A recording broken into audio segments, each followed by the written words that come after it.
Closer to bowl eligibility. Both teams 4 and 5 entering play tonight with 3 games to go. You got to win 2 out of 3 to get back to a bowl game. Welcome back into Pitt Bowl Stadium in Miami. I'm Nick Pierce. Liberty and FIU kicking it off here in less than an hour. It's time to take a look at the Ortho Virginia injury report. And for FIU, really no surprises. Kewan Jenkins, quarterback, listed as questionable, but we all expect Joe Pizanski to start. Jenkins dealing with a groin injury, rib injury as well. Defensive end Kenton Simmons, that was a guy that we heard about in our last segment. Could be a playmaker, starter on the defensive end for FIU. The senior questionable with an injury coming into tonight as well. Robert Zermechka, their kicker, is going to be out tonight. They will go to backup Noah Grant, UAB transfer. A little bit better from long range for FIU, so we'll see if the kicking game comes into play tonight. And then Saquon Jean-Pierre, preseason CUSA defense or special teams player of the year, is going to miss this game as well. He's been out for a couple of weeks now. So they're without their return man. They're without their kicker. And they will go to the backup quarterback again here tonight. But again, Pizanski, no typical backup. He was a 4-year starter at Holy Cross. Big numbers there. And big numbers last week in FIU's road win at Middle Tennessee. For Liberty, questionable tonight. Linebacker Deuce Spurlock, linebacker Darrell Farrar, neither played last week with injuries. Farrar was suited up last week. Spurlock was not. We'll see what the case is here tonight for the Flames. Wide receiver Dante Lee Jr. has been questionable the last couple of weeks, but he's played through his ailments.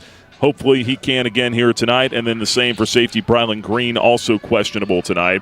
Liberty will be without defensive end Eli Hall in this game, also without cornerback Eli Hopkins for a second straight week. And if you had not heard already, Flames running back Juju Gray announced it last week, but in case you missed that, he is out for the remainder of the season with an injury. Also, linebacker Joseph Carter out for the remainder of the season with an injury. So that's a look at the Ortho Virginia injury report. Not a whole lot new on there for the Flames. We'll keep our eyes on some of those guys that are questionable coming into tonight. Still to come here on the Flames Football Tailgate Show, presented by Bojangles. We'll have our Pick'em segment, also a sit-down one-on-one chat with Flames safety Eli August is coming up before 4:30. But when we come back, we'll send it to the studios for a look at the out-of-town scoreboard, built by Frank Good Builders. Jason Prill has that coming your way next. This broadcast of Liberty Flames Athletics is brought to you through underwriting support from Larry's Tire and Auto Repair. Larry's Tire and Auto Repair offers complete auto service, including tires, preventive maintenance, and more. Larry's Tire carries all major brands and is open from 8 a.m. to 5 p.m. Monday through Friday at any of their 4 locations, with 2 in Lynchburg, 1 in Forest, and 1 at Able Tire in Concord. More information on Larry's Tire is available at larrystireservice.com. Hey, you look like you could use a nap.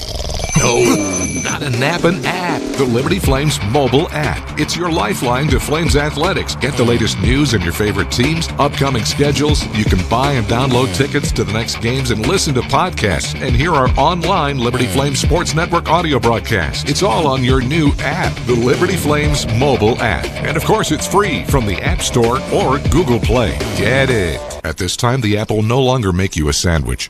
Our coverage of Liberty Flames football will continue after this 1-minute timeout on the Liberty Flames Sports Network from Van Wagner.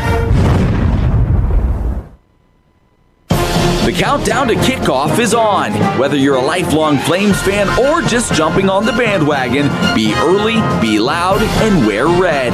The Liberty Bookstore is an official destination for licensed Flames gear like Nike, Vineyard Vines, Peter Millar, and Cutter & Buck. The Liberty Bookstore also offers tailgating supplies and games including cornhole, tailgate tents, and handcrafted steel fire pits. The Liberty Bookstore is located across from Williams Stadium and online at libertyflames.com.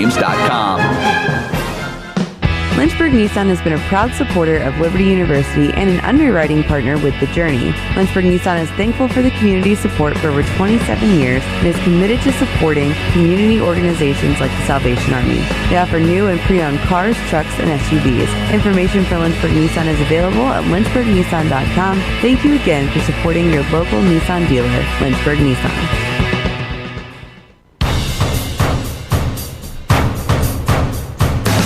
Welcome back to the Bojangles pregame tailgate show on the Liberty Flames Sports Network from Van Wagner. Time now for today's college football notebook and the Frank Good Builders out-of-town scoreboard. Welcome back inside the studio. Liberty and FIU coming your way at the top of the hour. Time now to take a quick check at the Frank Good Builders out-of-town scoreboard. I'm Jason Prills. We cover the slate of college football today. 2 games in Conference USA going live right now. Just underway in the second quarter. Both games. Missouri State up 10-0 over UTEP. Western Kentucky with a 7-0 lead over Middle Tennessee. In the top 25, the early slate of games had some drama, but in the end, it was, as William Shakespeare would say, much ado about nothing. All the higher-ranked teams ended up winning in comeback fashion, including a come-from-behind victory for number 3 Texas A&M over South Carolina and number 18 Michigan over Northwestern. However, we toss it back out to Pitbull Stadium for Pick'ems. Nick, there's some good games coming up later today as well. Yeah, some good ones tonight. You referenced that South Carolina-Texas A&M game. My goodness. Gamecocks up 30-3 in the third quarter. And then Texas A&M comes back to stun the Gamecocks. That's a tough one for Shane Beamer and the crowd in Columbia to swallow. Hopefully nothing like that in the future of the Flames here tonight as Liberty and FIU will get together at 5 o'clock Eastern. I'm Nick Pierce back alongside Alan York and Jason Porter. They'll have the call of the game tonight here at Pitbull Stadium. You guys are ready to yell timber or, you know. Alan's not feeling it here tonight as far as the Pitbull vibes. That's all right, though. We'll get you through this one here. Let's get to some pick'ems. Number 19, Virginia at Duke. Coming up 3:30 here this afternoon. Actually, they're already in progress. Yeah, they're rolling now, Duke. They're already rolling. Duke, a 4.5-point favorite coming into that one. Chandler Morris exited the game last week against Wake Forest with a head injury. Feverishly looking for a score update on that one. Who'd you guys have in that one, Alan? Who'd you have? I think I picked Duke. I think you did too. UVA's up 7-0 right now. 2:13 to go in the first quarter. JP, you took UVA, didn't you? I did. I feel like there's a lot on the line for UVA. They know that, obviously, but I think the defense steps up here. So yeah, I'm going with Cavaliers. Yeah, I think the Cavs get that one done today as well. Let's go number 10 Texas at number 5 Georgia. That one coming up later tonight, 7:30 Eastern on ABC. Bulldogs 4.5-point favorite. Arch Manning playing a little bit better these last couple of games. 68%. Completion, 6 touchdowns, 1 interception. Longhorns have won 4 straight. Alan, how do you like their chances going in between the hedges today? You think going into it, Nick, whoever's hosting the game obviously gets the advantage because of the prohibitive, Yeah, I'm doing the same. Washington State at home. La Tech's dropped 3 of their last 5. I think that's we'd like to see some of that inconsistency again next week when we face them as well. But I'm going Washington State. Yeah, La Tech started 4-1, and then, they've lost 3 of their last 4, actually. They need one more win for bowl eligibility. That's a big deal for Sonny Cumbie down there. I thought coming into the year he might be coaching for his job a little bit. The Bulldogs, Alan, you mentioned it. They lost last week, 51-yard walk-off field goal at Delaware. Also lost Blake Baker with a torn ACL for the remainder of the year. Cougars also inconsistent, dealing with some turnover issues on offense, but that's a tough trip out there for La Tech. I'm going to go with Washington State. Then the marquee matchup of the night in Conference USA, maybe in all of Group of 5 football. Kennesaw State 7-2, Jacksonville State 6-3 in Jacksonville, Alabama tonight. Both teams 5-0 in the conference. That'll be on ESPNU tonight at 8 o'clock Eastern. Kennesaw State is actually a 3-point favorite on the road. This one, Alan, should decide who will host the CUSA title game on December 5th. I love Jacksonville State's head coach Charles Kelly's reference for their final 3 games. He's referencing it as Amen Corner, referencing Masters' final 3 holes.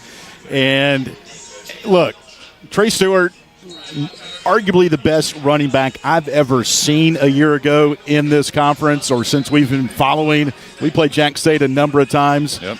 Cam Cook's just as good as Trey Stewart, and in Cam Cook we trust. I'm going to lean on the game. In a big battle. Jacksonville State, too. Cam Cook, we saw him live in concert, and he is the real deal for sure.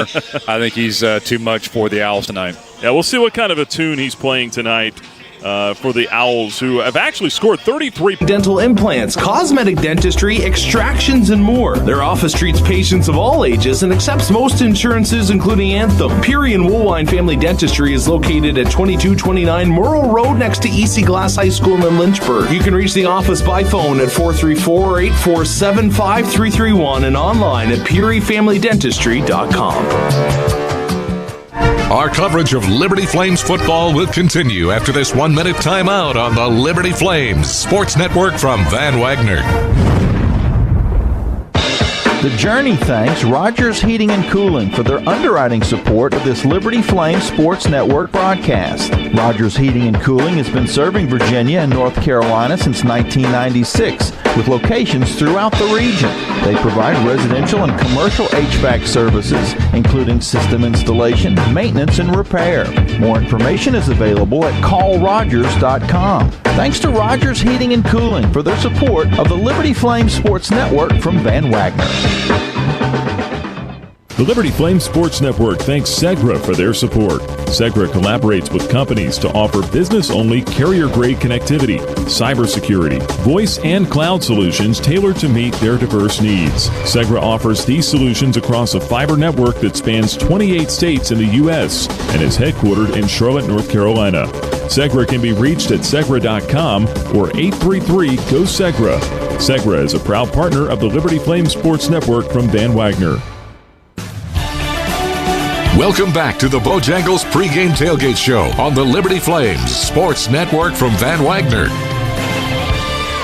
Pregame coverage continues here at Pitbull Stadium in Miami. Liberty and FIU, big Conference USA matchup tonight. I'm Nick Pierce here on the Bojangles Tailgate Show, joined now by our player profile feature subject. It's Flame safety Eli August, and senior, playing your last few games here in college football. It's winding down. I know that there'll be a time to reflect, but do you find yourself just trying to stay in the moment, in the here and the now, so you're not looking back, looking forward too far? Yeah, most definitely. It's hard just counting the days down and kind of realizing that, like, man, it's coming to an end. But definitely staying in the moment, being where my feet is, just being able to enjoy the time with the guys, enjoy the time continuously playing this game. So that's really mostly what I'm focused on right now, is just the guys, like honing in on these moments that I have with them, whether it's moments just for now and I won't see them later, or whether we're just building up towards something bigger. Yeah, I hear the guys talk about it in any sport. When they're coming up on their senior year or the last few games, it's even going to practice is fun. The little mundane things, the meeting rooms, watching film. Like you take some pleasure in that because pretty soon you won't get to do that anymore. Yeah, most definitely. Corey, he's a guy I'm out there with a lot, and that's kind of our motto. Like, we always talk about just having fun whenever we're out there. We're always smiling at each other, laughing, whatever it is. But having fun is kind of like the most important thing for us right now. Flame safety Eli August with us here. What's your Liberty experience been like? Because you're one of the few guys now in college, not just football, but all sports, that played your entire career in one place. What's your Liberty experience been like? It's definitely been a blessing. Since I got here, it's been like trials and tribulations, but it's been a blessing just being here. I kind of look back now and kind of see the rise and see how good I've gotten and how much better it has been for me and how much better it's gotten just over the years. But it's a lot of things I learned, a lot of people I met, and I'm grateful for it for sure. Where would you say you've grown the most as a player and a person? Well, first, as a person, definitely is kind of like I'll say, like, out of the classroom stuff, kind of we were talking about earlier, just a little bit of me helping out the community, me just being able to hang with younger kids in elementary school or hang with a bunch of the elderly and just being able to make them happy and make them smile. That's kind of like, as a person, like, something I've grew into learning more about and learning more just helping my community out. And as an athlete, I think it just kind of every day for me, I've been getting better. I feel me just year by year, every spring, I felt like I've gotten better, and I feel like just me being intentional with everything I've done since being a walk-on and earning a scholarship, like, I feel like I've been just getting better in all areas on the field at least. You're up for the All-State Good Works team here this year. That's an honor given to folks that really give back, and you just talked about some of that, your service in the community. What are some of the things that you found yourself getting involved in that really matter to you?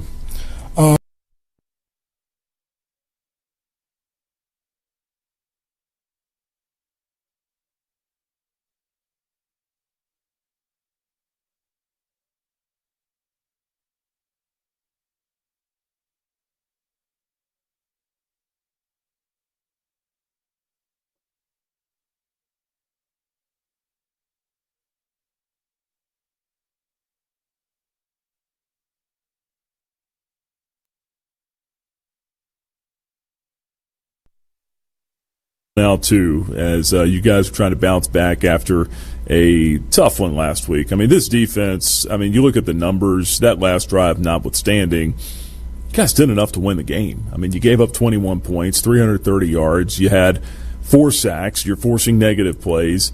That last drive, I know that's got to be sticking in your minds, the way that thing unfolded. But can you take enough of the good away from that game to turn the page and finish strong? Yeah, most definitely. That's kind of what we've been harping on, especially after the Delaware game. Before, we were just harping on finishing. We've been having great first halves, really great third quarters too, just learning how to win the middle 8, and I think we've been doing that good recently. I just think now once the fourth quarter comes, and not just to help us not relax and help us be able to finish that out. But I think that's something we learn, and you live, you learn, you grow. So I think it's another thing that we'll take into account going into this game. But it definitely taught us a lot, and I think we'll be good. Flame safety Eli August with us. Last couple of thoughts here with the injuries on the defensive side. Brylan Green went down for a few weeks. He's back now. You have a couple linebackers. Joseph Carter done for the year. Terrell Farrar didn't play this past week. Kind of seeing you, I feel like, kind of bouncing back and forth from the back end. Were you playing some linebacker or up towards the line here this past week? Yeah, a little bit. Kind of just like a box safety, but communicate with the other linebackers, the ones that haven't really played as much, but communicating with them, helping them out with signals and communication and different type of checks. I think that helped them a lot too, just help them build confidence while they're out there. But just us being able to, as a back end, especially because we're an older back end group, just being able to communicate with them and for them to have to worry less just really about the front, I think that helps them out a lot. What concerns you most about this FIU team you're going to see tonight? It looks like they've got a really good running back or two. Their quarterback situation a little up in the air, but the backup, if you want to call him that, came out and really lit the world on fire last week. What concerns you the most about this FIU offense, and what do you guys need to do well? Definitely, we seen their running game. Their running game is really good. That's something that we kind of harp on is fitting the run and stopping the run. And I think really both quarterbacks are good. We played number 1 last year, and he was really good last year too. So I think both quarterbacks are good. I think we really got to know who's in the game, so we kind of know what to expect. But a big thing for us is really stopping the run and just being able to hold them to 3 and hold them to not as many touchdowns and be able to finish in the red zone whenever we get down there. Important too to win these one-on-one matches because they're going to be there with the receivers outside. How important is it for the corners to go out there and win those matchups? Very important, but I have a lot of confidence in our corners. You know what I mean? They rotate a lot too. I have a lot of confidence in them. I've been playing with them for a little bit now too, so we got some connection. We got a lot of communication. So I know they trust me back there, and I trust them, and I like us. Eli, I appreciate your time. Best of luck here tonight in Miami. Appreciate you so much. Thank you. Flame safety Eli August with us. Stick around. We've got more pregame coverage coming up here from Miami, Florida, Liberty, and FIU on the Liberty Flame Sports Network from Van Wagner. The Journey is sponsored in part by ServPro of Lynchburg. When there is fire, water, or mold damage to your home or business, ServPro provides 24-hour emergency cleaning and restoration services. ServPro of Lynchburg is thankful to God for their faithful employees and customers, and also for the ministry of The Journey. ServPro can be reached at 434-525-9559 and in the business directory at myjourneyfm.com. Since 1946, Southern Air has provided HVAC, plumbing, and electrical design, build, engineering services throughout Virginia. They offer maintenance for residential, commercial, and industrial customers and services for system repairs, replacements, or new installations. Southern Air serves Lynchburg and surrounding counties and can be reached at 434-385-6200 or at southern-air.com. Thank you, Southern Air, for supporting The Journey. Our coverage of Liberty Flames football will continue after this 1-minute timeout on the Liberty Flames Sports Network from Van Wagner. The light from a star can take millions of years to reach Earth. So when you look at a star, you're looking back in time. But I see the future. I see exploration and courage. I see my country finding new horizons out there. And I see giant leaps making a comeback. I see myself. The future is where I'll make history. This message is brought to you by the United States Space Force. More information is available at spaceforce.mil. Thompson Brooks Insurance is a proud supporter of Liberty Flames Athletics.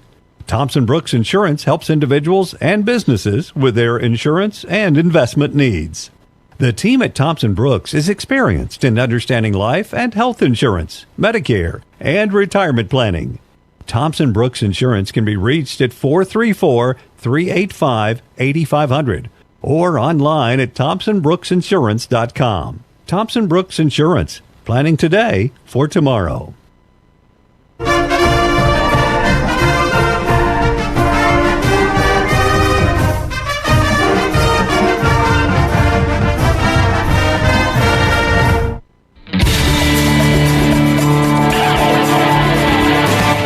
Pregame radio coverage of Liberty Flames football continues on the Liberty Flames Sports Network from Van Wagner. Your behind-the-scenes access to Liberty Flames football comes your way on the Haley's Appliance Countdown to Kickoff show. Coming up, we'll get the inside scoop on today's game from color analyst Jason Porter, and head coach Jamie Chadwell will give us his pregame thoughts before the Flames take the field. The Countdown to Kickoff show is presented through underwriting support from Haley's Appliance, a full-service appliance dealer that specializes in appliance sales and service. The Countdown to Kickoff show is also sponsored by Freedom First Credit Union. Start banking for good with Freedom First today. Gentry Lock Attorneys, The Good Feet Store, Accident Injury Lawyer Herbert Maxey, Ironclad Coffee Roasters, the finest hand-picked specialty coffees from around the world, craft roasted in Richmond, Virginia. Larry's Tire and Auto Repair. Larry's Tire provides preventative maintenance, repair, and service at multiple locations and at larrystireservice.com. The Liberty Bookstore, the official online store of Liberty Athletics. And by Lynchburg Nissan. Snap to Belkamp goes near side, dive and tip, picked off by the Flames. Amarian Williams, his second pick of the day, will seal it for the Flames. The Liberty Flames are 30 minutes out from kickoff, and it's time to continue our pregame radio coverage. Alongside Jason Porter, here's the voice of the Flames, Alan York. Good Saturday afternoon, everybody. Welcome to Miami. Liberty football on the radio as the 4-5 Flames take on the 4-5 FIU Sunblazers. Yes, they go as Panthers in today's world, but they're throwing it back to 1987. Last time they used the Sunblazers nickname. So if we call them Sunblazers, and you might think, am I listening to the Liberty game? Well, you are, and we might screw up and call them the Panthers at some point, but that's what it is here today. Liberty 3-2 in Conference USA. The Panthers, we already did it, Jason. 2-3 in league play. Both teams one win from getting closer to bowl eligibility, which makes next week's games important if they win tonight. But today's the most important thing. Again, both teams 4-5 overall. And welcome to Miami, Jason. This is for me, a get in, win, and get out. Yeah, that's exactly This is that type of game for Liberty here tonight. Yeah, no question. A business trip all the way around, and I don't think the importance of this ball game is lost on either one of these clubs, but especially the Flames. They know what's at stake and still have a chance to control their own destiny and get the job done tonight. Quick take on last week. It was disappointing all the way around. And there are things left on the field that Liberty maybe could have done differently, from players to coaches. And I don't know if we had our best broadcast, but it was a sad one, but we've moved on from it. And I credit this team continuing just to trudge ahead. Jamie Chadwell's done a great job of keeping this team together this year. I believe it. I feel it. There's still good football. Yeah, there's no question. It was really a fairly well-played ball game, just with some very important lapses, unfortunately. Saw it defensively, saw some gaps offensively as well. And you go back, you look at the film, you make the adjustments that you need to make. And as you said, midweek preparation starts quick, and here we are at FIU ready to go. FIU's 4-5. Conversely, they're coming off their best game of the year, a 56-30 kind of whitewashing of Middle Tennessee. But this game was still close early fourth, late third quarter, so much that the Panthers were chasing points even though they were ahead. They went for 2-point conversions 3 times against Middle Tennessee. That being said, they're coming in here like, hey, they got a little swagger after how they played last week. Yeah, no question. And you put up that kind of offensive output, you expect it to carry over to this week, kind of like the Flames did last week against Missouri State. Yeah. But again, we've got two pretty solid defenses squaring off tonight against each other as well. And sometimes, Liberty's been at home for 3 straight games. You want to play at home as much as you can, but there's also something about going on the road. Yeah. It's just us. It's a travel party, maybe 150. That might be even high. Right. In the hotel together against the homecoming crowd. It's going to be packed in here.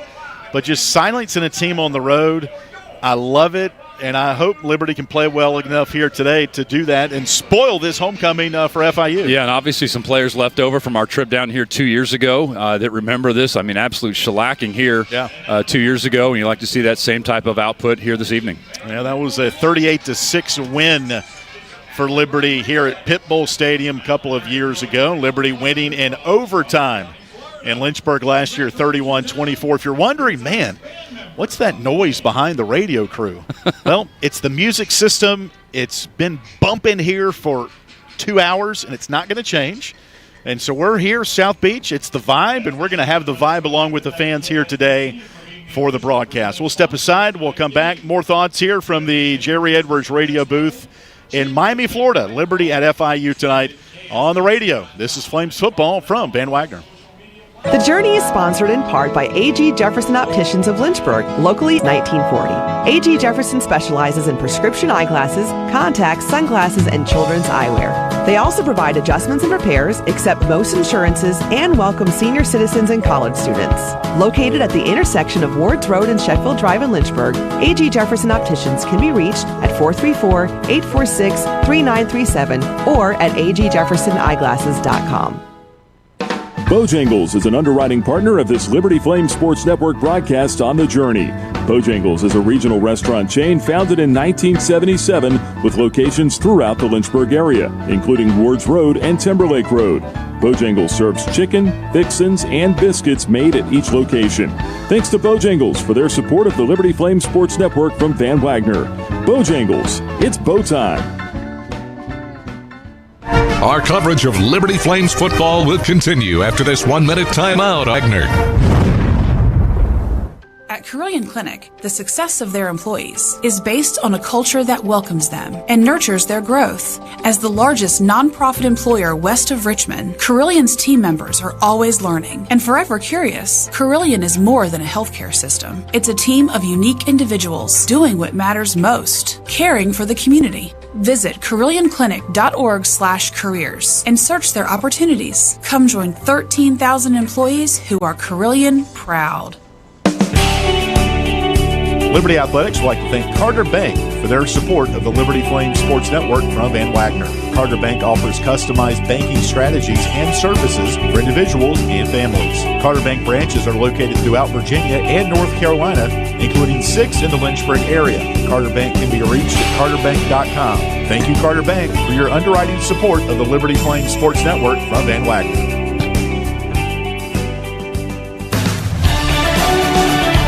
Welcome back to the Haley's Appliance Countdown to Kickoff show on the Liberty Flames Sports Network from Van Wagner. Cast from Miami, Florida on the campus of Florida International University as Liberty takes on FIU. 4th all-time meeting between the Panthers and the Flames, with Liberty leading the overall series 3-0. We might mention Sunblazers for FIU today. That was their first mascot representing the athletic teams from 1973 to 1987 when the university changed its mascot to the Golden Panther, and then just the Panthers. The Sunblazer was a half-sun, half-person character that was retired in favor of the Panthers. The original concept was created by a student committee in 1973 to serve as the FIU mascot for the men's teams. And it went into retirement in 1987 because some people felt it was strange and needed updating. That's what it said. There you go. Our job is to inform the fans, and that's what's going to happen here tonight as they throw it back on homecoming 2025 here at FIU. All right, JP, time to get into a couple of our keys to the game, brought to you by Lynchburg Nissan. And again, Liberty at FIU. And quarterback-wise, we think it's going to be Joe Pizanski, the Holy Cross transfer.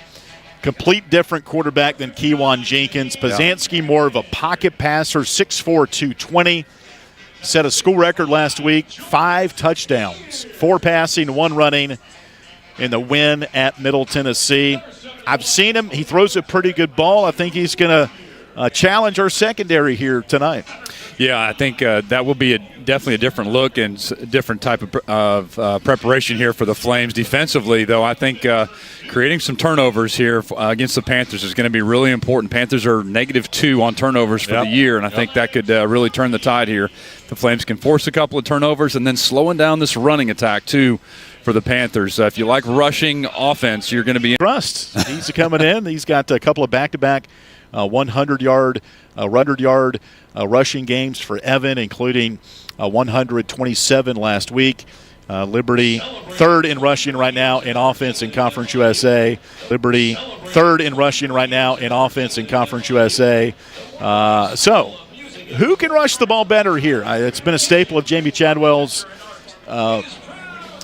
career, even so here at Liberty. And that'll be something to watch here today as you kind of look over both these teams. The FIU band is making its way onto the field for the national anthem. We'll step aside here. We've got more pregame coverage coming up as our Haley's countdown to kickoff continues. We'll hear the pregame thoughts of head coach Jamie Chadwell, and then we'll kick it off here from Miami, Florida. It's Liberty and FIU tonight on your radio, the Liberty Flames mobile app. We'd love to hear from you. Email us in the booth, lfsn@liberty.edu. Send us a post on our Facebook and YouTube streams as well. And never know, you might get your name called out on the radio. And that's always fun for those folks in your car maybe that maybe don't know you're going to get a shout out, and then all of a sudden they hear your name. I've heard many of fans talk about that when they tune into us. So we'll have a fun one here tonight as Liberty tries to uphold its unblemished record against FIU. It's homecoming 2025 for the Panthers, and we're glad to be here on the radio with you. Coming up next, we'll hear the pregame thoughts of head coach Jamie Chadwell as Liberty plays at FIU tonight in Miami. This is Liberty football from Van Wagner. This broadcast of Liberty Flames Athletics is brought to you through underwriting support from Coca-Cola. Coca-Cola is proud to present today's post-game report on the radio. On your way home, the Liberty Flames Sports Network will go inside the locker room and bring you the post-game thoughts from the Liberty Flames student-athletes and head coach. More information on Coca-Cola is available at Coca-Cola.com. Coca-Cola is a proud supporter of Liberty Athletics. The doctors at Crossroads Family Dentistry say go Flames and good luck this season. The dental team at Crossroads Family Dentistry, Stephen Hatch, James Peary III, Trey Woolwine, and Carol Roberts, provide services from standard checkups to complex restorative dentistry services. They also accept most dental insurances. Crossroads is located at 14761 Forest Road in front of Brauburgers and can be reached at 434-363-9422 and at crossroadsfamilydentistryva.com. Our coverage of Liberty Flames football will continue after this 1-minute timeout on the Liberty Flames Sports Network from Van Wagner.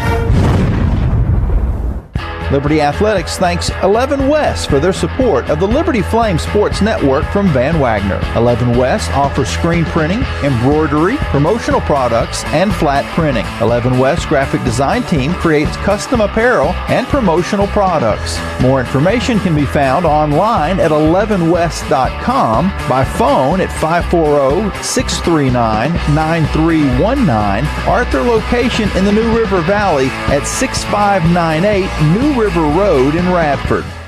Hi, this is Alan York, asking you to join the team as a member of the Flames Club. As a Flames Club member, you can make a difference by directly contributing to the success of Liberty Athletics. The Flames Club's mission is to raise the financial and student athletes with the resources to compete for championships. Membership levels vary and begin at just $75. Some gifts may even be tax deductible. When you join the Flames Club, you're truly investing in champions and championships. Join today at libertyflamesclub.org.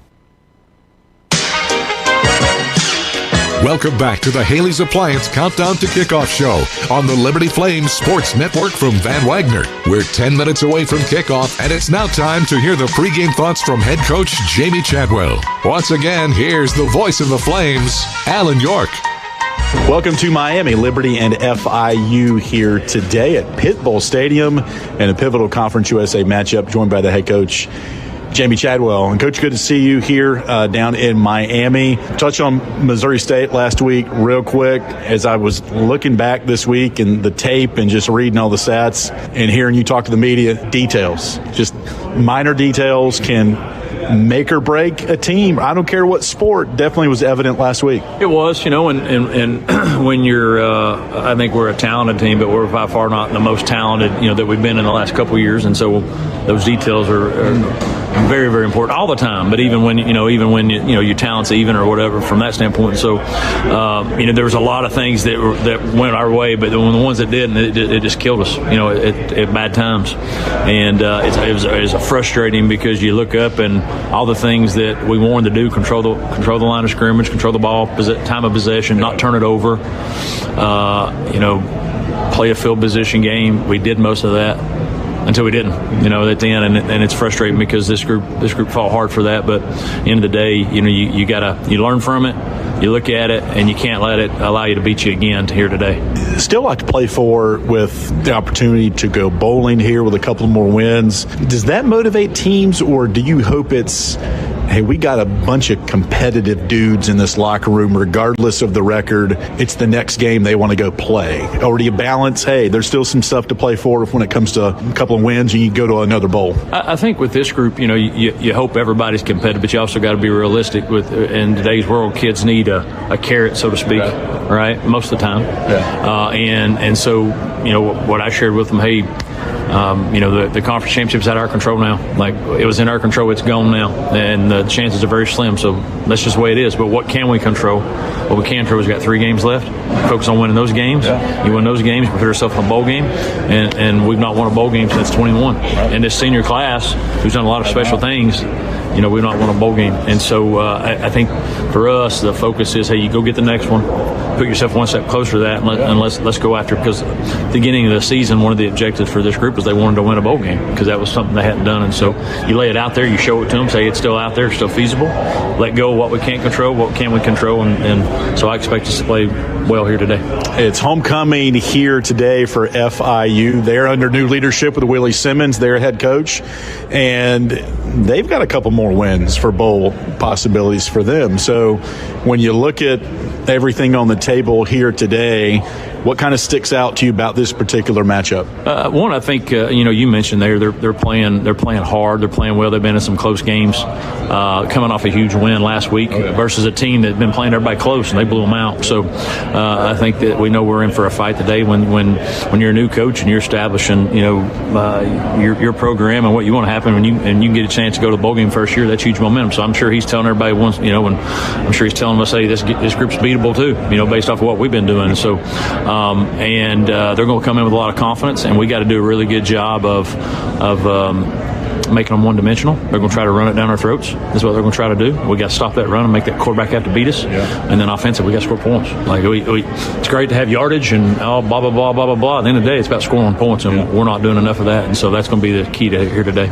You mentioned their quarterback, Kewan Jenkins, lefty, kind of a dual threat, and then Joe Pazanski, transfer from Holy Cross, more of a pocket guy. How did you divide up game planning for who you may not have an idea who's going to be back there for them? Our coaches believe wholeheartedly they think it's going to be the Joe guy or the Holy Cross, and not see the other kid. Now, you got to have a little plan just in case, because maybe that's what they want you to think. Sure. But the majority of our preparation was for Pazanski. That's what, and thinking, hey, this is who we think this is going to be, so let's prepare a majority of that.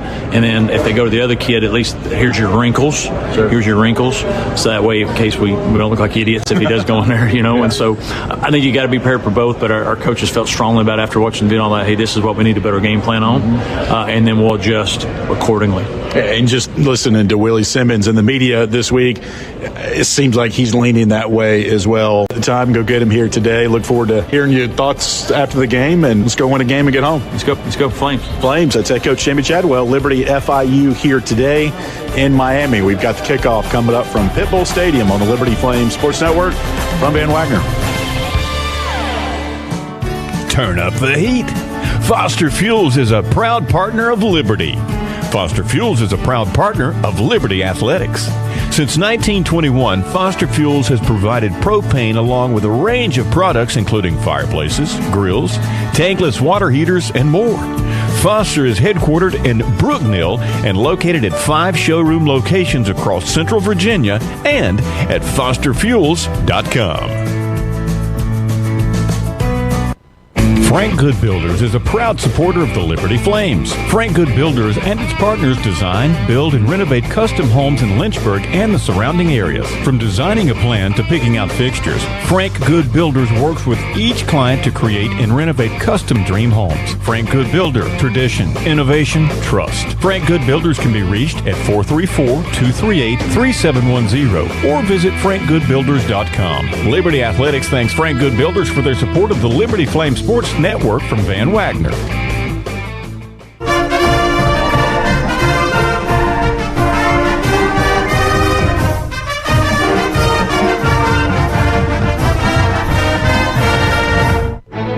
This is Liberty Flames football. I'm not only a believer, I'm a follower of Jesus Christ. When you get an opportunity to impact people at the most prestigious institution of higher learning from a Christian background as Liberty University, you don't pass that up. I believe God's ordained this opportunity for me, and I'm blessed to be a football coach here.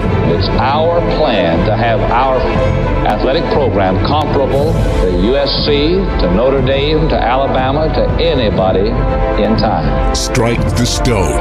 If you want something, you got to earn it. We want to earn the right to play for a championship. We want to earn the right to play for a bowl game every single day and earn what we need to be able to achieve those goals. Rise with us. Snap, spot. Come on!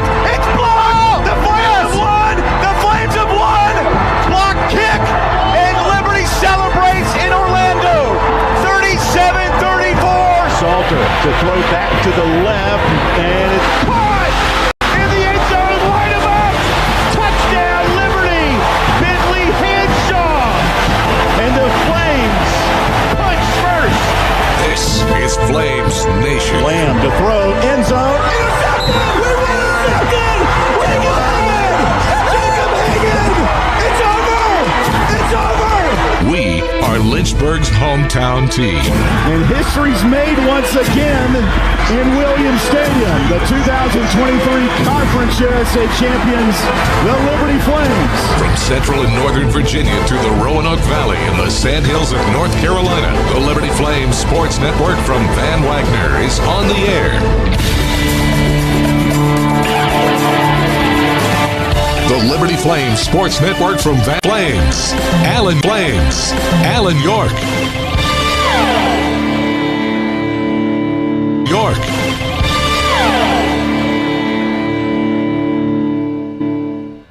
Football is on your radio. Coming up, Liberty at FIU here at Pit Bull Stadium. The Flames right on cue, making their way down below onto the field on the near sideline in their white helmet, white jersey, and fire engine red breeches. We'll head downstairs midfield. Nick Pierce has our opening coin toss. Yeah, and the captain, B.J. Bazell Jr., Michael Mercher, Tyson Mobley, and Elijah Canyon here tonight for the Flames. Garrett Dickerson is our referee. We'll get to the coin toss here after these guys all exchange handshakes. And we'll figure out the ball first.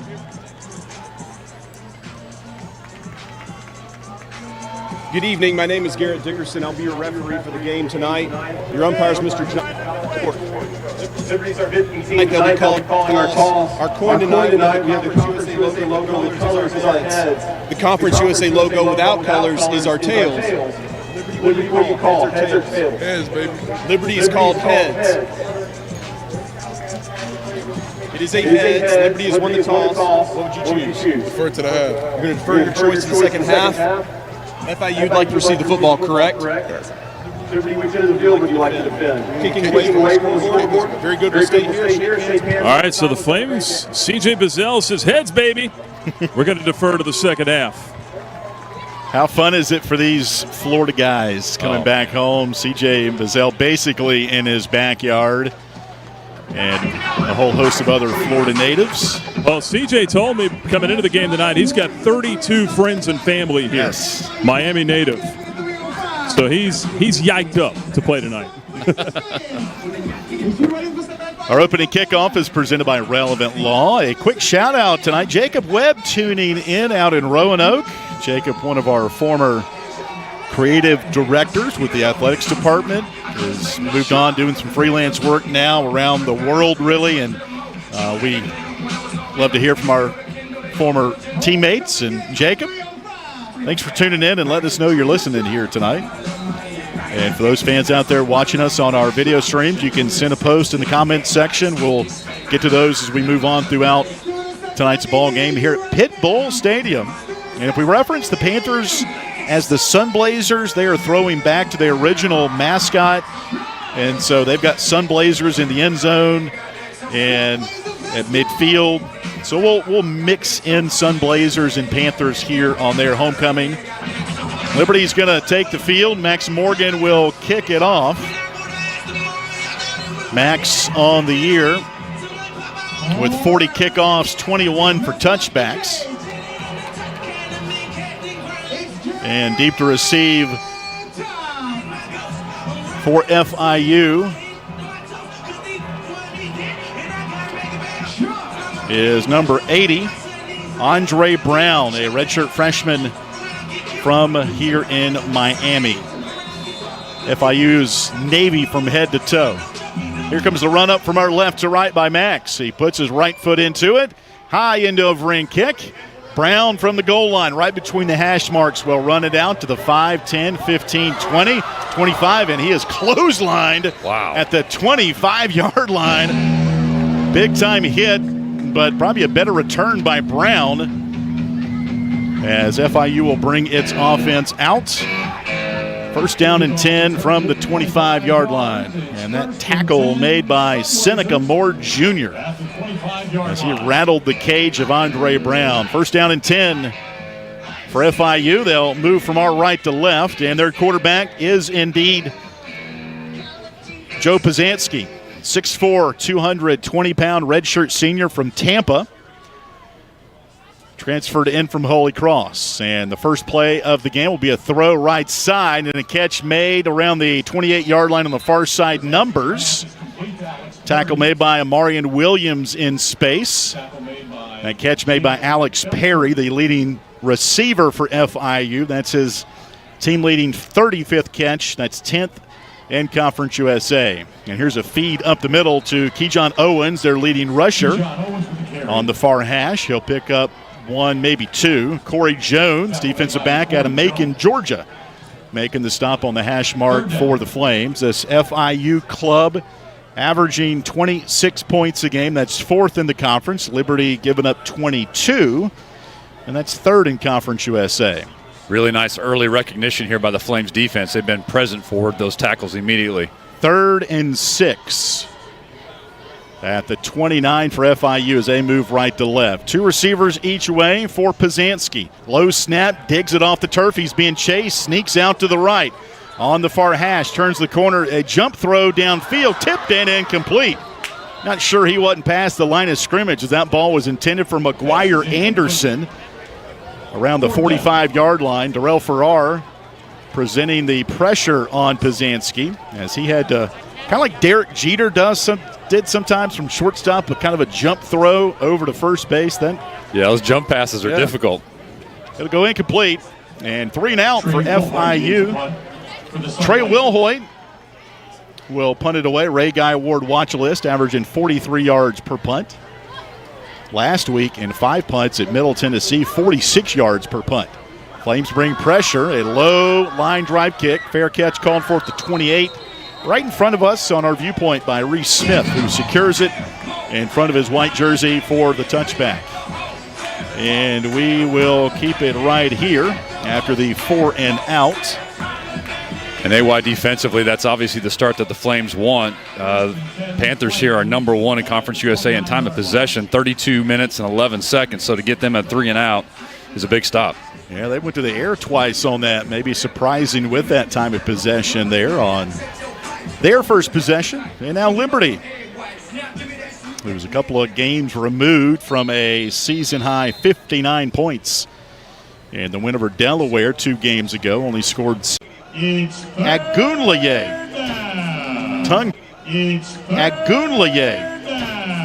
Tongue twister. Woo. Defensive lineman. He goes by Sue. Out of New Jersey. You can just say Sue from now on. Somebody read the game notes.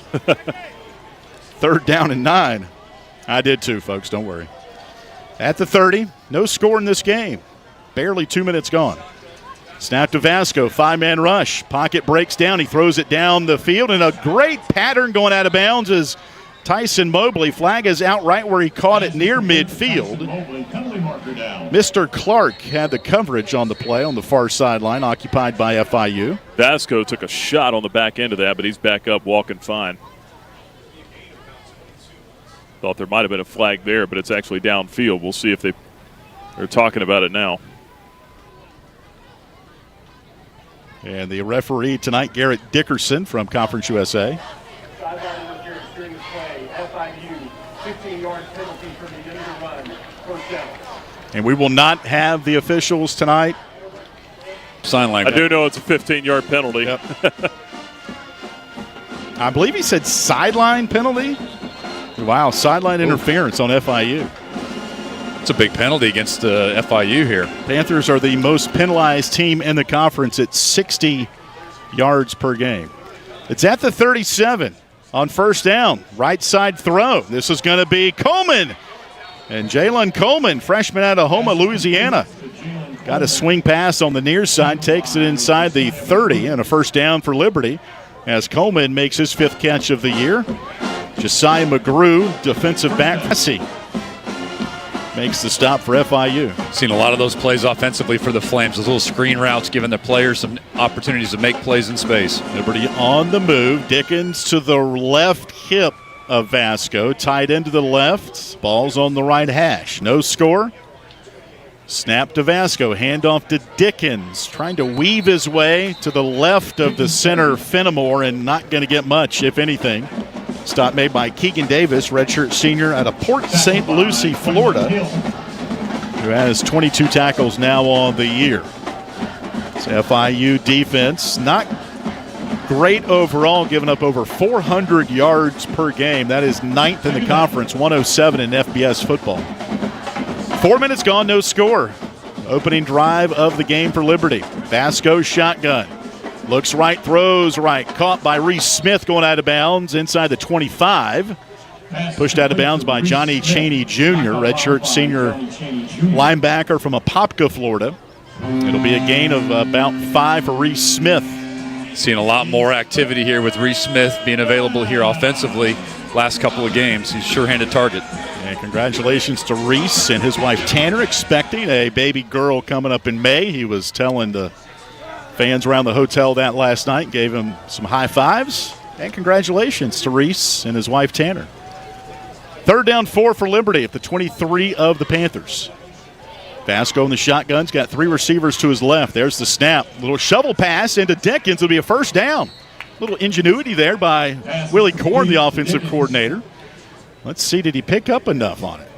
Tackle made by No, he did not. Looked like he did from our angle. It'll be 4th down. John Chaney Jr. saved a touchdown on that because Evan Dickens just about broke loose. Liberty's going to go for it here at the Panther 19 inside the Rogers Heating and Cooling red zone. Shotgun for Vasco at the 19 of FIU, 4th and 1. Snap to Vasco, handoff to Dickens. He lunged forward down to the 17. I believe he's got enough for the 1st down. I'll be honest with you guys, that was close to a false start on Dickens. He got moving a little bit before the snap, but no flag. It'll be enough for a 1st down as Kenton Simmons, defensive lineman, chopped him down, put his two hands around the ankles of Dickens. And now a new set of downs at the 17 for Liberty. No score. 9:40 to play, 1st quarter. Vasco shotgun, offset eye to his left. Ball's right between the hash marks as they head to the south, the west end zone to our right. Snap to Vasco, handoff to Dickens. Strong run down to the 14. He'll pick up 3 on the near hash where Josiah Taylor makes his second tackle of the night. Talking about it all year, but it can't be underestimated here how Evan Dickens just keeps those legs churning. He had contact at yard 1 and turned it into a 3-yard gain just because of those legs. Dickens comes in 18th in the country, 92 yards rushing per game, and 785 on the year. That's good for 3rd in Conference USA. Second down and 8 to go. From right around the 15 of FIU to the west end zone to our right. Snap to Vasco. Play action. Throws over the middle. Ball is batted down at the line of scrimmage. Mr. Clark there on coverage. And it'll be 3rd down and 7 to go as they were eyeing Reese Smith right between the hash marks. And nice job by the navy blue-cladded Panthers to knock that down. No score. 8:51 left in the first quarter. Liberty a 3-and-out defensively on the opening drive of the game, and now they're driving from their own 29 all the way now to the FIU 15 on 3rd and 7. Ball's on the right hash. Shotgun for Vasco, number 15 in white. Sends Smith in motion to the right. Gets the snap. Vasco pumps it once. Now fade left side of the end zone, and it will be caught. Light them up. Touchdown, Liberty. Wow. Dante Lee Jr. with a great catch in the back left corner on a tight spiral from Ethan Vasco. Yeah, I'm not sure what was better there, AY, the catch or the toss, but what a great route run. It was a one-on-one coverage in that back left corner. Flames get on the board early. Touchdown for Dante Lee. His 5th. That now moves him to number 1 in receiving touchdowns. And for Ethan Vasco, who came in with 1,600 yards passing.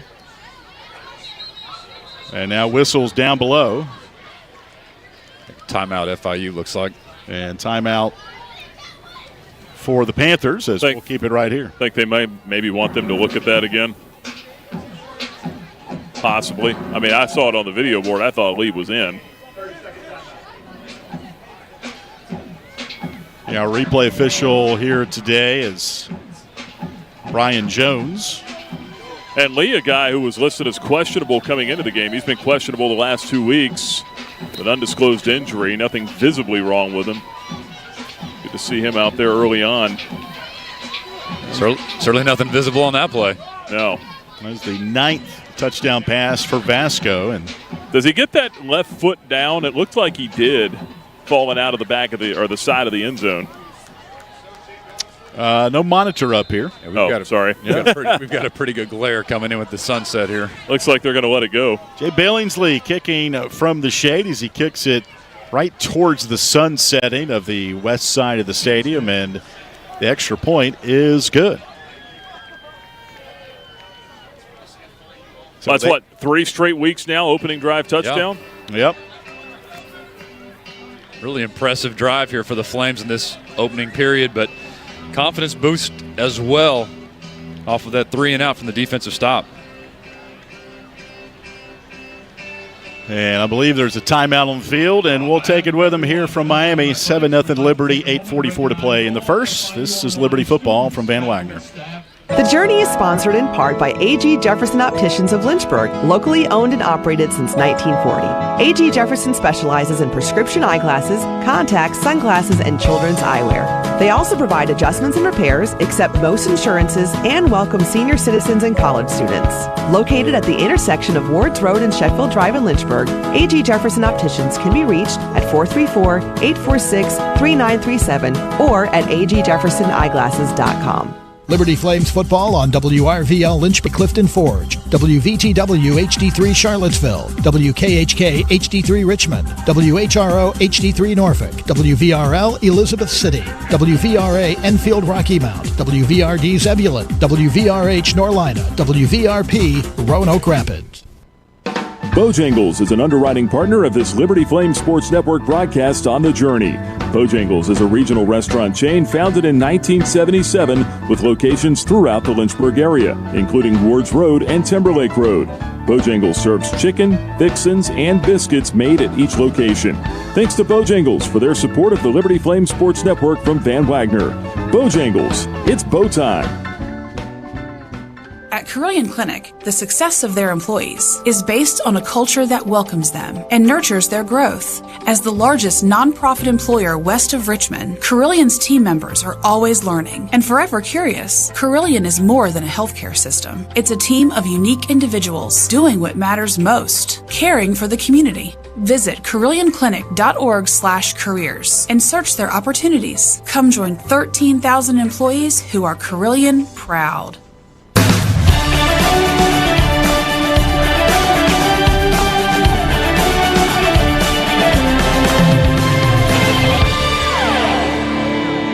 Seven 0 Liberty as the Flames go 71 yards in their scoring drive with 8:44 left.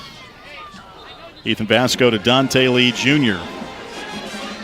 Around a 14-yard touchdown throw. Nice fade ball on the left side of the end zone over by the FIU bench.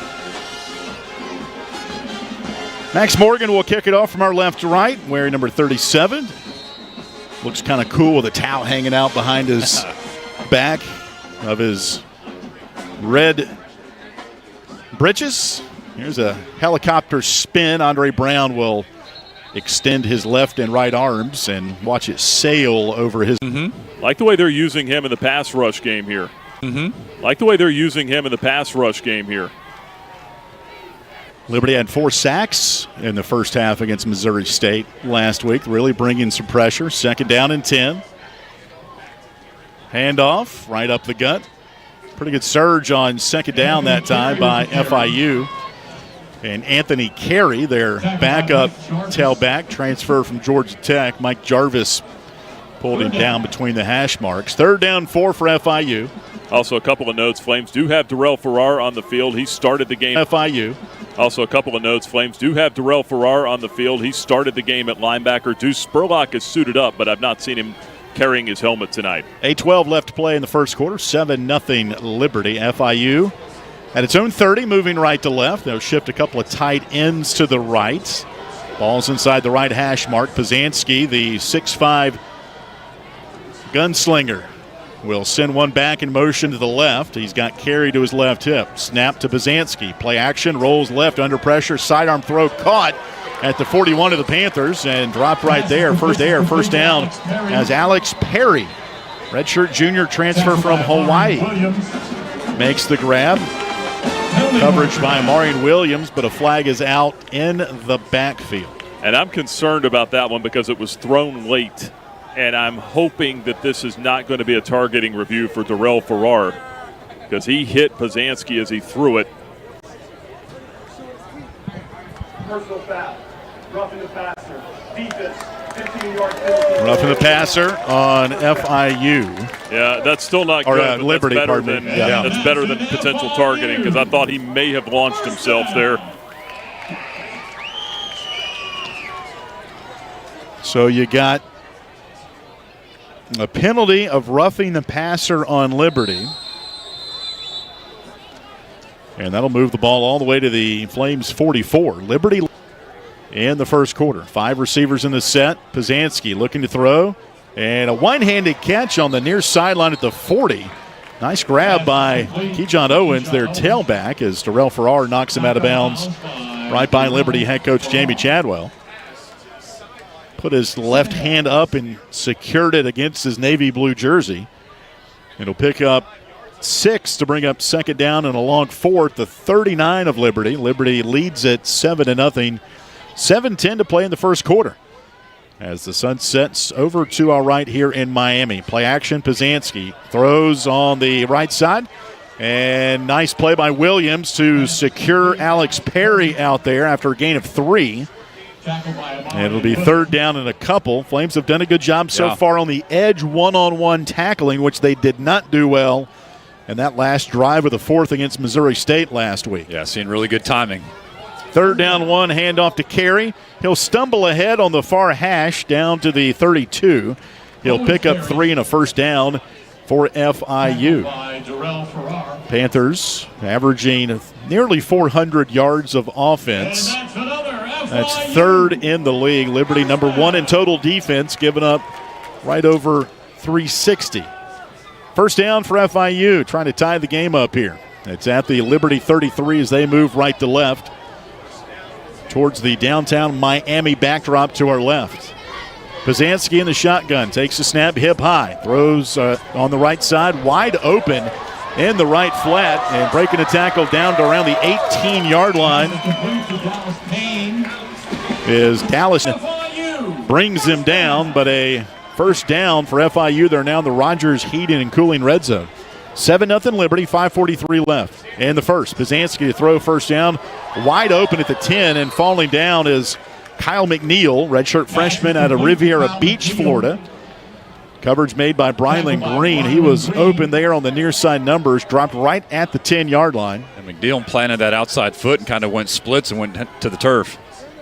2 receivers go wide right. Snap to Pazanski as they hand off to Carey up the middle, bouncing outside and tripped up at the 6. In between the hash marks as he's tripped up by Corey Jones. It'll be second down and goal for FIU as they run this NASCAR pace here at the 6. Snap to Pazanski, faked the handoff, runs it himself, and bowls his way. Ran over 2 white jerseys into the end zone. Pazanski had a rushing score, 1 of 5 total touchdowns for him last week at Middle Tennessee. That's his second rushing touchdown as he took that and faked the handoff, and from 6 yards out, ran over a couple of white jerseys into the end zone. Pazanski's that big body, 6'4", 220, used every bit of that on that rushing touchdown. And for the point after is Noah Grant. He is 12 of 12 on extra points, kicking right in front of us to the left. Good snap, good hold. Kicks it up off the turf into the stands. Almost hit the video board to our left. And the extra point is good. And that ties the game up here at 7.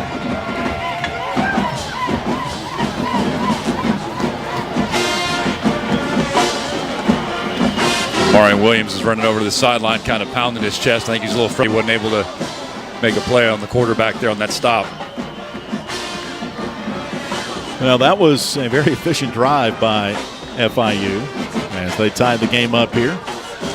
Stats, wish we had better news. Not really working up here in the booth, to be honest with you. So we'll do our best to update what we can. We're marking as many stats as we can here on our drive chart. But that was a 75-yard drive and punctuated by the touchdown by Joe Pazanski. Our broadcast of Liberty football is brought to you on the radio in part by Herbert Maxey, a personal injury lawyer representing those injured in automobile and motorcycle accidents. More information is available at herbertmaxey.com.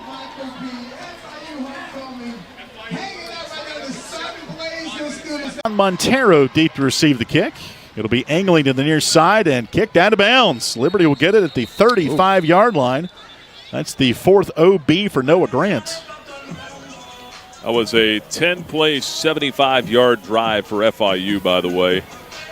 And afterwards, Dino Waite's cornerbacks coach telling his guys to keep their head up. He really stressed that to Mo Williams, had an arm around him, talking him back up after that.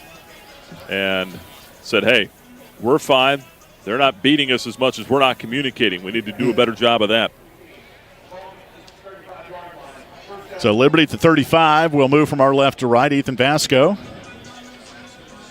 on that opening drive was 5 of 7 for 50 yards, and the touchdown strike to Dante Lee Jr. 15 yards. 1st and 10. 2 receivers, short side to the right. 1 to the left for Vasco. He'll get the snap. Option pitch side around the 40. Picks up about 5.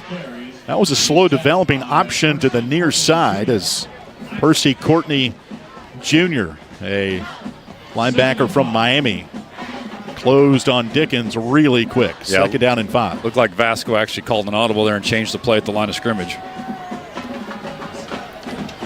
Second down 5. Game tied at 7. 4:25 left in the first quarter. Ethan Vasco, number 15 in white. In the shotgun. Ball's on the right hash. Gets the snap, turns left, hands off to Dickens. Just following the white jerseys into the logo right middle of the field. Percy Courtney Jr. on the stop, right between the hash marks on top of the Sun Blazers logo. As FIU throws it back to their original mascot. Back in the mid-70s. Liberty first down and 10 from the Flames 45 between the hash marks. Aaron Fenimore will snap it back. Shotgun for Vasco will send Jenkins jogging behind the line. And now he stops and a handoff to Dickens up the middle. Lowers his white helmet into the interior of that FIU defense. Picks up 3 where Johnny Chaney Jr., transfer from Colorado, makes the stop. He's their leading tackler, 4th in Conference USA with 79 stops on the year in his first season at FIU. Wears number 0 in blue. Second down and 7 for Liberty, right at midfield. Game tied at 7, 3:12 to play in the first. 3 receivers wide left for Vasco. Dickens to his left hip. Evan has his mouthpiece dangling from his red face mask. Vasco the snap. Pitches to Dickens right, and he barely got 1, maybe 2. It'll be third down and about 4 as Percy Courtney Jr., who's nursing an ankle injury, wouldn't know it. He's been pretty quick to the point of attack a couple of times here in the first quarter. Yeah, early on here, looks like the Panthers defense has snuffed out this option attack here for the Flames. Third down 4 for Liberty in FIU territory at the Panthers 49. 7-7 game, 2:28 to play first quarter. Vasco on the right hash will get the snap from Fenimore. 3 receivers to his left. 4-man rush for FIU. Hard count for Vasco. There's the snap. Backs up on third down. Right hash. Throws crossing pattern. Made. Dante Lee Jr. scooting out of bounds. And a well-designed play as he followed Darius Copeland, who was blocking for him on the near sideline. And it'll be a first down for Liberty well into FIU territory now as Mr. Clark ushered him out of bounds with a slight shove. And you get Dante Lee open in space, and he's out the gate. Really perfect timing on that pass. Hit him in stride, and he was able to shift gears. First down 10 for Liberty. Game tied at 7, 1:49 to play in the first quarter. Ball's on the right hash at the 30 of the Panthers. Vasco in the shotgun. Takes the snap. Hands off to Dickens. Sweeping right. Cannot get to the corner. He was just trudging and trudging inside the 25. It's like he got about 4, maybe 5 yards, but then he kind of looked like he was in quicksand, trying to dig himself out as Shamir Sterling stopped him from a score. Actually be a gain of 6. It'll be second down and 4. Good pull block there by Aaron Fenimore as well. At the FIU 24. Flames moving to the west end zone to our right. Empty backfield for Vasco. 3 receivers left, 2 right.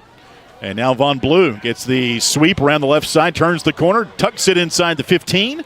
And a good run there for Von Blue. Tash, and it's a Liberty first down inside the Rogers Heating and Cooling red zone. Josiah McGrew, defensive back, makes the stop. Nice. As Casey Kane will come in now for Reese Smith. It's a nice recognition there by Von Blue, AY. I think he was supposed to get to the edge, but he made a little cut move and picked up a couple extra yards. Tyson Mobley, transfer from Coastal, will be wide to the right all by himself. On first down and 10 from the FIU 17. Snap to Vasco, hands off to Dickens again, bouncing outside of the 10 to the 5, towards the pylon, and he will be short. What a strong run for Von Blue as he was knocked down by a couple of navy blue jerseys, including Josiah McGrew.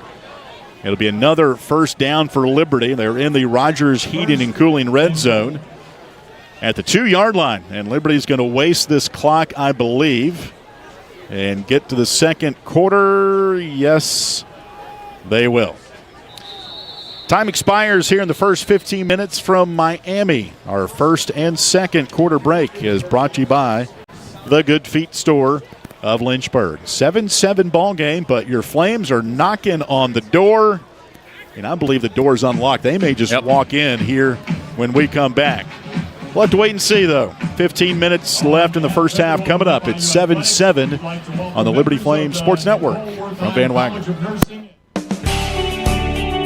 Liberty Athletics would like to thank Carter Bank for their support of the Liberty Flames Sports Network from Van Wagner. Carter Bank offers customized banking strategies and services for individuals and families. Carter Bank branch 6 in the Lynchburg area. Carter Bank can be reached at carterbank.com.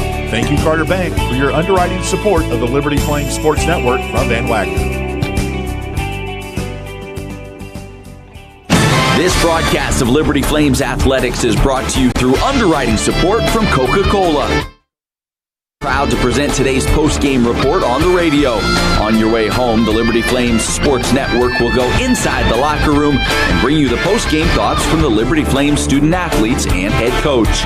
More information on Coca-Cola is available at Coca-Cola.com. Coca-Cola is a proud supporter of Liberty Athletics. The doctors at Crossroads Family Dentistry say go Flames and good luck this season. The dental team at Crossroads Family Dentistry, Stephen Hatch, James Peary III, Trey Woolwine, and Carol Roberts provide services from standard checkups to complex restorative dentistry services. They also accept most dental insurances. Crossroads is located at 14761 Forest Road in front of Brauburgers and can be reached at 434-363-9422 and at crossroadsfamilydentistryva.com.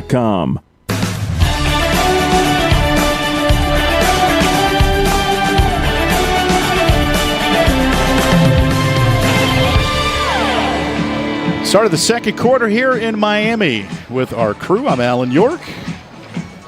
7-7 ball game. Back-to-back scores after Liberty forced a 3-and-out defensively for FIU. Then Liberty went on 11 plays, 71-yard drive, 15-yard touchdown catch by Dante Lee Jr. FIU answered with a double-digit drive as well, 10 plays, 75 yards, and Joe Pazanski, 6-yard touchdown run. Liberty will be right in front of us. First and goal from the 2. The orientation of Pit Bull Stadium is east to west. So the end zone to our left is due east, right towards Miami Beach. The sun setting to our right, due west. Beautiful night. And it's been a great trip, but want to get in, get a win, and get home.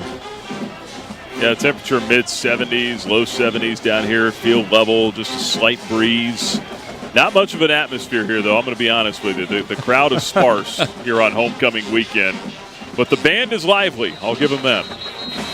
Stadium opened up in 1995. Record crowd 2011 when Duke was in town, over 22,000. Yeah, that's over capacity here. Yep. Supposedly 20,000 is their max. That's not supposed. That is right as can be. Well, you believe. Depends on what you believe. It's bleachers. You can squeeze a lot of more people in here. Okay. For Liberty at the 2. Offset eye to the right of Vasco. Blue and Dickens in the backfield with Vasco.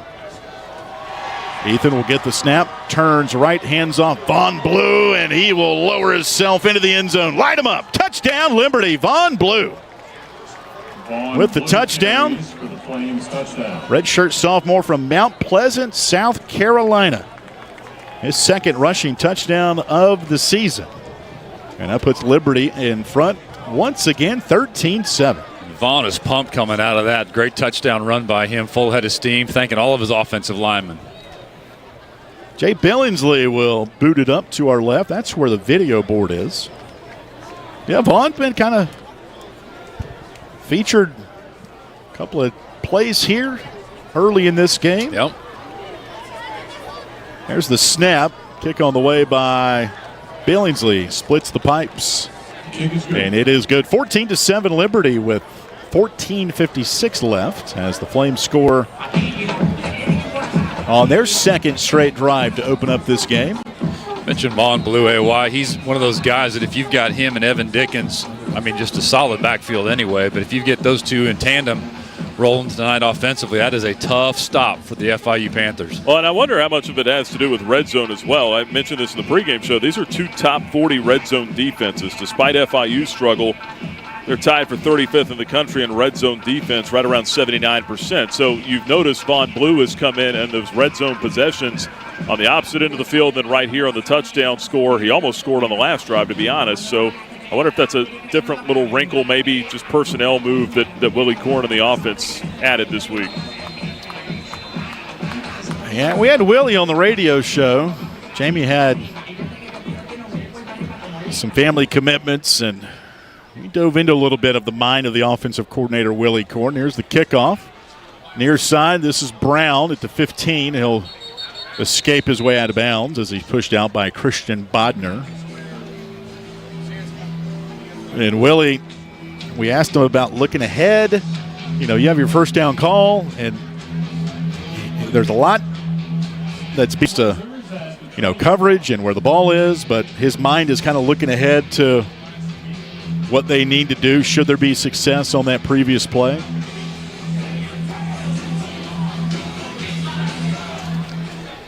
So at the 20, FIU will look against a four-man front on the near hash. Snap to Bazanski. Rifle throw over the middle. Pass caught by Perry. He's on the move. He broke a tackle, broke his second tackle, and he's finally chased down by Devin Henderson by a shoestring at midfield. Down to the Liberty 44 as Perry made the catch and spun away from the Flames. Yeah, a really nice spin move there by Perry to break that tackle and then shift it into overdrive. 14-7 Liberty, 14:26 to play in the first half. FIU went 75 yards on its previous drive. They'll have a tight end to the right. That's Justin Cayenne. Goes by Pepper. That's his nickname. First down, shotgun Pazanski. Blitz is picked up. Now he'll roll right. A lot of time to throw. Unloads it downfield. Incomplete. Marion Williams almost scooped that one as it barely hit the turf before he got to it on the near sideline. It'll be second down and 10 with 13:56 to play in the first half. 14-7 Liberty. Guys, Perry made that big catch and headed straight to the sideline, and the trainer's over there looking at him, so we'll keep an eye on that. Ball's on the left hash as the Sunblazers scrimmage left to right. Inside Liberty territory at the 44. 14-7 Liberty, 13:56 to play in the first half as Christian Bodner will sprint off the field and Ethan Crisp will come in. Here's the snap to Bazanski. Handoff to Carey around the right side. Collides with third down and 2 coming up for FIU, who's in all Navy today with the Sunblazers logo in yellow on the side of their Navy helmet. Snap to Bazanski. Handoff to Carey up the middle into the interior of the Flames defense.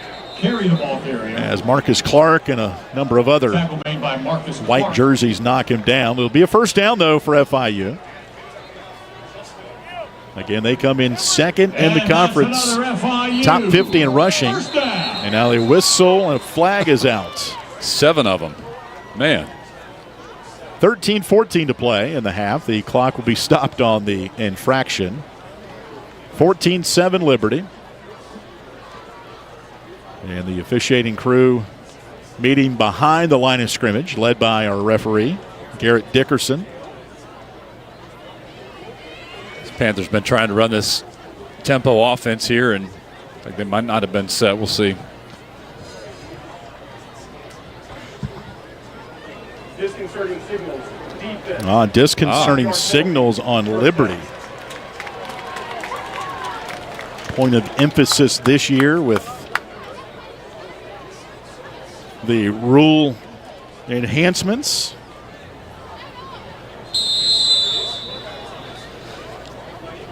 That'll make it first down and 5. No player shall use words or signals that disconcert opponents when they're preparing to put the ball in play. And that's what Liberty did. At the Liberty 26, Pazanski to throw. Fade, right sideline. It's up in the air, comes down in the end zone, incomplete. All the locals are beside themselves. Coverage on the play by Christian Bodner. He looks up through the fans and like a pro wrestler, like in between the rings. Like, yeah, that's it.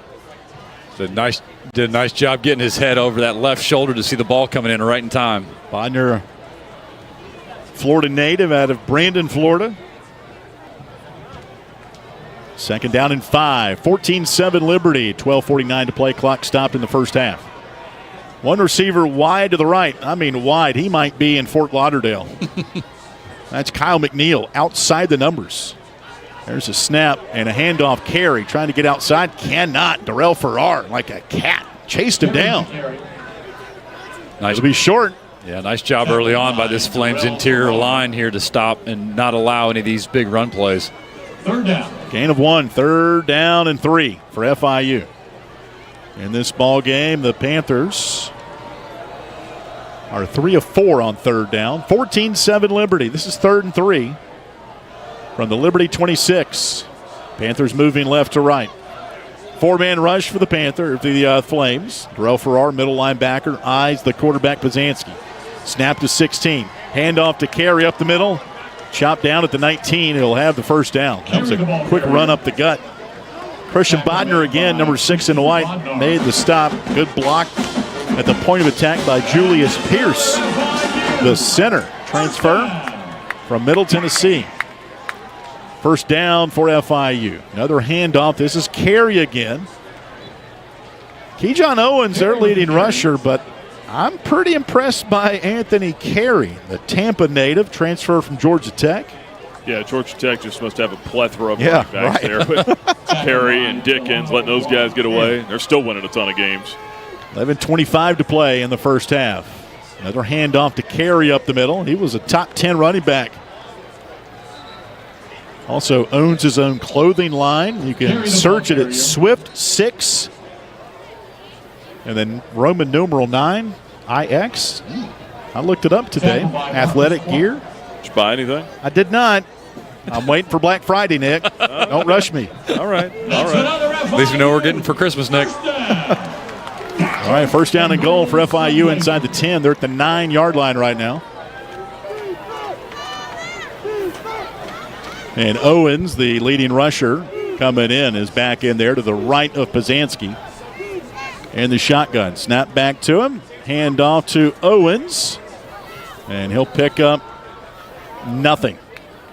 Not much push by that offensive line. And his D-line standing tall there for Liberty, led by Bryce Dixon. And Liberty will call timeout as Kyle Krantz and the defensive coaches meet the white-cladded Flames on the near sideline. 10:47 left here in the first half. 14-7 Liberty. Next week, Liberty will be in Ruston, Louisiana for a date with the Bulldogs of Louisiana Tech. They are out on the Palouse here tonight out west, playing Washington State. That game will kick off at 10 o'clock Eastern time. Other scores around the conference: number 23, Tennessee on Rocky Top leads New Mexico State 21-3. Western Kentucky leads Middle Tennessee 28-16, middle of the third. And Missouri State had a big lead at halftime, 24-7 over UTEP, but the Miners, they got that pickaxe working right now. 24 apiece entering the fourth quarter out in Springfield. I'll give UTEP a lot of credit, man. Scotty Walden, he will not let those guys quit. I think he was absolutely the right hire there.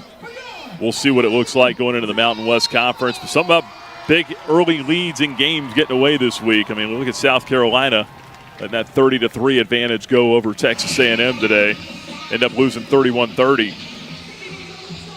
Yeah, that was a school record comeback for A&M. In this note, entering Saturday, teams were 0-286 in SEC play since 2004 when trailing by 27 points or more. So the Aggies get it done at Kyle Field. Good gracious. And they're the one team out of 287. Well, it makes that big extension Mike Elko's about to get look even better, doesn't it? A 6-year extension he's getting ready to sign, reportedly. You talk about Louisiana Tech, though, kind of go back to them study, because, I mean, they start the year 4-1. They're riding hot, and then all of a sudden they've lost, 3 out of their last 4. They lost their quarterback last week to an ACL injury. He's done for the year, but They played 3 quarterbacks throughout probably going to play 2 guys tonight at Washington State. I don't really know what to make of those guys. And as upsetting as Liberty's loss was last week to Missouri State, La Tech's loss to Delaware was equally excruciating. Yeah. Giving up an onside kick and a 51-yard field goal with 10 seconds left. As the Blue Hens won it over the Bulldogs. We'll see them next week down in Ruston. Right next to the Love Shack, which is the baseball stadium at La Tech. One year I spent a week there. Conference tournament 2 years ago. All right, second down and goal at the 10 for FIU as they move to our rights. Handoff to Byzanski, handoff to Carey. Actually, this is Owens, and he's into the end zone. The point of attack inside the 10-yard line has been excellent for FIU against this Flames defense. Their second rushing touchdown. This time it was Keyshawn Owens with his 10th rushing touchdown of the year. Yeah, he's really a good-looking running back. Seen a little bit of him. It's been a two-headed attack here, but that was an easy touchdown run for Owens. 14-13 Liberty. As Noah Grant, number 16, will kick it through the uprights to our right. At least he'll try to. And movement by Liberty. Flags are out.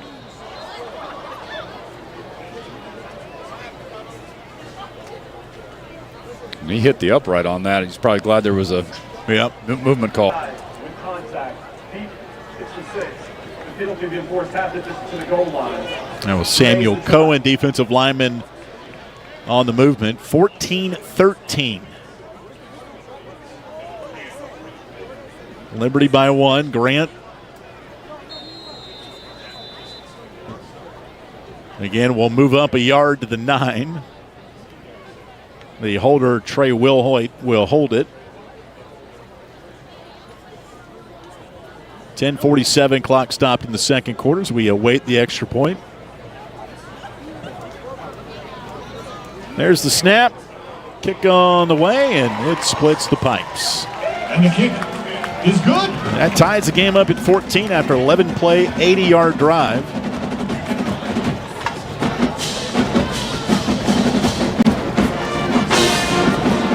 And our second tie of the ball game.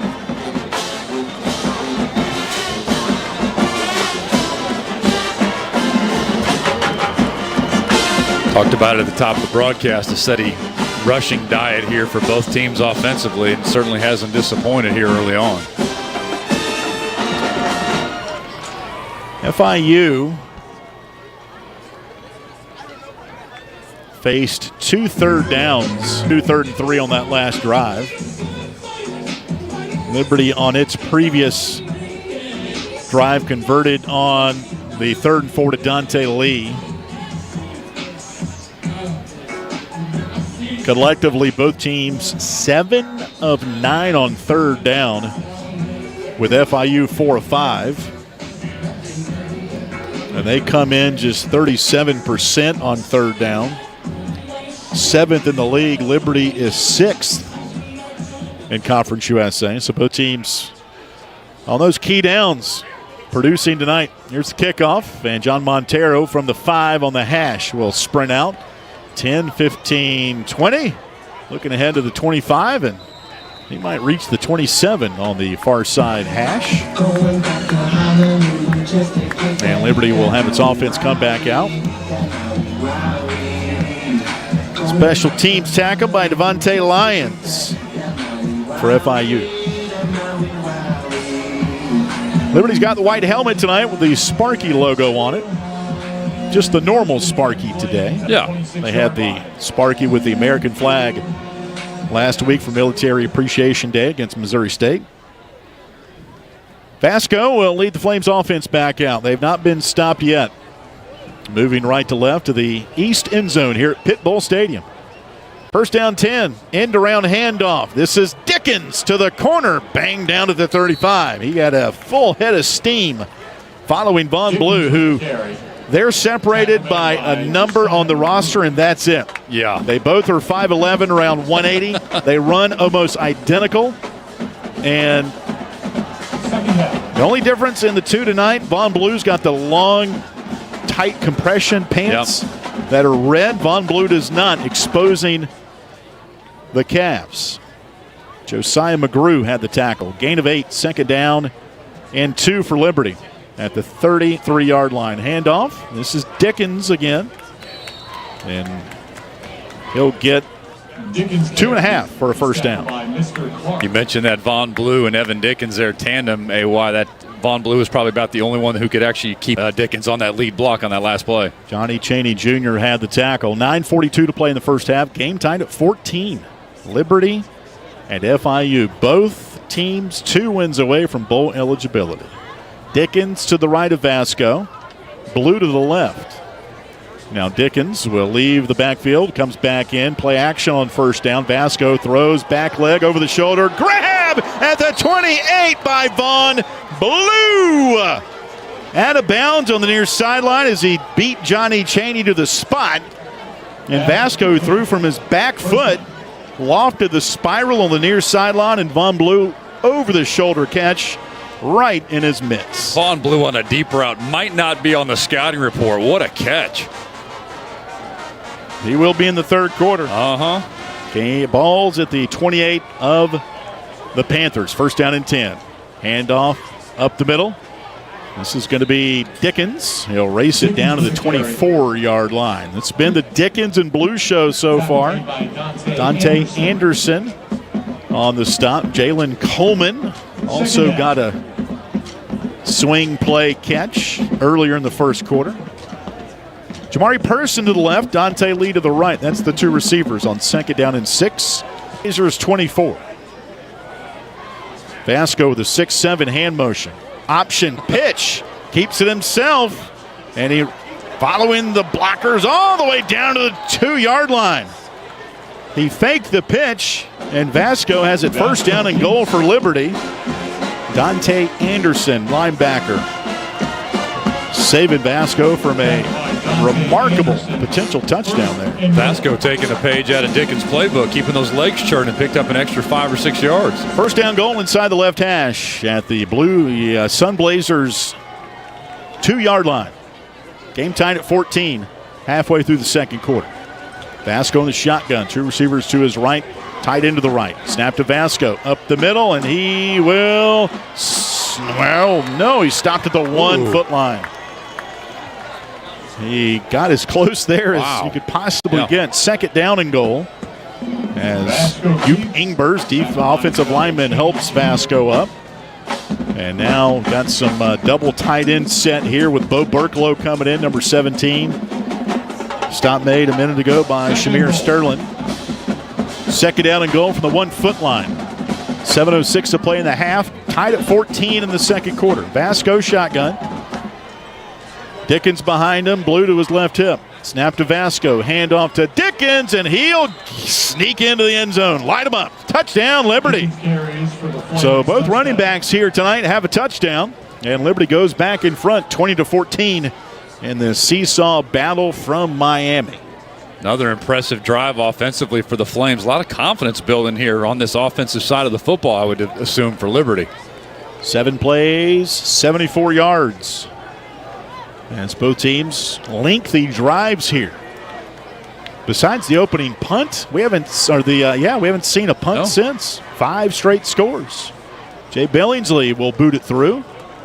And this might become a team that can get the most extra points. It's going to be vital for him. All right, our score is 6:54 to play in the first half. Track meet ensuing, 21-14 Liberty. We'll take a timeout as you hear this from Van Wagner. Liberty Athletics thanks 11 West for their support of the Liberty Flame Sports Network from Van Wagner. 11 West offers screen printing, embroidery, promotional products, and flat printing. 11 West graphic design team creates custom apparel and promotional products. More information can be found online at 11west.com, by phone at 540-639-9319, or at their location in the New River Valley at 6598 New River Road in Radford. Game day isn't the only adventure. Find yours in Bedford, Virginia. Just down the road, but a world away. Explore seasonal events, cruise the Blue Ridge Parkway, or hike the Peaks of Otter. Enjoy outdoor fun at Smith Mountain Lake or play world-class disc golf. Home to the National D-Day Memorial and packed with small-town charm. Bedford has it all. Plan your visit and see the event calendar at destinationbedfordva.com. That's destinationbedfordva.com. Turn up the heat. Foster Fuels is a proud partner of Liberty Athletics. Since 1921, Foster Fuels provides propane and gas services throughout Central Virginia and surrounding areas. From propane to fireplaces and tank installs to tankless water heaters. They also offer an app for requesting service, ordering fuel, and to pay your bill. Foster Fuels can be reached at fosterfuels.com.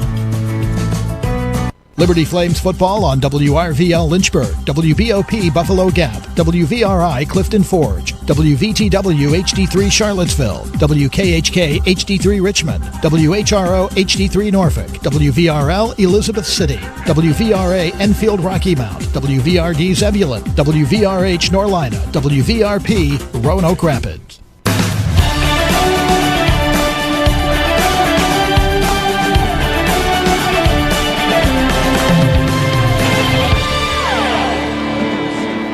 (21-14) Liberty, 6:54 left in the first half. Shout out to Lynchburg tonight. Mike is tuning in, putting up his Christmas decorations. He says, "Go Flames." Thanks for tuning in, Mike. Flames cap a 7-play, 74-yard drive. Evan Dickens, 1-yard touchdown plunge. Both teams averaging over 6 yards per play. Here's a kickoff, end over end, to Brown at the goal line. He'll take it out. 5-10, Ficklow puts his paws around. Actually, that was Bryson Jennings, pardon me. They were the same number. But Jennings with the tackle at the 20-yard line. You know, a common theme down here after these two FIU touchdown drives from Liberty's defensive coaches is it's not so much what they're doing, it's what we're not doing. We'll see what adjustments the Flames defensively can make. See if the communication gets a little bit better. That was one point of emphasis I've heard down here, not just from Dino Waits, but then Skylar McGee getting into his defensive line after that last touchdown drive as well. Ball's on the right hash. Panthers in their Navy. Moving left to right, Pazanski. Heel to toe stance, set to 15. Gets the snap. The right-hander will look, fades up top, soft throw, and ball knocked away. Coverage on the play by Michael Pollard, linebacker out of Jacksonville, Florida. You could hear that sideline as that pursuit was going on, yelling ball, ball, ball. Pollard did a nice job looking back over that left shoulder. 6:44 to play. Clock stopped in the first half.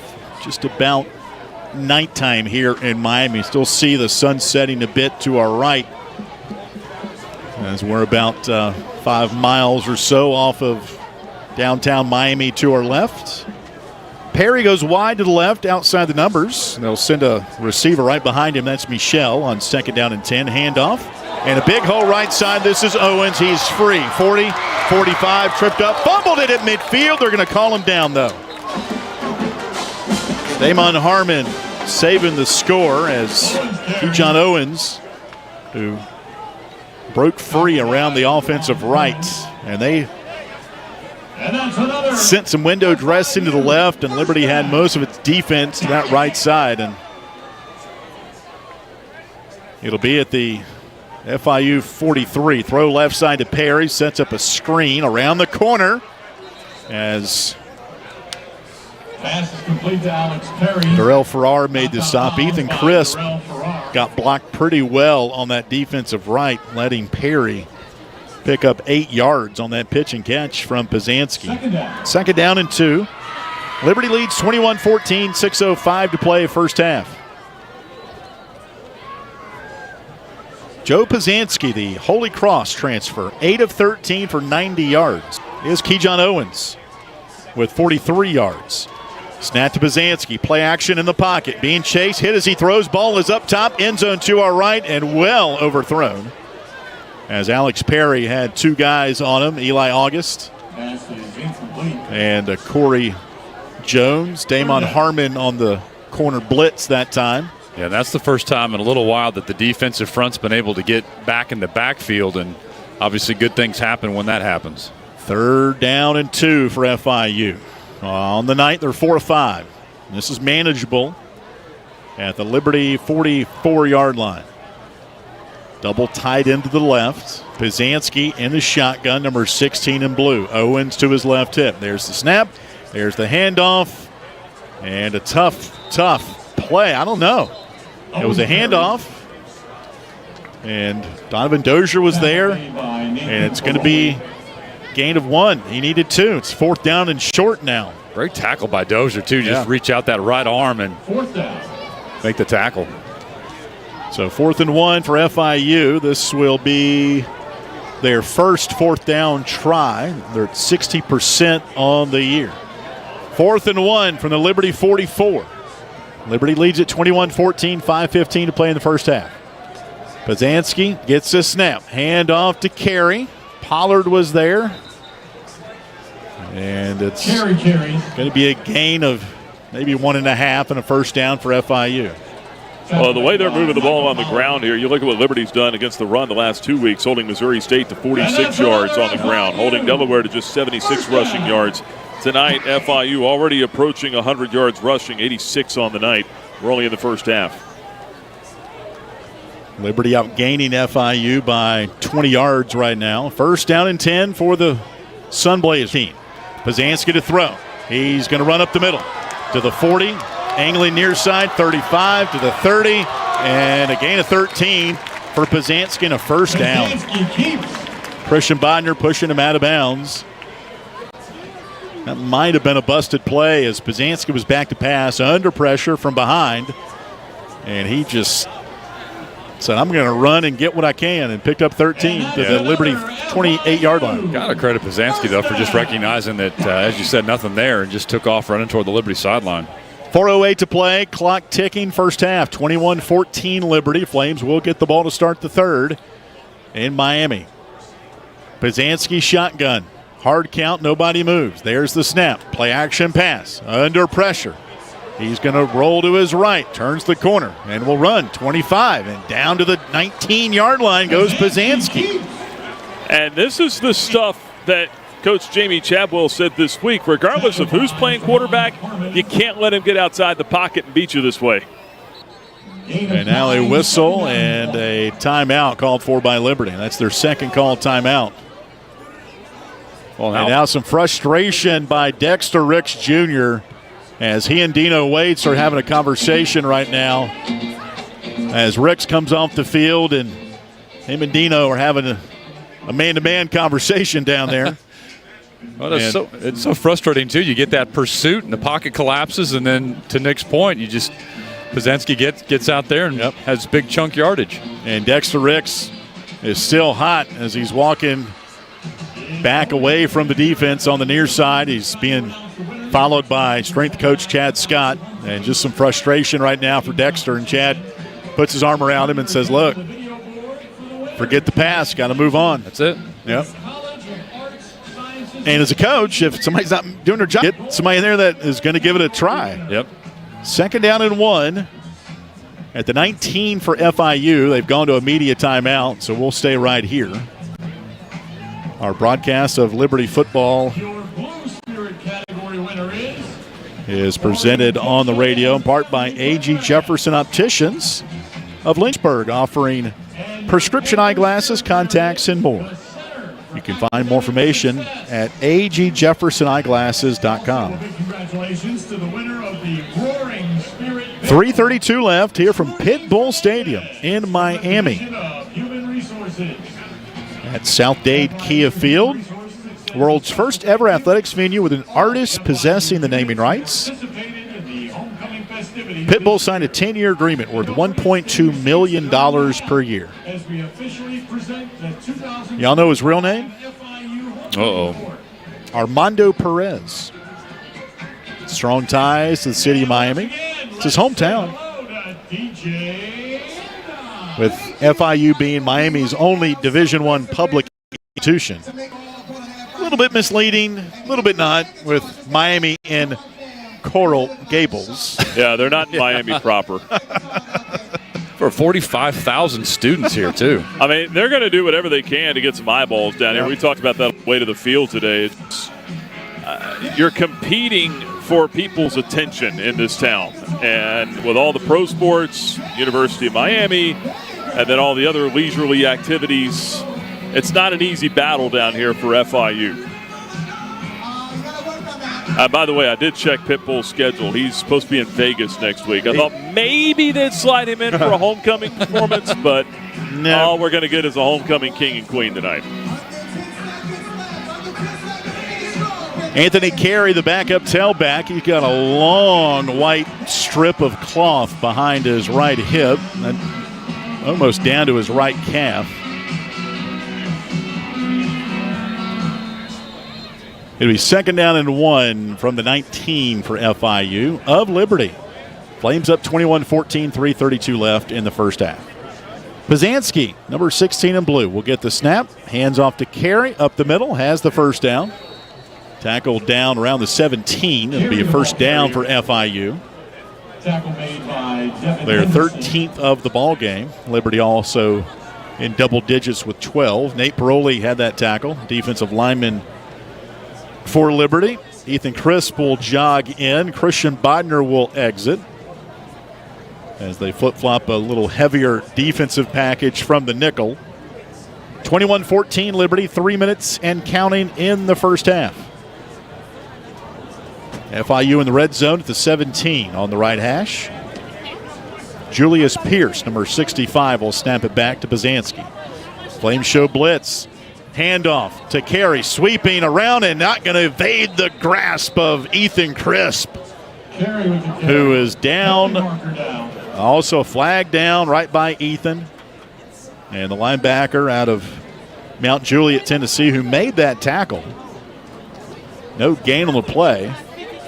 Is not getting up as Liberty training staff, Elias Levenway out to check on him. A couple of other people from the medical team. He's kind of got his hands up there around his ear holes on his helmet, laying there getting evaluated. There's a couple of other white jerseys there as well. That was a very physical tackle. It was, and watching the replay, it kind of looked like he went backwards. Yeah. Maybe his head's snapped the turf there. One would say, aren't they all physical tackles? They are, but that one was more of just downhill. Let's get him and run him down. And you get that whiplash effect where a player hits the back of his helmet on the turf, and it'll ring your bell. Ethan is jogging off well ahead of Elias, so that's a good sign. Sure, they'll look at him pretty closely, though, after that.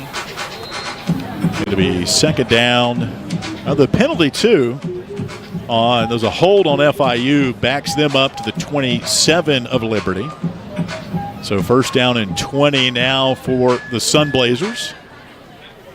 Yes, they still go by the Panthers, but this is a throwback game for them tonight on homecoming. Liberty up 21-14, 2:35 left in the first half.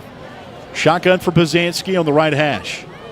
Snap to him. Blitz on the way. Handoff. This is going to be Devontae Lyons, their 3rd leading rusher, and he's not going to get much. Maybe 1 on the play. That's Damon Harmon, who makes the stop. For those that don't know much about Damon, encourage you to go to the football social media pages. Creative team did a great package on Damon and kind of documented his story, getting to Oklahoma to begin his career, now finishing up here at Liberty. Sorry, Jason. No, I was just going to say much better contained here on the defensive line on those last couple of plays here for the Flames defense. You can see there's some fire in there, and Damon Harmon is one of those. He's very vocal on that defensive side of the ball. That was good pursuit by him to get around the block and get out there and get home. Not, like you guys said, let that run get to the outside there. And that video package you're referencing, Alan, I think it was called My Last Shot for Damon Harmon. Really good in-depth stuff talking about how his grades were not nearly what they needed to be at Oklahoma, ended up getting dismissed from the team because of it. A quote that stuck with me in there is he's talking to his mom. He said he felt like he let her down. Yeah. Ooh. And he also credited Christy Bites, academic advisor for athletics. She and her team do an excellent job with our student athletes. And Damon, almost daily you'll see him in the Liberty Athletic Center keeping his grades in check as he rides out on this Liberty football team for one final time in college. Second down 18 after the timeout. Ball's marked at the 25 of FIU. Liberty up 21-14. 2:27 left and a whistle and false start on the men in blue. They're going to back him up 5. FIU, the most penalized team in Conference USA, at 60 penalty yards per game. That is top 20 worst in the country. So now it's second down and 23, back at the 30. Right hash mark. Lions, number 20, to the left of Pazanski, the quarterback. Snap to Pazanski, play action, pocket breaks. He rolls right at the 35. Now will run inside the 25 as Devin Henderson just sets up a shield, and Pazanski jogs out of bounds right by the partitions that the Liberty football support staff unfold to block the signals coming in. The trend on this drive here for the Panthers really has been this pocket collapsing, but we'll credit the defensive line for the Flames really getting back in the backfield here. We're going to head to the 2-minute warning here in Miami. 21-14 Liberty. End of the second quarter coming up on the Liberty Flames Sports Network from Van Wagner. Frank Good Builders is a proud supporter of the Liberty Flames. Frank Good Builders and its partners design, build, and renovate custom homes in Lynchburg and the surrounding areas. From designing a plan to picking out fixtures, Frank Good Builders works with each client to create and renovate custom dream homes. Frank Good Builder, tradition, innovation, trust. Frank Good Builders can be reached at 434-238-3710 or visit frankgoodbuilders.com. Liberty Athletics thanks Frank Good Builders for their support of the Liberty Flames Sports Network from Van Wagner. What's important isn't that Freedom First has been in business since 1956. What's important is how we've been doing business since 1956. We have been accountable to our members, not stockholders. We make loans that cost less, offer savings plans that pay more, and give back to our community. And that hasn't changed. What has changed is our ability to serve you with more locations and more technology to simplify your financial life. Freedom First. It's a place where anyone in our region can bank for good. A huge thank you to Gentry Lock Attorneys for their support of Liberty Flames Athletics. Gentry Lock Attorneys practice a range of disciplines to help companies, institutions, organizations, and individuals with legal and business challenges. This includes trust and estates, medical malpractice, and business litigation. Gentry Lock Attorneys are located downtown Lynchburg at 801 Main Street and serve the Commonwealth with additional offices in Roanoke, Richmond, and Norfolk. Gentry Lock can be reached at gentrylock.com. 2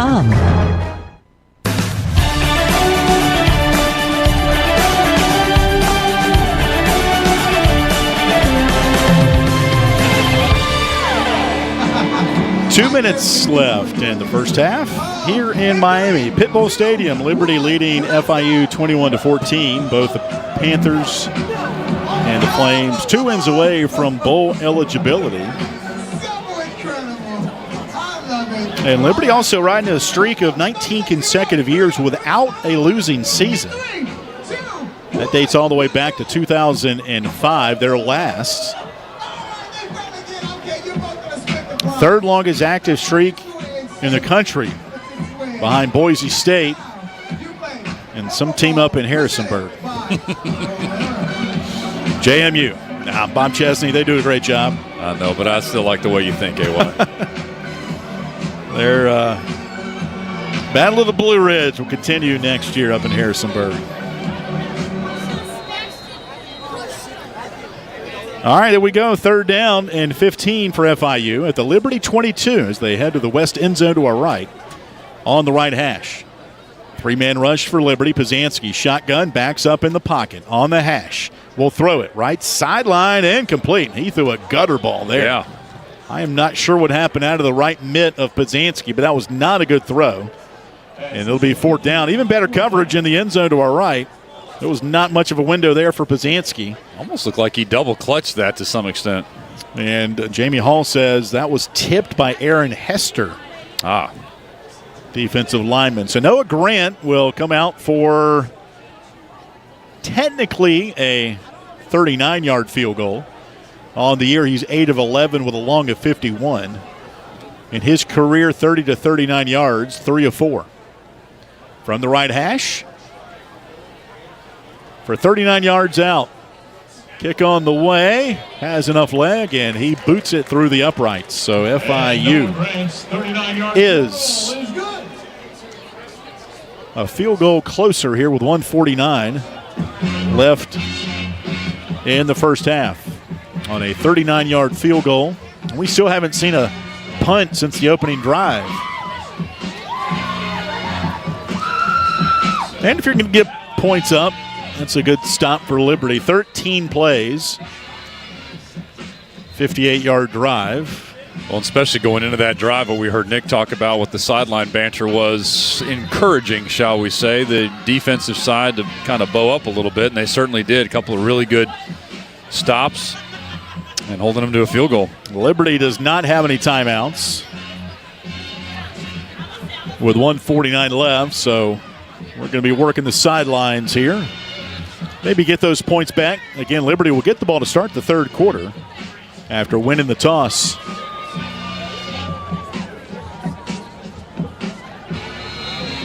Yep.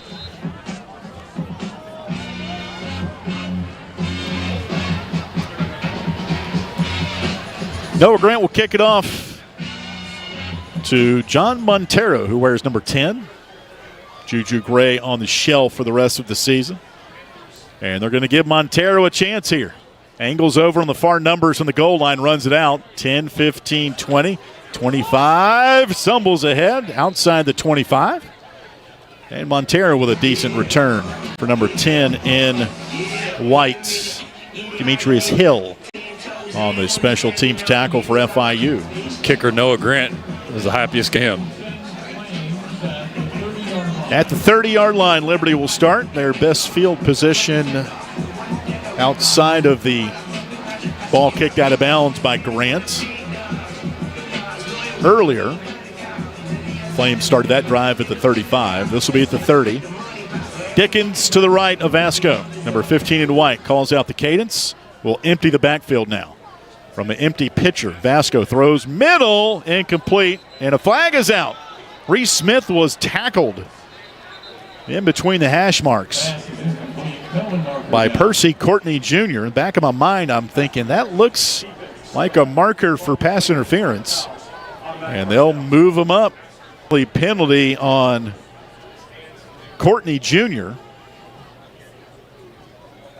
And that penalty will be the 4th of the game for FIU. Yeah, I think that back judge threw the penalty flag further than Vasco threw the pass. So they'll mark it at the 35-yard line. Not much of a penalty, though. Drive started back at the 30. Snap to Vasco. Throws in the pocket and throws it high over Jamari Person. Brian Blades, the second, had the coverage over by the FIU bench. 2nd down and 10. Curious, what was that penalty? Pass interference? Spot foul, okay. That was a tough penalty, though. Mm-hmm. Only aided Liberty 5 yards. 1:34 left. Clock stopped. Liberty leading 21-17 in the half. Throw over the middle. It's going to be Jamari Person.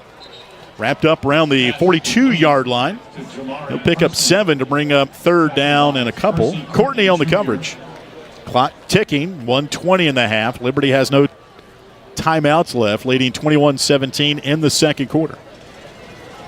Snap to Vasco. Throw over the middle. It's caught in midfield. This is Person again. Back-to-back catches for Jamari. Had him on the radio show back on Thursday. Blades in for Liberty at the FIU 49. 1:06 left in the half. Snap to Vasco. Fires it near side. Caught by Mobley. Down at the 39-yard line. It's inbounds, though, on the hash. And they'll stop the clock momentarily to move the chains. First down 10 for Liberty. As Ethan Vasco dissecting the Panthers right now. Snap to Vasco. Throws near side. Caught again by, this is Dante out of bounds at the 32-yard line. Really soft coverage here by FIU.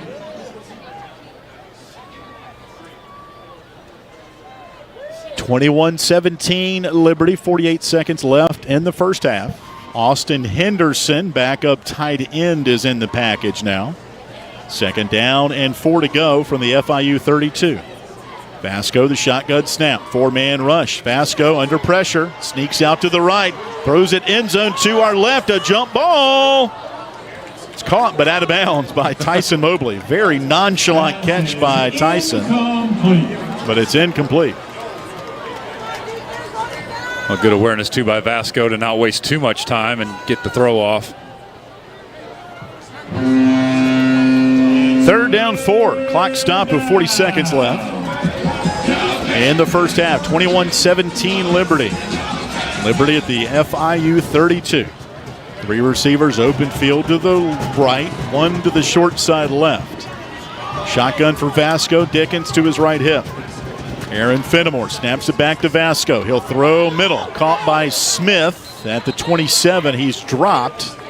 It'll be a Liberty first down. Mr. Clark on the stop on the hash. 36 seconds left. Ball's at the 27 of the Panthers. First down, snap to Vasco. Blitz on the way. Vasco hit and dropped back at the 36. That's a Foot Lion sack to give back, but for the other team. Flames quickly get back to line, 17 seconds left. Second down at about 17 now as Vasco will spike it down to the turf. And it'll be third down now in 18 at the 35. That was a costly sack a couple of plays ago. Yeah, he came in that backfield so fast, so Vasco didn't even have time to react or get rid of the football. Let's hear it for the defense. 21-17 Liberty, 14 seconds left in the half. And a timeout by Willie Simmons and the Panthers. He's their new head coach. So Liberty had it at the 27-yard line, first and 10. And the sack has him back now at the 35.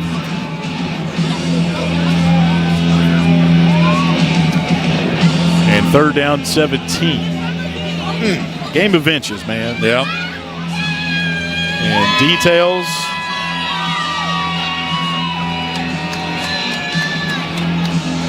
So after the timeout, FIU has 1 timeout left. Liberty does not have any timeouts.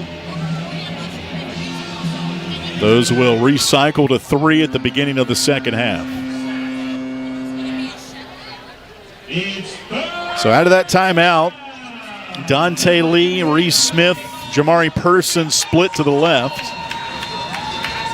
Tied into the right on 3rd and 17. Snap to Vasco, sprints to his left on the hash, will throw towards the end zone. Jump ball, tipped and incomplete. Jamari Person kind of mistimed his jump. Yeah. And it tipped off his hand coming down out of the jump. And Liberty will kick a field goal here with 8 seconds in the half. He turned left coming out of his route there, and you're exactly right, AY. Just jumped a little bit too early. The ball was probably there. That probably would have been a completion had his timing of his jump would have been on. Here's Jay Billingsley out for a 52-yard field goal. His career long is 54. Season long 50 at UTEP. Inside the right hash, low snap, dug out. The kick was good, but it's going to be stopped and a flag is out. That was not a great snap by Ryan Manis. The kick was good, though, from 52. Here's the call. False start on Liberty. Last couple of ball games, Liberty has had some false starts. And so now, Jay Billingsley will attempt a career long from 57 yards away.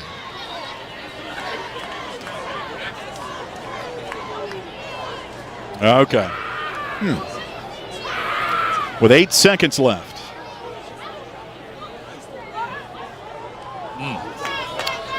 On 4th and 23 from the 40 of the Panthers. Could be the final play of the half. Snap to Vasco. Backs up at midfield.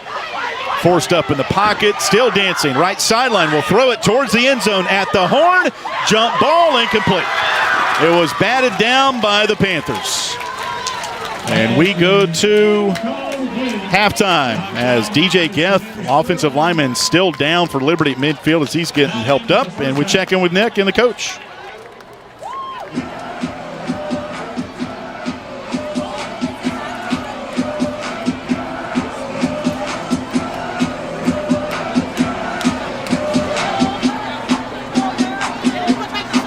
At this time, please join us in welcoming the employees from our official sports medicine provider, Baptist Health, at tonight's game.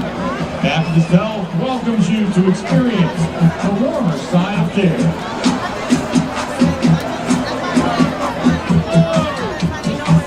We'd also like to thank the FIU Athletics medical staff from Baptist Health for the excellent care they provide our FIU football program. Thank you to Baptist Health for your continued support. All right. Jamie Chadwell, Nick at halftime, 21-17 Liberty. Flames will get the ball to start the third, but coming up next, Jason Prill will anchor our halftime coverage, brought to you by Segra. Liberty leads at 21-17 here in Miami at FIU on the Panthers' homecoming. This is Liberty football from Van Wagner. The Good Feet Store is a proud supporter of Liberty Flames athletics. The arch support specialists at the Good Feet Store offer customized arch support options to help with foot, knee, and back pain. Every Good Feet location offers arch support in a range of styles and sizes. The Good Feet Store is located at Ward's Crossing in Lynchburg and online at goodfeet.com. Thank you to the Good Feet Store in Lynchburg for supporting the Liberty Flames Sports Network from Van Wagner. Thank you, Haley's Appliance and Haley's Outdoor in Lynchburg, for being a proud sponsor of the Liberty Flames Sports Network. Haley's Appliance offers major brands of appliances and outdoor equipment, including Husqvarna Power Products. They also provide delivery and service for all of the products they sell. Haley's has 2 store locations in Lynchburg, Haley's Appliance on Fort Avenue and Haley's Outdoor at 55 Hicks Road. They can be reached at haleys.com. Our coverage of Liberty Flames football will continue after this 1-minute timeout on the Liberty Flames Sports Network from Van Wagner. The Journey thanks business partner Herbert E. Maxey Jr., a personal injury lawyer, for his support. Herbert Maxey offers legal representation for those injured in automobile and motorcycle accidents. He also negotiates insurance claims and engages in settlements and litigation related to personal injury or medical malpractice cases. Herbert Maxey serves clients throughout Virginia. Herbert Maxey can be reached at 1-800-248-1950 or by visiting herbertmaxey.com. Ironclad Coffee Roasters and Baking Company is a proud underwriting partner of the Liberty Flames Sports Network from Van Wagner. With cafes in the Richmond area and Richmond International Airport, Ironclad Coffees offers specialty coffees from around the world, including the House of User Blend and Steam Engine Blend. Ironclad Coffee also offers bakery items such as muffins, sticky buns, and more. For more information on Ironclad Coffee Roasters and Baking Company, you can visit ironcladcoffee.com.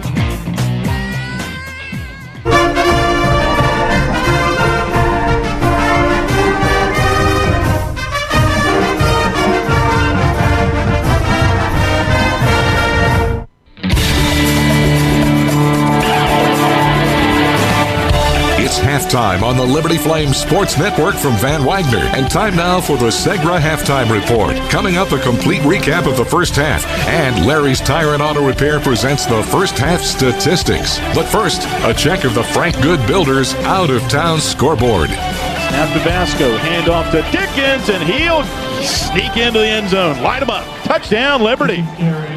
So both running backs here tonight have a touchdown, and Liberty goes back in front 20-14 in the seesaw battle from Miami. 21-17 would be the score at the half as Liberty leads it over FIU from Pitbull Stadium in Miami, Florida. Jason Prill here with you as part of the halftime report as we take a look now at the Frank Good Builders out-of-town scoreboard, and it has been a busy day across the country. We'll start first in Conference USA with Middle Tennessee.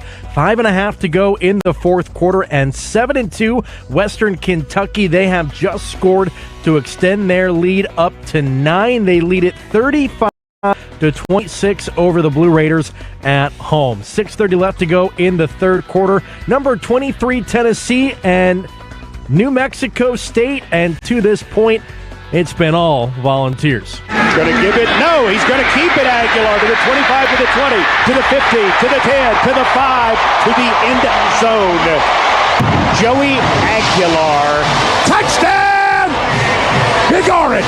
Bob Kessling of Learfield on the call as the 23rd-ranked Volunteers lead 28-3 over New Mexico State. Coming up in a little bit, 7 o'clock kickoff, Delaware and St. The Bearcats finally are in the win column after their upset win at Oregon State a week ago. They'll try to pick up a second win and their first in-conference play against the Blue Hens. Also, this evening at 8 o'clock on ESPNU, Jacksonville State plays host to Kennesaw State. It's a battle of unbeatens in Conference USA, nationally televised on ESPNU. Kennesaw State 2.5-point favorites in that one. Louisiana Tech and Washington State will round out the slate of Conference USA games tonight at 10 o'clock on the CW. One final from earlier, Missouri State 38-24 victory over UTEP as the Bears continue their role in their first season in Conference USA. Let's turn our attention now to the top 25. We had some great games earlier today. Number 3, Texas A&M and unranked South Carolina.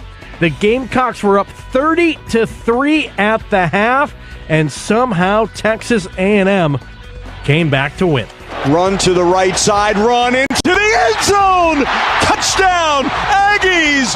We are tied! E.J. Smith, 99-yard drive. Andrew Monaco of Learfield on the call as the Aggies would hold on to win 31-30 and maintain their undefeated season. Number 9 Notre Dame blows out number 22 Pittsburgh 37-15 out in Pittsburgh as they continue to improve as the season goes on. Number 18 Michigan held off Northwestern 24-22 on a last-second field goal from Dominic Zavada. 31-yarder in Wrigley Field took out Northwestern, who fall to 5-5 on the year. Number 2 Indiana 31-7 victors over Wisconsin as well. And down goes number 24 South Florida and number 25 Cincinnati, each of them losing by a score to Navy and Arizona respectively. Also live right now, some good games. The biggest one maybe of the day, number 4 Alabama and number 11 Oklahoma. Midway through the fourth quarter, it has been back and forth, but right now it is the Sooners. Number 21 Iowa trails number 17 USC 26-21 with just over a minute to go as the Trojans trying to hold on to possession and finish out that ball game. And number 16 Georgia Tech, they trail by 1 against Boston College 34-33. 3:49 left to go in the fourth quarter. Lots of look around the country as part of the Frank Good Builders out-of-town scoreboard. Once again at the half, it's Liberty 21. Field goal range. And then Liberty threw a Hail Mary. That was incomplete. And that is the half. 21-17 Liberty. So Flames left some points on the field that last drive at the end of the second quarter. Statistic-wise, Liberty outgaining FIU 226-212. These stats brought to you by Larry's Tire. 142 through the air, 84 on the ground for Liberty, 90 yards passing, 122 on the ground for FIU. Both teams with 4 penalties in the first half. Third down conversions, Liberty 5 of 7, FIU 4 of 7. Total plays, Liberty 38, FIU 36. Both teams exactly 6 yards per play and 11 yards per completion. Both teams in the red zone 3 times. Both have scored 3 times. Time of possession, 15:36 for Liberty, 14:24 for FIU. That's almost split right down the middle. For Liberty, individually, Ethan Vasco, 12 of 18, 142 yards passing, 1 touchdown. Evan Dickens, the leading rusher, 12 carries, 44 yards, and a score. Leading pass catcher, Dante Lee Jr., 4 catches for 50 yards and a touchdown. For FIU, Joe Pazanski, 8 of 15 throwing, 90 yards. Their leading rusher, Keyshawn Owens, 44 yards and a touchdown. And their leading receiver, with 5 catches for 62 yards, is Alex Perry. Defensively, Liberty led in tackles by Darrell Farrars, 4. And for FIU, their leading tackler, Josiah McGrew, has 4 as well. So a lot of parallels in this game tonight down in Miami. And Liberty leading 21-17. Our halftime stats brought to you by Larry's Tire and Auto Repair. We'll step aside. One more break to bring you on the Segra halftime show. We'll have the third quarter coming up here from Pit Bull Stadium in Miami. This is Liberty football from Van Wagner. Hi, this is Alan York, asking you to join the team as a member of the Flames Club. As a Flames Club member, you can make a difference by directly contributing to the success of Liberty Athletics. The Flames Club's mission is to raise the financial support needed to provide our coaches and student athletes with the resources to compete for championships. Membership levels vary and begin at just $75. Some gifts may even be tax deductible. When you join the Flames Club, you're truly investing in champions and championships. Join today at libertyflamesclub.org.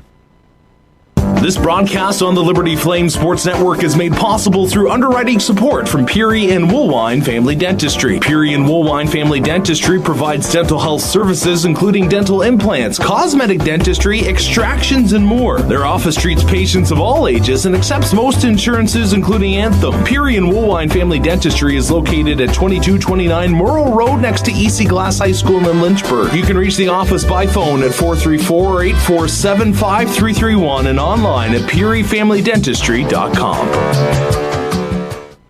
Our coverage of Liberty Flames football will continue after this 1-minute timeout on the Liberty Flames Sports Network from Van Wagner.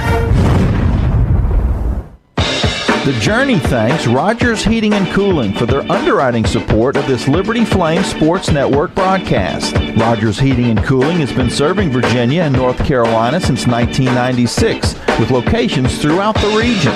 They provide residential and commercial HVAC services, including system installation, maintenance, and repair. More information is available at callrogers.com. Thanks to Rogers Heating and Cooling for their support of the Liberty Flames Sports Network from Van Wagner. The Liberty Flames Sports Network thanks Segra for their support.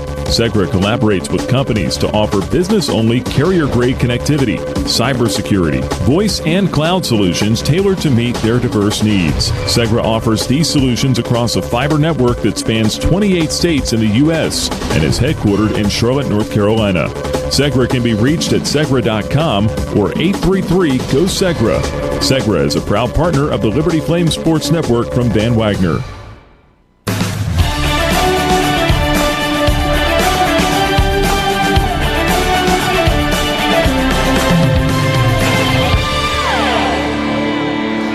Third quarter about to start here in Miami, here at Pit Bull Stadium, alongside Jason Porter. I'm Alan York, Jamie Hall to my right, running our video stream, Cody Whitman, engineering here tonight, and Jason Prill back in our Lynchburg studio. Jamie, let's check that. Nick Pierce. There he is. Whose wife is Jamie. There you go. On the sideline with us, brought to you by Carter Bank. All right, fellas, what's going to take to pull this one out here tonight? This is a tight one right down the middle, Jason. Yeah, I'm liking the defensive fortitude there that we saw in those last 2 possessions for the Flames. I think they really bowed up, and offensively, it seems like Liberty's been able to do just about anything they wanted to do. So this may be the defensive side of the ball to step up here and finish the task tonight. All right. Hope that last drive offensively doesn't come back to bite the Flames after getting it to the 27. Then Ethan took that sack. And then a false start on the field goal attempt. Had to bring the offense back out. And you would, as Nick said, would have liked to have seen Liberty maybe do a 2-for-1 there. Yeah. As they get the ball to start the third. They'll move from our left to right. And Noah Grant will kick it off for the blue-cladded FIU Panthers, who were going by the Sunblazers tonight, their original mascot back in the mid-70s, early 80s. John Montero deep to receive the kick. Corey Jones, he's hyped up down there. He's the sidecar of Montero. Here comes the run up by Grant. He'll kick it short and returnable for Montero up at the 11. Here comes John to the 15, 20, 25, 30. Quickly chopped down right around the 30-yard line on the near sideline. And we got Liberty first down and 10. Preston Thompson made the stop on the special teams for FIU. They'll mark it right at the 30-yard line. And Ethan Vasco, who was 12 of 18 in the first half, goes by Skip. Although I've not heard them call him Skip at all this year. He told me that back in May. Well, it was a secret.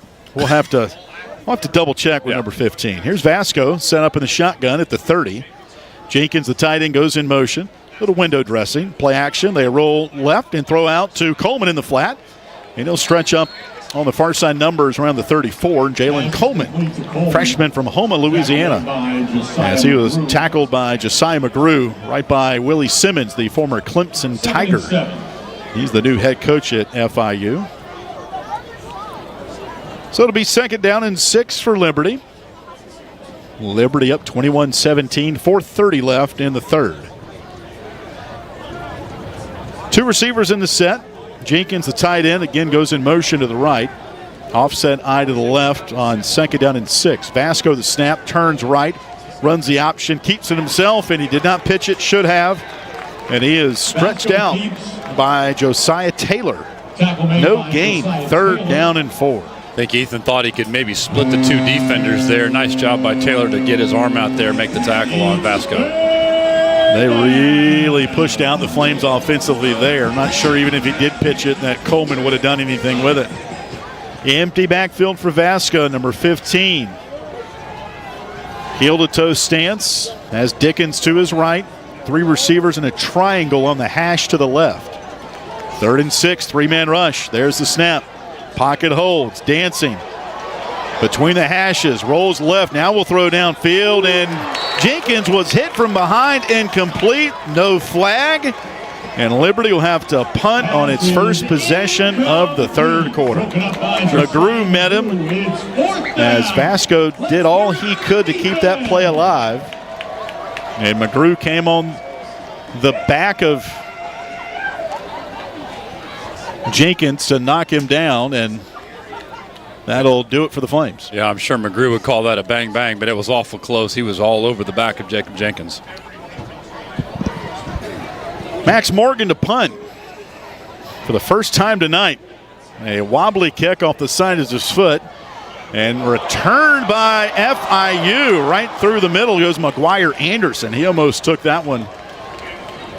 They've got it near midfield. It's tough when you don't get a whole lot of air into that kick. Your coverage team can't get down there in time to make the tackle. Jacob Jenkins tied in on the tackle. So great field position. By field position start, this is the best field position any team has had tonight. At the Sunblazers 43. Their quarterback, Joe Pazanski, holy cross transfer, 8 of 15, 90 yards throwing. Keyshawn Owens, their leading rusher, behind him on first down. Snap to Byzanski. Handoff to Owens. Sweeping around the left side. Now runs it up the hash and stopped down by Henderson and Damon Harmon. Good gain on first down for Owens. You know, that could be a sequence to remember, Alan. Remember the 2-minute drive for Liberty. They get turned away on points there with a field goal attempt. They end up having to throw the Hail Mary because of the penalty, and they get nothing on the drive to start the second half. Second down 6 for FIU near midfield. Liberty leading 21-17. After a quiet opening drive of the third, Liberty had to punt. And second down 7 for the Panthers. Snap to Byzanski. Another handoff to Owens. Up the middle, breaking free. 40, 35. Devin Henderson knocks him down on the hash. That's a gain of about 18 yards for Owens. And talked a little bit about in the pregame, the point of attack. Who's going to win at the line of scrimmage? Certainly was the case there for the Sunblazers. First down. Byzanski rolls right. Turns the corner, throws out of bounds. Pass caught by McNeil. At the 25, 9-yard gain as he goes out of bounds by the FIU bench. First time we've seen a large gash running play there by the Panthers up the middle tonight. Liberty leading 21-14, 12:03 to play, third quarter. First down 10 for the Panthers at the Liberty 23, moving right to left. Byzanski, number 16 in blue, puts his left hand out to calm everybody down. Looks over to the far sideline. Willie Simmons, the head coach, is the play caller. And Byzanski resets the offense. 2 receivers to his left. There's the snap. He'll throw quick out near side, caught by McNeil. Splits a couple of defenders and a wash down to the 18, where Henderson, redshirt freshman, Cartersville, Georgia, wears number 7, knocks him down. Gain of 5, second and 5 for FIU. And the Rogers Heating and Cooling red zone. Snap to Byzanski. Handoff to Owens again. This time the Flames will bow their back. No gain. Third down and 5 coming up. C.J. Bazell from his joker spot. In front of about 40 friends and family here as a Miami native makes the stop. It's down in the concourse at halftime there, and there was a lot of red down there. It certainly was. Yeah. Saw Austin Henderson's family. Also Caleb Ryan's family, a couple of tight ends. Third and 5 here. Big play for the Flames defense. At the Liberty 17. Liberty up 21-17, early third. Byzanski, the snap, play action, sprints right, throws that way, caught. Great catch by JoJo Stone, redshirt freshman, Fairburn, Georgia. Really good route, his first catch. And on pace and target, Byzanski delivers it. Amarian Williams late on the coverage. First and goal from the Liberty 9. Byzanski hands off Owens. Quickly tackled at the line of scrimmage, but he falls forward. Christian Bodner, Florida native. After gain of 2, second down and goal around the 8-yard line. Yeah, Byzanski's really dangerous rolling out to his right. He's got a very accurate, very smooth-looking throw. 21-17 Liberty, 10 minutes left in the third. JoJo Stone, who just moved the sticks a minute ago, is wide right. 2 receivers to the left, including McGuire Anderson. Second down and goal from the 8. Ball's on the right hash. Stone goes in motion into the backfield, now exits the backfield. Long count by Byzanski. Make sure the offense is set. Play clock at 4. At the 8. Snap to Byzanski. Back to throw. Looks right. Throws middle. Caught. Touchdown. Alex Perry right above Damon Harmon. And for the first time tonight, FIU has the lead. Yeah, Perry's that big target, 6'5", 180, gets that frame stretched out right above the goal line. Byzanski hits him right in stride for the touchdown. Really an unabated drive there for FIU. They just went right down the field, and they were set up by the good return on that punt by McGuire Anderson at the 43-yard line. So they only had half the field to work with. 8-yard score for Perry. His 6th receiving touchdown, keeping pace with Liberty's Dante Lee. The extra point is good for Grant, and FIU extends the lead 24-21 with 9:32 left in the third. We'll take a timeout from Miami. FIU in front for the first time tonight. This is Liberty football from Van Wagner. The Good Feet Store is a proud supporter of Liberty Flames Athletics. The arch support specialists at the Good Feet Store offer customized arch support options to help with foot, knee, and back pain. Every Good Feet location offers arch support in a range of styles and sizes. The Good Feet Store is located at Ward's Crossing in Lynchburg and online at goodfeet.com. Thank you to the Good Feet Store in Lynchburg for supporting the Liberty Flames Sports Network from Van Wagner. Liberty Flames football on WRVL Lynchburg, WBOP Buffalo Gap, WVRI Clifton Forge, WVTW HD3 Charlottesville, WKHK HD3 Richmond, WHRO HD3 Norfolk, WVRL Elizabeth City, WVRA Enfield Rocky Mount, WVRD Zebulon, WVRH Norlina, WVRP Roanoke Rapids. Thank you, Haley's Appliance and Haley's Outdoor in Lynchburg, for being a proud sponsor of the Liberty Flames Sports Network. Haley's Appliance offers major brands of appliances and outdoor equipment, including Husqvarna Power Products. They also provide delivery and service for all of the products they sell. Haley's has 2 store locations in Lynchburg, Haley's Appliance on Fort Avenue and Haley's Outdoor at 55 Hicks Road. They can be reached at haleys.com. The Journey thanks business partner Herbert E. Maxey Jr., a personal injury lawyer, for his support. Herbert Maxey offers legal representation for those injured in automobile and motorcycle accidents. He also negotiates insurance claims and engages in settlements and litigation related to personal injury or medical malpractice cases. Herbert Maxey serves clients throughout Virginia. Herbert Maxey can be reached at 1-800-248-1950 or by visiting herbertmaxey.com.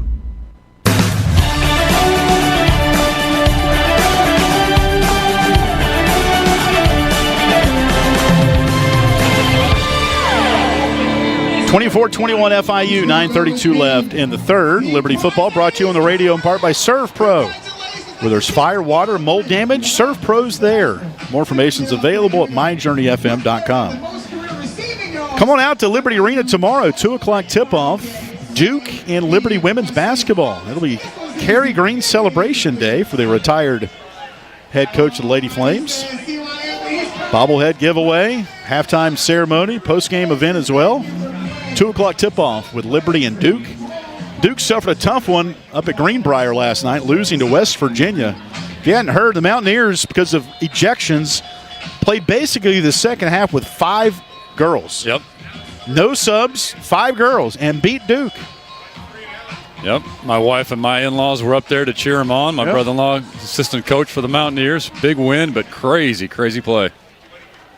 Here comes the run-up by Noah Grant. Flames need to score here. End over end, Montero will run it from the 6. Angles to the middle, to the 10, 15, and wow. Man, not much doing there on the special teams, unless you're FIU. Montero knocked down at the 19-yard line. Lanes just really haven't been open here on kickoffs tonight for the Flames on special teams.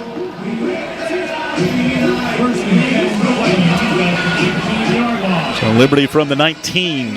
Their first drive, 3 and out to begin the third.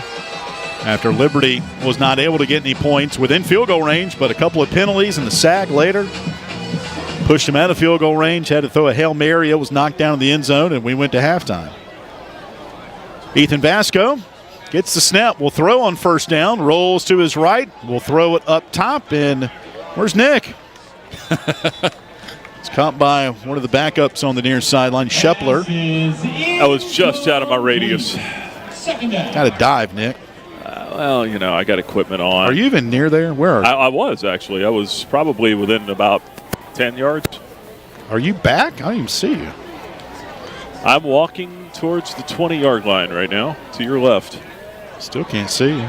Get up there with the guys. Oh, you're underneath the overhang. There we go. We got you. Second down and 10. Vasco to throw, near side flag out. Man, that could have gone for a long way. Yep. Von Blue was wide open on the near side. No, he's pointing down the sideline. A false start on Liberty. Von Blue had nothing but green grass and a blocker in front of him. So now, Flames are off schedule. Second down and 15. That was thrown right during the snap. Dante Lee would have picked up the lone block that would have set him free, and it'd have been probably pay dirt. Yep, Dante Lee on the hash near side to the right. Jamari Person on the numbers on the far side. 2nd and 15 from the 15. Snap to Vasco. In the pocket, throws left side. Jamari Person, good catch at the 29-yard line. He'll pick up 13, and it's 3rd down and manageable now over by the FIU sideline. Shamir Sterling pushes him out of bounds. Great throw and catch to Jamari Person to pick up 13 of the 15 needed. And it's now, they're going to call it 3rd down and 1 at the Liberty 28-yard line. Yeah, we've seen that all year. Person does such a nice job of just hanging out by that sideline. I'm guessing this will be an Evan Dickens handoff. They trade 2 tight ends to the right. That's Jenkins and Ryan. Snap to Vasco. Pitches to Dickens going right, and he can't get to the corner. It was 3rd and a foot, and Johnny Chaney makes the stop. Yeah. It was a kind of shovel pass to the right. And it's 4th and 1 now. What do you do if you're the Flames and Willie Korn? Well, we've seen that go the distance all year, just not able to close that edge. Maybe like to have seen him just go right up the middle. It's 4th and 1 from the FIU 28, or the Liberty 28, pardon me. Snap to Vasco, handoff to Dickens, up the middle. He didn't get it. It's close, if anything. I don't know. I do not know. And they're going to call it a first down, says referee. No measurement at all. Garrett Dickerson. Get to that was close. Yeah. Robert Williams on the stop. Get your play in here quick. I'm Willie Simmons. I'm not happy right now, the head coach of FIU. Yeah, he's got his arms up like, what do we have to do? Yeah. Flames to the line on 1st and 10 from the 29. We'll take it. Handoff to Dickens. Running right. Again, not much doing on that right. Picked up 3. Shamir Starling on the stop. Defensive back out of Port St. Lucie, Florida. 2nd down and 7. 7:19 to play in the 3rd. 24-21. FIU. 2 receivers go wide left. Person and Dante Lee. Aaron Fenimore will snap it back at the 32. Hard count there by Vasco. Snap back to Ethan. Handoff to the fullback. This is Dickens. Nope. Gain of 1. 3rd down and 6. It's a crowded box right now, guys. I don't know. It's at some point do the Flames maybe think about taking a shot. Probably don't want to here on 3rd down. Yep. But they came out, if you remember, first play of the game, they took a shot down the field looking for Dante Lee. I'm wondering if maybe we might see another one of those here if they can convert this first down. 3rd and 6 after a Johnny Chaney tackle. Box has 5 in it right now. One of the backers backs out, so now 4-man rush. Vasco shotgun at the 33 of Liberty, 3rd and 6. Ethan gets the snap, throws right side, and overthrows Austin Henderson. So 2 drives back-to-back stall here for Liberty. And the Flames will have to punt. It's hard to tell how high that ball was, but we've seen that a couple times with Vasco here where the ball just kind of sailed on him. Max Morgan out to punt. His first punt, 38 yards, and a 15-yard return by McGuire Anderson. That set him up in really good field position. Ryan Manis will snap it. He's been reliable in his career. And Morgan gets off a bullet. Inside the 14, Anderson will return it, and he get popped around the 18. Eli August there. Also Manis, the snapper. So FIU with some momentum after back-to-back stops on defense. With 6:08 left in the 3rd. Liberty 20, FIU 24, and Liberty 21. We've seen some halftime adjustments here by the FIU defense, no question. Some of the things that were working on the ground and the run plays for the Flames just stalled out here in the 3rd quarter. 24-21 FIU. Joe Pazanski with his 2nd start for the Sunblazers, as he is in for Kewan Jenkins, the local legend, who's on the shelf with rib and groin injuries. First down handoff up the middle. And Run of about 5, maybe 6 Owens carries. for FIU. KJ Owens came in 204 yards shy of the single-season rushing record. That's set by Kedrick Rhodes back in 2011, 1,159 yards. Darrell Farrar on that stop for Liberty. Second down, and they'll call it 6 at the 23 of FIU. Panthers up by 3, 5:34 left in the third. Pazanski in the shotgun. Gets the snap. Hands off again to Owens. He'll slice his way up to the 26, where Farrar again makes the stop. Gain of 3, brings up third down and 3. Farrar is so much fun to watch, isn't he, guys? The way that he's just is so patient when the holes open up. He seems like he's always there and involved in just about every tackle. He's just a great player. Darrell had a team-high 4 tackles at halftime. He's added a couple here in the third. 3rd and 3 from the FIU 26. Panthers lead by 3, 4:50 left in the third. Carey now the tailback. Snap to Pazanski to throw, middle. Caught at the 27, 28-yard line. It'll be short of 1, maybe 2. Bodner on the stop. And 4th down, and they're going to look at it. Says our referee, Garrett Dickerson. They may measure, and they will. Old school. NFL uses the lasers now, don't they? They don't do this anymore. And they're going to measure. It's at the 29. They're going to pull the sticks. And it's short by about 6 inches. So decision time now for FIU. I have a hunch they're going to go for it. Well, Liberty went for it this deep in its own territory the last drive. Yep. The gutsy move by Willie Simmons with the lead here. But the flip side, what a huge stop here potentially for the Flames. 24-21 FIU. 4:32 clock is stopped in the third. 4th and 1 from the FIU 28. Not so sure they don't just try to draw them off sides here. Pazanski under center for the first time. Takes the snap, nudges it forward. First down, FIU. Keep it in the hands of your quarterback, who is good with the ball in his hands. Like I said, he was going to sneak it right up the middle. Right. What do we know? Yeah. Marcus Clark will get credit on the tackle. Clock ticking inside 4 minutes of the third. 24-21 FIU. First set of downs for the Panthers. 2 receivers to the right, including Anderson, who's on the bright yellow Conference USA logo. As the Panthers scrimmage from the 30. Carry the sidecar of Pazanski. A throw right side in the flat. Catch made. This is McNeil breaking a couple of tackles up to the 40.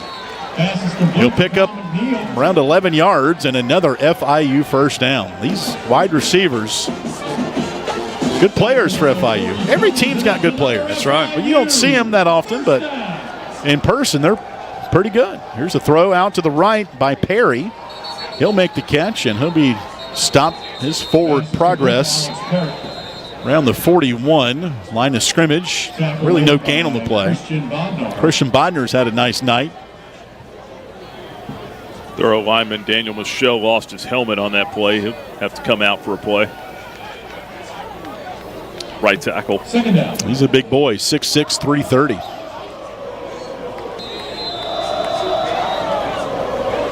Second down and 10 from the 41 of the Sunblazers. FIU 24, Liberty 21. 3:13 to play in the third. Pazanski shotgun. 3 receivers to his left. 1 goes in motion. That's McNeil to the right. 2 by 2. Play action. Pazanski throws the tight end. Chopped down. That catch made by Dallas Payne. And a good tackle by Brylan Green to knock him off his feet. Gain of about 2 to bring up 3rd and 7. Nice technique there by Brylan Green to just go low for the tackle. FIU tonight 5 of 9 on 3rd down. And this is where, if you're Liberty, you've got to get off the field right here. Keep them from getting into your territory, have a chance to have some good field position on the next drive. 3rd and 7 at the Panthers' 44. 2-by-2 set for Pazanski. Carry the tailback. Snap to Joe. Throw middle. Pass caught by Stone at midfield. And it's close. It's going to be short again by a yard. Catch made on the far side numbers by Stone, and they stop by Harmon. Tackled by Brenton Williams. And it's going to be 4th down and 1 for the Panthers. If you go for it back at your own 25, you're going to go for it here. Yeah, right. At midfield. 4th and 1. Second chance for the Flames again. First time Pazanski just got under center. Got the snap and nudged it forward. And he'll be in the shotgun this time on 4th and 1, just shy of midfield.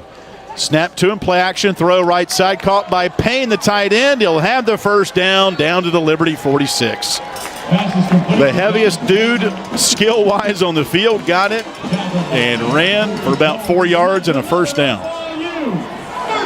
Dexter Ricks on the stop.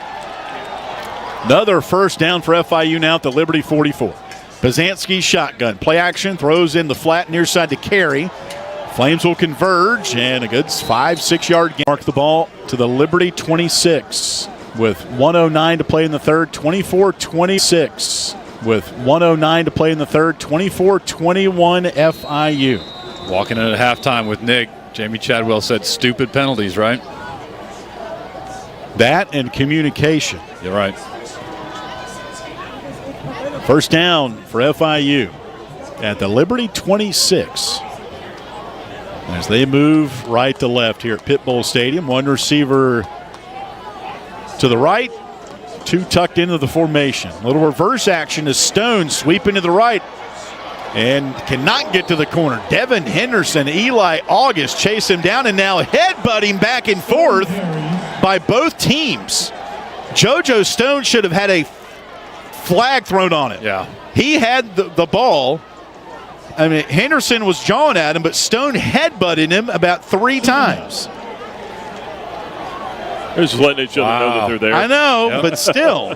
Got to set a tone somewhere. I mean, that'll take us to the end of the 4th.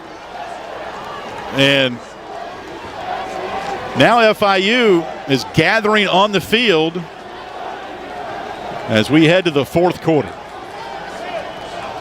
24-21 FIU. They're wolfing now, and we'll see how much this will carry over into the 4th quarter. Their coaches are yelling over here. All right, now. Yep. The line has been drawn in the sand. And who's going to answer the bell in the 4th quarter? That's the question. That's the question. We take a timeout. This is Liberty football from Van Wagner. Ironclad Coffee Roasters and Baking Company is a proud underwriting partner of the Liberty Flames Sports Network from Van Wagner. With cafes in the Richmond area and Richmond International Airport, Ironclad Coffees offers specialty coffees from around the world, including the House of User Blend and Steam Engine Blend. Ironclad Coffee also offers bakery items such as muffins, sticky buns, and more. For more information on Ironclad Coffee Roasters and Baking Company, you can visit ironcladcoffee.com. This broadcast of Liberty Flames Athletics is brought to you through underwriting support from Larry's Tire and Auto Repair. Larry's Tire and Auto Repair offers complete auto service, including tires, preventive maintenance, and more. Larry's Tire carries all major brands and is open from 8 a.m. to 5 p.m. Monday through Friday at any of their 4 locations, with 2 in Lynchburg, 1 in Forest, and 1 at Able Tire in Concord. More information on Larry's Tire is available at larrystireservice.com. Hey, you look like you could use a nap. No, not a nap, an app. The Liberty Flames mobile app. It's your lifeline to Flames athletics. Get the latest news and your favorite teams, upcoming schedules. You can buy and download tickets to the next games and listen to podcasts and hear our online Liberty Flames Sports Network audio broadcast. It's all on your new app, the Liberty Flames mobile app. And of course, it's free from the App Store or Google Play. Get it. At this time, the app will no longer make you a sandwich.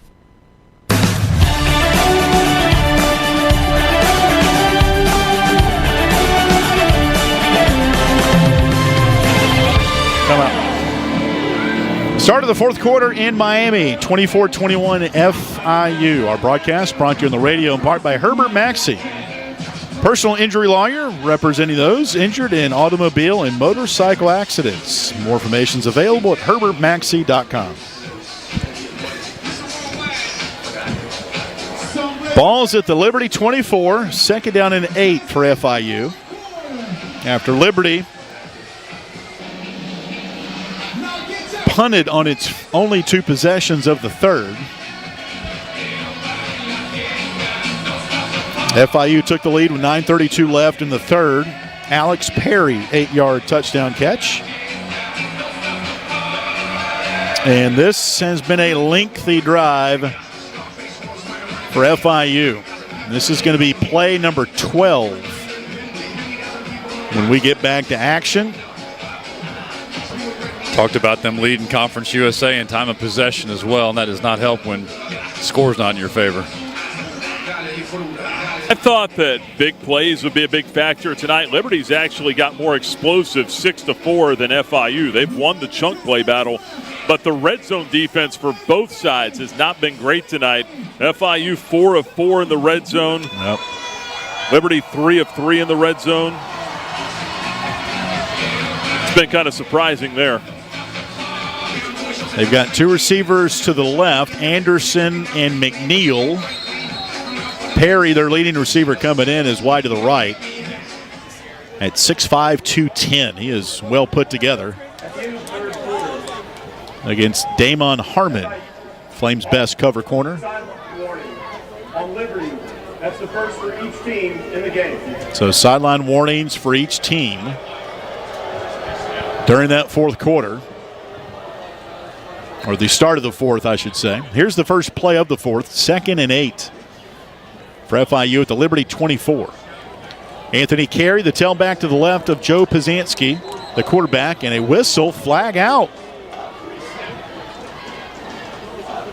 The headline judge came out through a flag. False start. Woo. On Zaire Flournoy. UAB transfer, backup right guard. And that'll back up FIU, who's in all blue tonight. Liberty white helmet, white jersey, red breeches. Second down, 13 now from the 29 of Liberty. Pizanski gets the snap, wants to throw, pumps it, still pumping, backs up, now runs around the left side, pumps it again, now will run 30, 25, and Bodner slows him down at the 23-yard line. Pizanski keeps. Where it'll be Christian Bodnar. 3rd down and 7. They just called him Christian Bodnar. Bodnar. It's Bodner. Just a lot of time here for Pizanski in the pocket. Their PA guy didn't read the pronunciation guide. 3rd down and 7 for FIU. 24-21 Sunblazers. What are they going to dial up here? This is play number 13 of this drive. 3rd down tonight, both teams 5 of 10. Curious if the Flames send any pressure. They tried to get home with 4 on the last play, couldn't do it.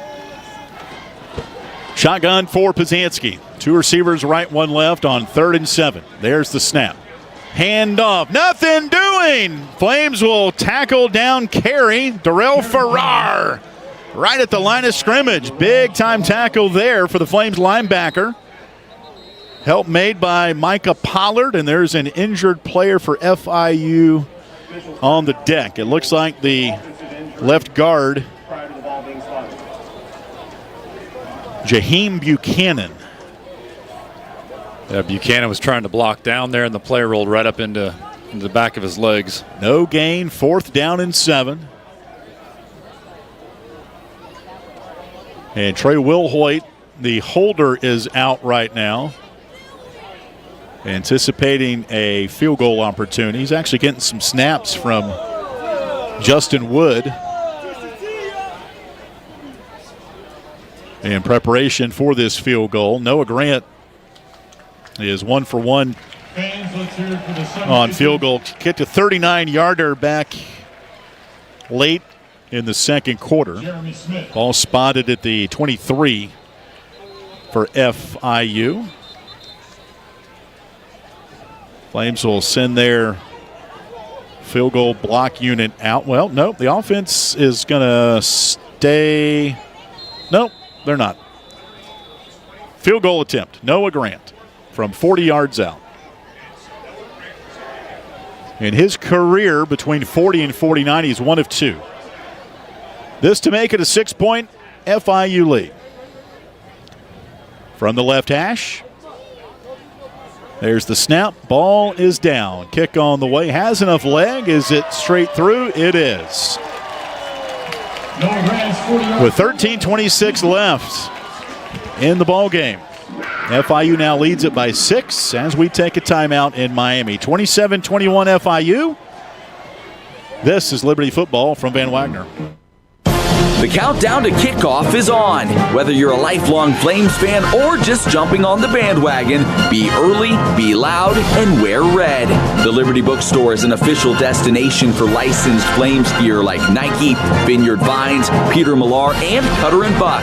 The Liberty Bookstore also offers tailgating supplies and games including cornhole, tailgate tents, and handcrafted steel fire pits. The Liberty Bookstore is located across from Williams Stadium and online at libertyflames.com.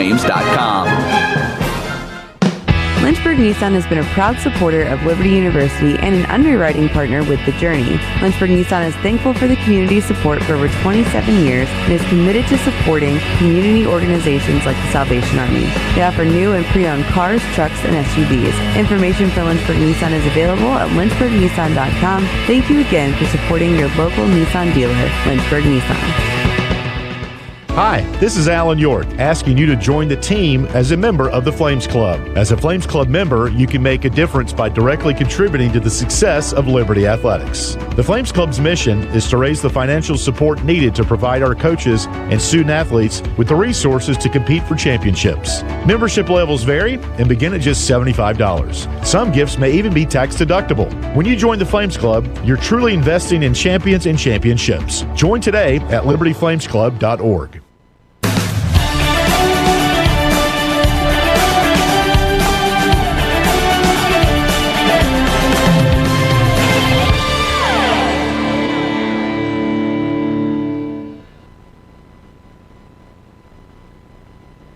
And 21 FIU with our crew. I'm Alan York.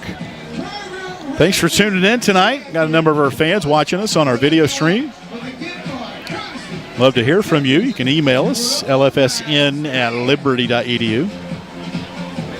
Also join us on X at LFSN Radio or at LU Flames Voice. Take your pick.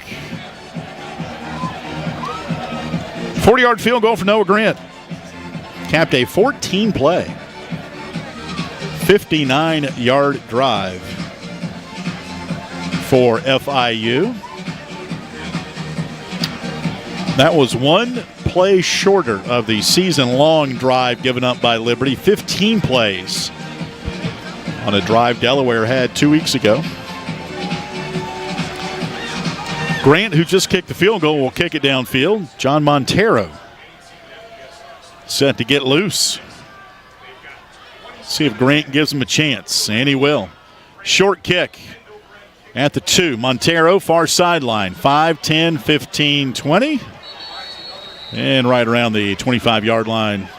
Montero was tackled down, and Liberty got to get something going here.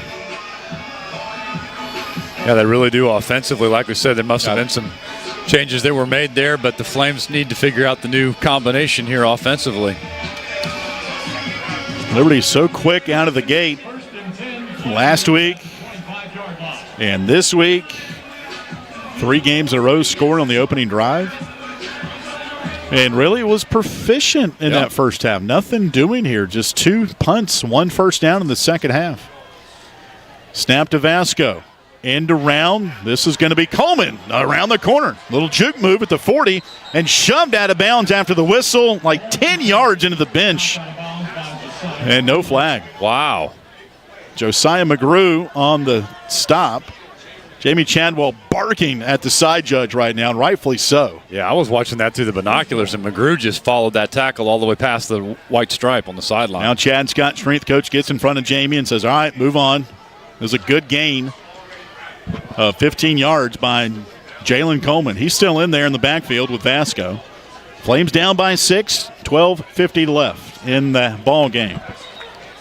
Hand off to Dickens, right up the middle again. Gain of 1 maybe. Shmur Sterling, defensive back on the stop. Gain of a yard on the play. Second down and 9. Liberty outgained 318 to 265.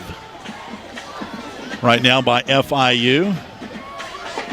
Shotgun for Vasco on first down and 10 from the 40 of Liberty. Flames down 6, 12:20 left. Play action Vasco, back to throw. Looks to his left, now sprints left, throws it up for grabs. What was he doing? Intercepted by FIU. Intercepted by the Panthers. Josiah McGrew, his 4th pick of the year. Vasco, he just threw it up for grabs. Yeah. I hate to say that, but that's what it looked like. No, rolling left and threw off that back foot. And again, another pass that just sort of sailed on him, but can't make that miss right there. First turnover of the ball game in favor of the Panthers. And they'll take over at the Liberty 44. First time tonight, a team has had it in positive territory. 27-21 FIU with 12:08 to play. Flames defense right back out there. Need to get a stop here. Snap to Byzanski, reverse, little flea flicker, back to Byzanski, throws downfield, and it's going to be picked back off by the Flames. At the 2-yard line by Jaquavius Marshall. Good grief. Jaquavius Marshall. That for a pick-me-up. Yeah, I mean, he turned about 3 different times looking for that ball, and great job recognizing the ball. Makes a beautiful layout catch. Wow. I mean, you can't fault for FIU trying to go for the dagger on that. No, of course. What a read by Marshall. Man. And Liberty will have it at the 3-yard line. Jaquavius Marshall, transfer from Kentucky. His 2nd interception of the year. Had one back at UTEP at the end of the first half. And they might take a look at it here.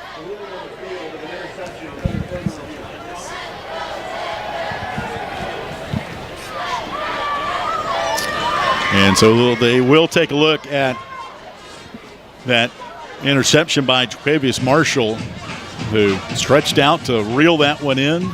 He got the Joker mask on regardless.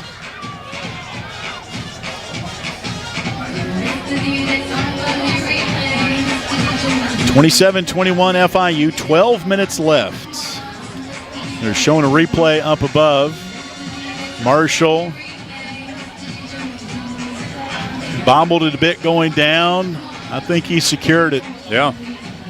I think he secured it. It looks good to me. Yep, they're showing it on the big screen. Incredible catch. Wow.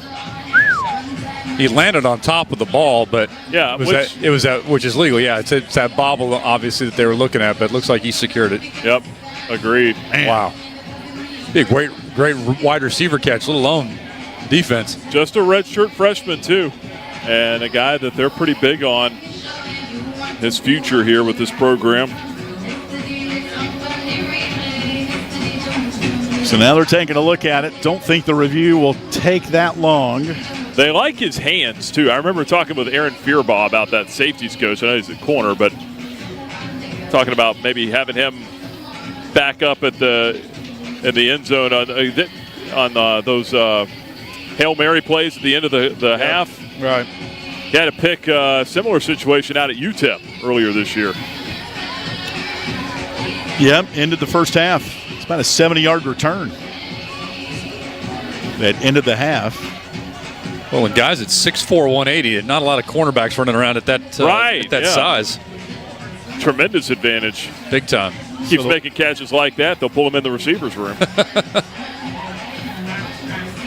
So who's the one guy out there right now that's like, okay, Ethan Vasco, thank you for picking me up. Yeah. As they're still looking at it. And the Flames defense is going back out. I can't believe what I'm seeing here.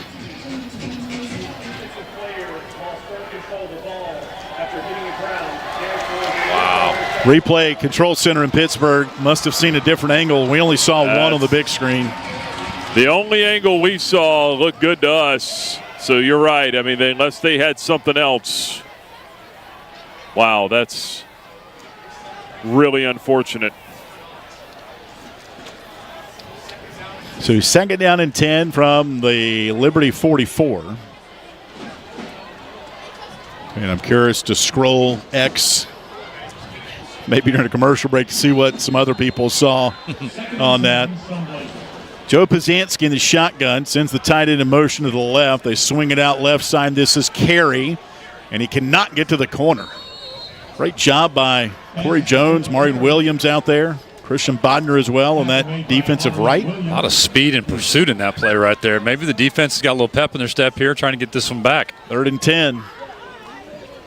44-yard line of the Flames. 27-21 FIU. 11:30 left from Miami. Liberty led at halftime 21-17.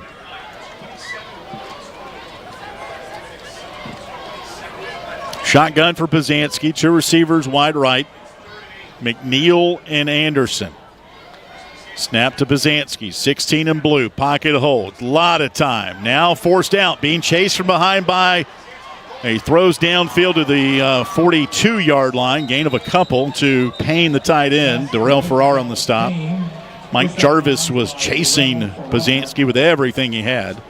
4th down now and 8. Pazanski's just been a step or two faster than the defensive line, but at least they flushed him out of the pocket that time. FIU looking like it's going to put the punt team out there for the first time here tonight. And that is indeed what is going to happen on 4th and 8. Kyle Krantz says, Peter, get out of the way of it. Their punter, Trey Wilhoit, averaging 43 yards per punt. I actually checked out his second punt of the night. And now the snap was made. The whistles were blowing the play dead. Delay a game on FIU. FIU punted on the opening drive, but nothing since then. 5-yard penalty at the 42 now. Reese Smith inside his own 10. Snap to Wilhoit, takes his time, punts it end over end. Smith will let it bounce at the 5, gets out of the way, and it's downed right there. So with 10:16 left in the ball game, Liberty down 6, has the ball back after a timeout. 27-21 FIU. This is Liberty football from Van Wagner. This broadcast on the Liberty Flames Sports Network is made possible through underwriting support from Peary and Woolwine Family Dentistry. Peary and Woolwine Family Dentistry provides dental health services including dental implants, cosmetic dentistry, extractions, and more. Their office treats patients of all ages and accepts most insurances including Anthem. Peary and Woolwine Family Dentistry is located at 2229 Merle Road next to EC Glass High School in Lynchburg. You can reach the office by phone at 434-847-5331 and online at PearyFamilyDentistry.com. The Journey thanks Rogers Heating and Cooling for their underwriting support of this Liberty Flames Sports Network broadcast. Rogers Heating and Cooling has been serving Virginia and North Carolina since 1996 with locations throughout the region. They provide residential and commercial HVAC services, including system installation, maintenance, and repair. More information is available at callrogers.com. Thanks to Rogers Heating and Cooling for their support of the Liberty Flames Sports Network from Van Wagner. The Liberty Flames Sports Network thanks Segra for their support. Segra collaborates with companies to offer business-only carrier-grade connectivity, cybersecurity, voice, and cloud solutions tailored to meet their diverse needs. Segra offers these solutions across a fiber network that spans 28 states in the U.S. and is headquartered in Charlotte, North Carolina. Segra can be reached at segra.com or 833-GO-SEGRA. Segra is a proud partner of the Liberty Flames Sports Network from Van Wagner.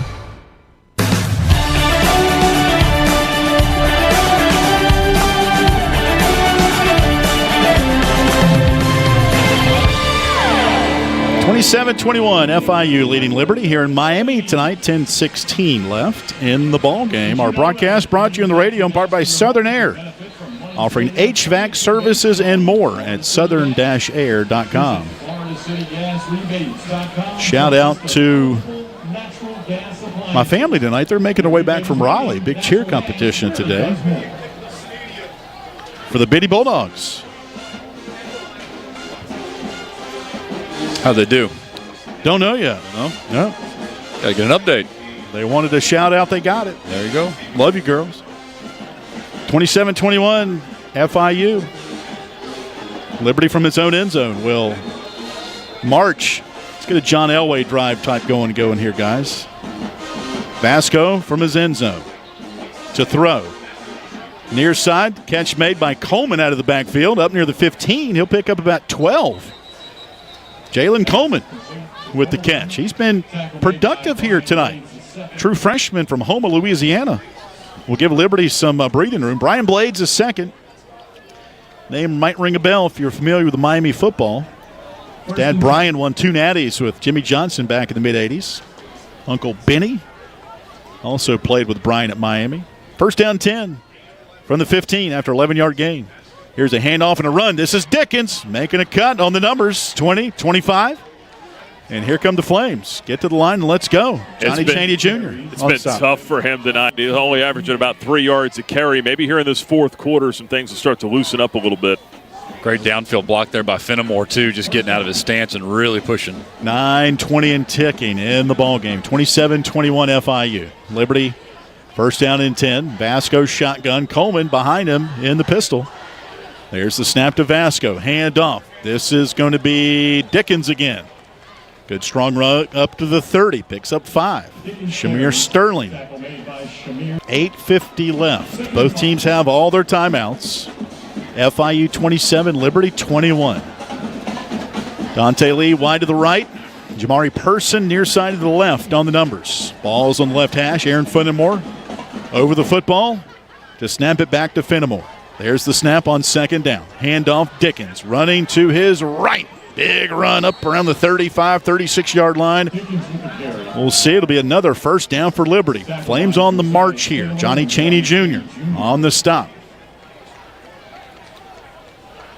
Here at Pitbull Stadium in Miami, 8:20 left. Both teams 4-5 overall. A couple of wins shy of bowl eligibility with 3 games left entering tonight. Vasco shotgun. Heel-to-toe stance back at his own 30. Snap from Vasco. Hands off Dickens again. Cannot get to the corner. Chaney, the last man there at the gate, shuts the door. Gain of a couple still. Aaron Fenimore really getting out from his center spot. Really is pulling getting out here quick today. Gain of 3. Second down and 7. 7:47 left. And a whistle flag out on the far side. 1, 2, 3, 4, 5, 6, 7. I'm just counting guys right now. Flag is out in the secondary where FIU is. The field judge threw the flag.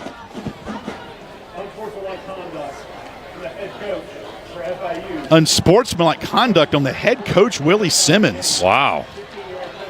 15-yard penalty.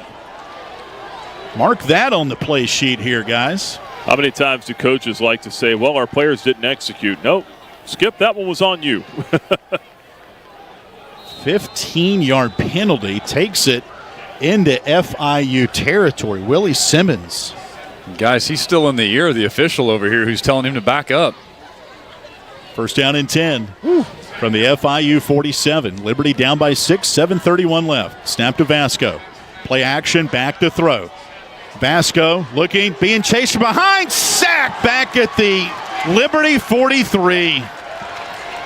Keegan Davis, defensive lineman. Sometimes the pocket can hold up too much, and it did right there. Ouch. Man, that sack coming, that pursuit coming from the backside there, Vasco just didn't know he was coming. Loss of 9. 2nd and 19 back at the Liberty 44. Snap to Vasco to throw. Looking to his left. Sprints on the hash. Will throw downfield. Jenkins wide open in FIU territory. Stumbles down to the 37, 36-yard line. He picked up 18 of the 19, and it's 3rd down and 1. They had completely whiffed defensively and left Jenkins wide open on the near sideline. Great job by Jacob Jenkins just finding that open spot on the sideline, and no defenders within about 7 yards of him, and converted that. Huge pickup. Mr. Clark finally brought him down after a gain of 18. It's 3rd and 1 at the FIU 37-yard line. Shotgun for Vasco. Coleman, the tail car behind him. Snap to Vasco. Option pitch to Coleman. He's got it at the 40, 35, 30. That was a busted play. Luckily, Vasco had enough time to get it to Coleman. And a first down. He picks up around 7 down to the FIU 32. Credit Coleman, too, for adjusting his speed there to make sure Vasco had him in the side view mirror for the pitch. This drive started back at the Liberty 4. 5:31 left. Field goal does not help Liberty. They're down by 6. But a new set of downs. First down and 10 from the FIU 32-yard line. Shotgun snap to Vasco. Handoff. Dickens up the middle. Boom. He is lowered quick at the 27 by Cheney. Linebacker from Apopka, Florida. Popped him right there. It'll be a gain of 4. 2nd down and 6. See why Cheney's their leading tackler coming in tonight. He's been all over the field, called his name a bunch. Evan Dickens nearing his 3rd straight 100-yard game. His 22 carries, 80 yards for the redshirt sophomore from Roswell, Georgia. 2nd down and 5, they'll call it, from the FIU 28. Liberty down 6, 4:45 left.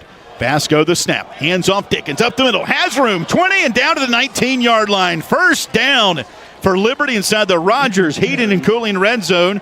Sterling, a really good tackle to bring him down. If not, that would have been a touchdown for Dickens. It's a first down, though. 19 of FIU. 4:24 left. Liberty down by 6. Seeing some of that swagger in 23 again. He's getting a full head of steam. First down at the 19 for Liberty. Snap to Vasco. Handoff.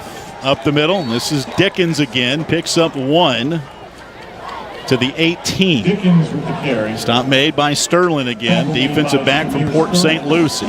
Longest drive of the year for Liberty, 95 yards at Jacksonville State in week 2. If Liberty could score here, it would be the longest drive of the year by a yard. 2nd down and 9 to go. For the FIU 18. Liberty down by 6 with 3:38 left. Snap to Vasco. Handoff again. Dickens. Up the middle, down to the 14-yard line. Gain of 3. It'll be 3rd down and 6. Cheney again on the tackle. Just kind of a slow grind here on the ground for the Flames, but they are starting to wear down this Panther front line. Coleman and Dickens will exit. Von Blue comes in, number 24 in white. He's now the tailback. 2 receivers right, 2 left. We got Nick. Every time in the red zone, we've seen Von Blue get touches. It's 3rd down and 6 from the FIU 15. Working to our left. Vasco shotgun. Liberty down 6, 2:58 left.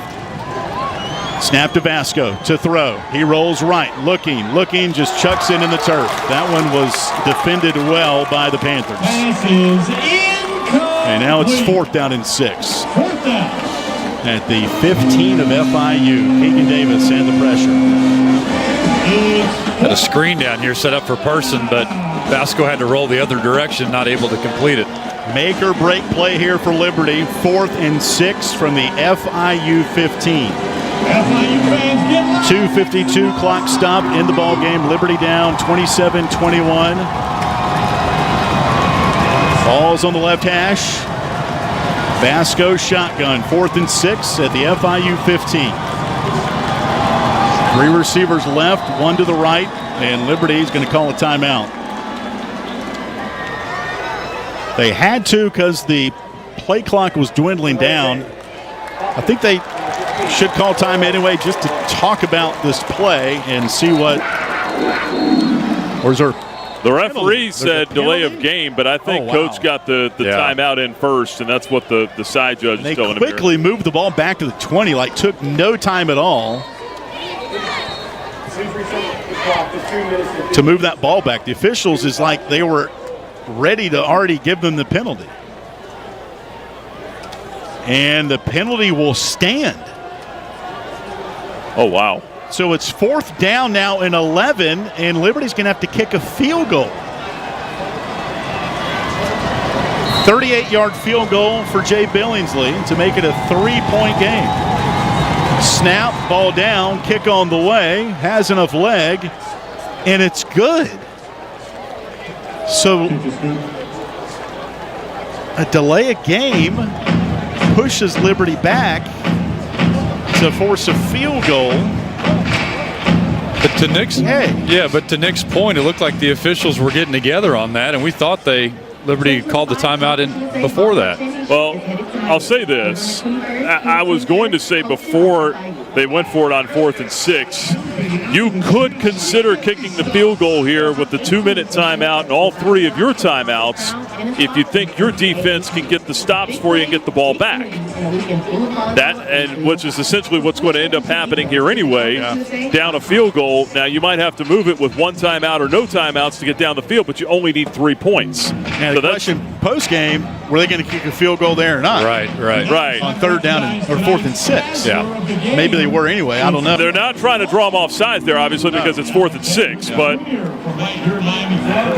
She's a psychology major. Something to make note of. Yeah, they got points. And now, 2:48 left. Homecoming dazzler of the game.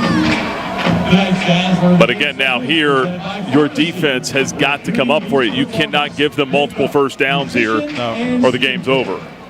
But you've got 3 timeouts. You've got the 2-minute timeout. It is doable here. That's been the challenge, though, defensively with the Panthers' offense. They just grind that clock. Direct your attention to the video board for tonight's Conference USA out-of-town scoreboard. Our broadcast of Liberty football tonight. The official accounting firm. Brought to you on the radio in part by Serve Pro, offering restoration for fire, water, and mold damage. More information is available at myjourneyfm.com. Coke postgame show's coming up here from Miami. We'll recap this one, look ahead to next week. Radio show Thursday at Maryland Mushroom, brought to you by Freedom First Credit Union. And then we'll be at Louisiana Tech next Saturday for a 3 o'clock kickoff. 2 o'clock there in Ruston.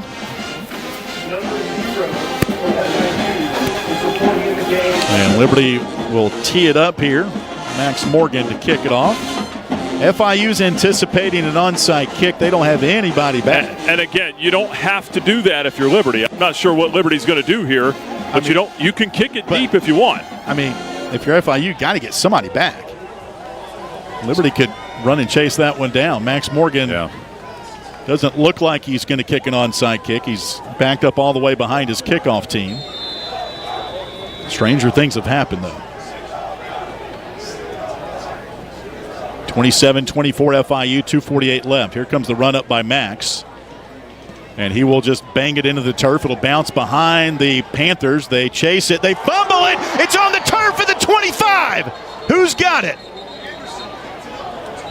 It was bounced around, and FIU has recovered it. Well, and to your point, if you're FIU, that's why you have somebody back right there. It nearly cost them. Yeah. That was misplayed by Willie Simmons, but they got lucky. Yeah, the return guy came running in full speed to catch that on the hop, and it still kind of bounced between. McGuire Anderson, who picked it up off the bounce, and it hit off his shoulder pads, and then it was anybody's guess who was on that football, but it will be FIU. And they will put it at the 25-yard line with 2:45 left.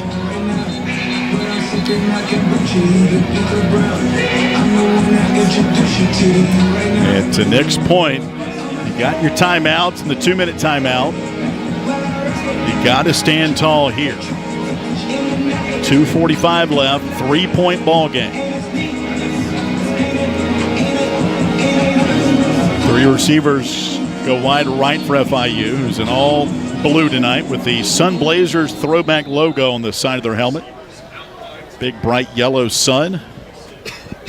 Liberty in white helmet, white jersey, red pants here in Miami tonight. They put it at the 30, not the 25. They hand off to Carey in the backfield. He is check that Owens. He is dragged down.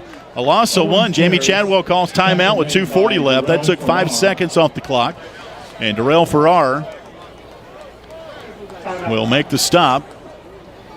And they'll back it up at the 29-yard line. Farrar does such a nice job getting in that backfield quick. And there was a penalty for offsides on Liberty on the kickoff. So they moved it up to the 30. That's where the drive started there for FIU. But they lose 1. It'll be second down and 11. The near side down marker says third down. I wish it was, but it's not. It's second and 11. Liberty calls timeout, something they had last week. Yep. And Jamie said, if we got the ball back, it was a 3-point game and they scored, I just thought about having them for offense. And so now they've got them for defense, and they've got 2 left, plus the 2-minute timeout. Second down and 11. We'll see how Kyle Krantz and the defense plays it right here.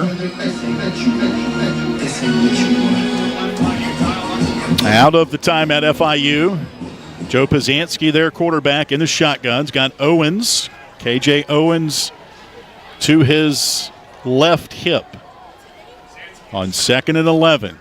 Handoff, no fake. Pazanski cannot get to the outside. C.J. Bazell, the Joker from Miami, seals the defensive right and drops Pazanski for a 3-yard loss.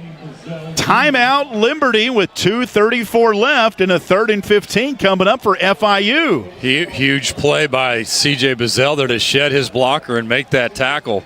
And now what you hope for is that maybe FIU decides to pass here, trying to get this first down, and then you get the clock stopped anyway without having to burn a timeout. Or worst case scenario, they run it, you definitely get the stop. Liberty's sitting in a good position right here.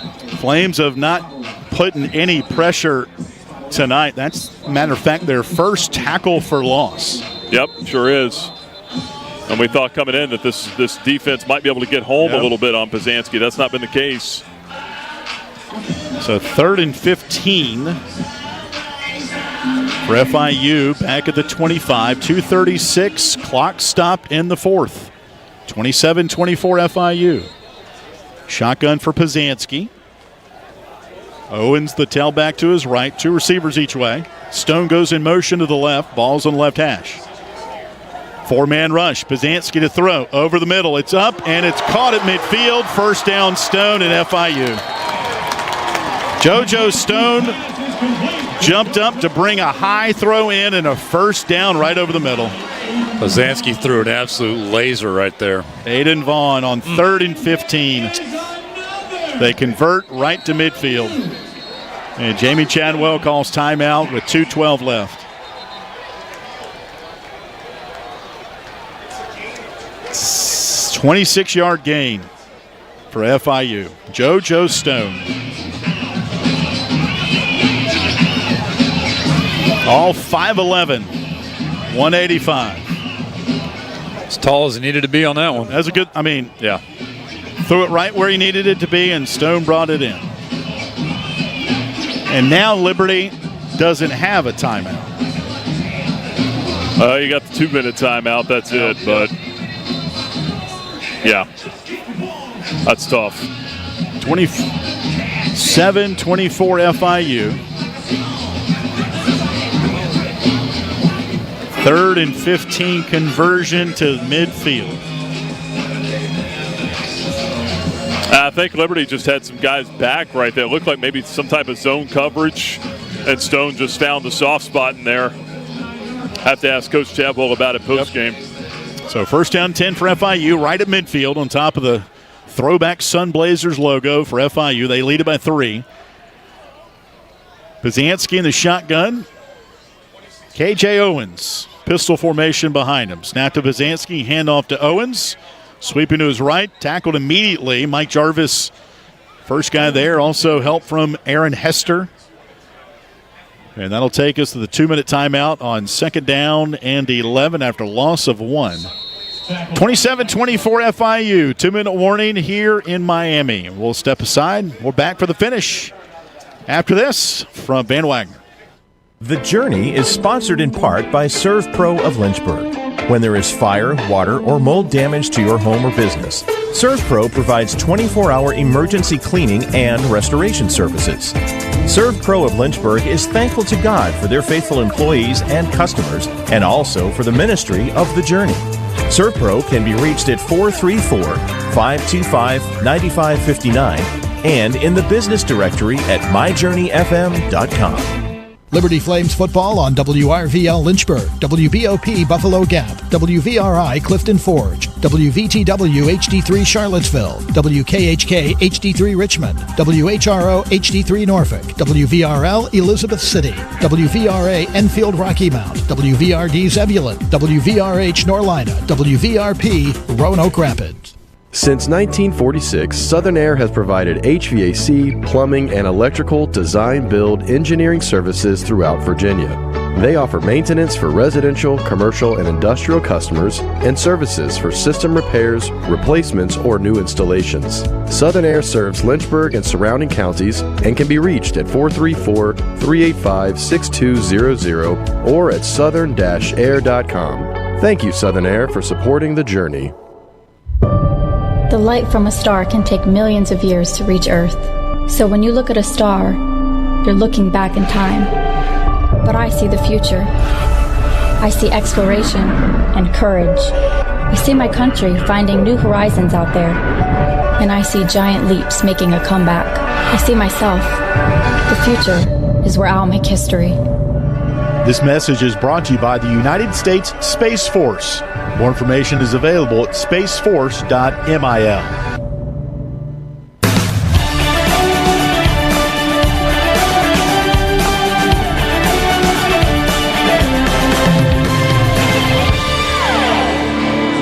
Two minutes left here in the ball game from Miami. FIU 27, Liberty 24.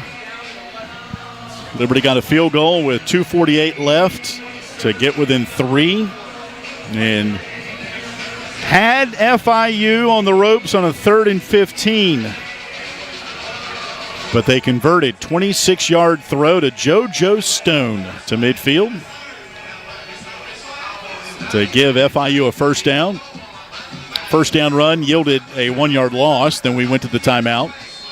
And now it's 2nd down and 11 from midfield. Jumbo package in there for FIU. Couple of tight ends to the left. Pizanski under center on 2nd and 11. Owens the tailback. Pizanski the snap. Hands off to Owens. And he bowls over one defender. Brylan Green, give him credit for lowering the head in there. And Owens ran through him and picked up about 6 yards to make it 3rd and 5. Darrell Farrar on the tackle. 1:41 left. Liberty cannot stop the clock. Solid helmet-to-helmet hit there. Wow, Brylan Green got right in there. 27-24 FIU. It's 3rd and 4. FIU has 15 on the play clock. They're not in any hurry. Game clock at 1:23. Liberty down 3. On 3rd down and 4. Pazanski under center at the Liberty 43.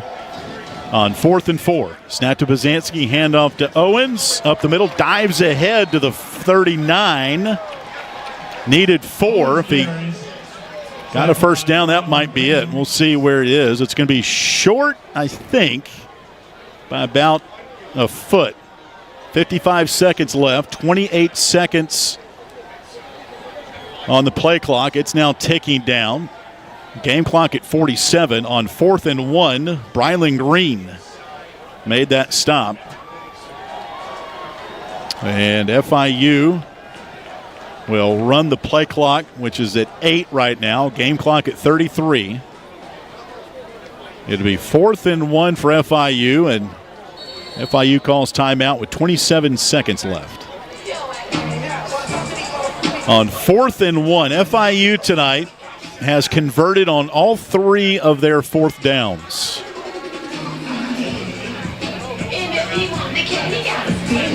And if Liberty wants a chance, it's do or die right here. 27-24 FIU, 27 seconds left in the ball game. FIU ran the play clock all the way down and called timeout.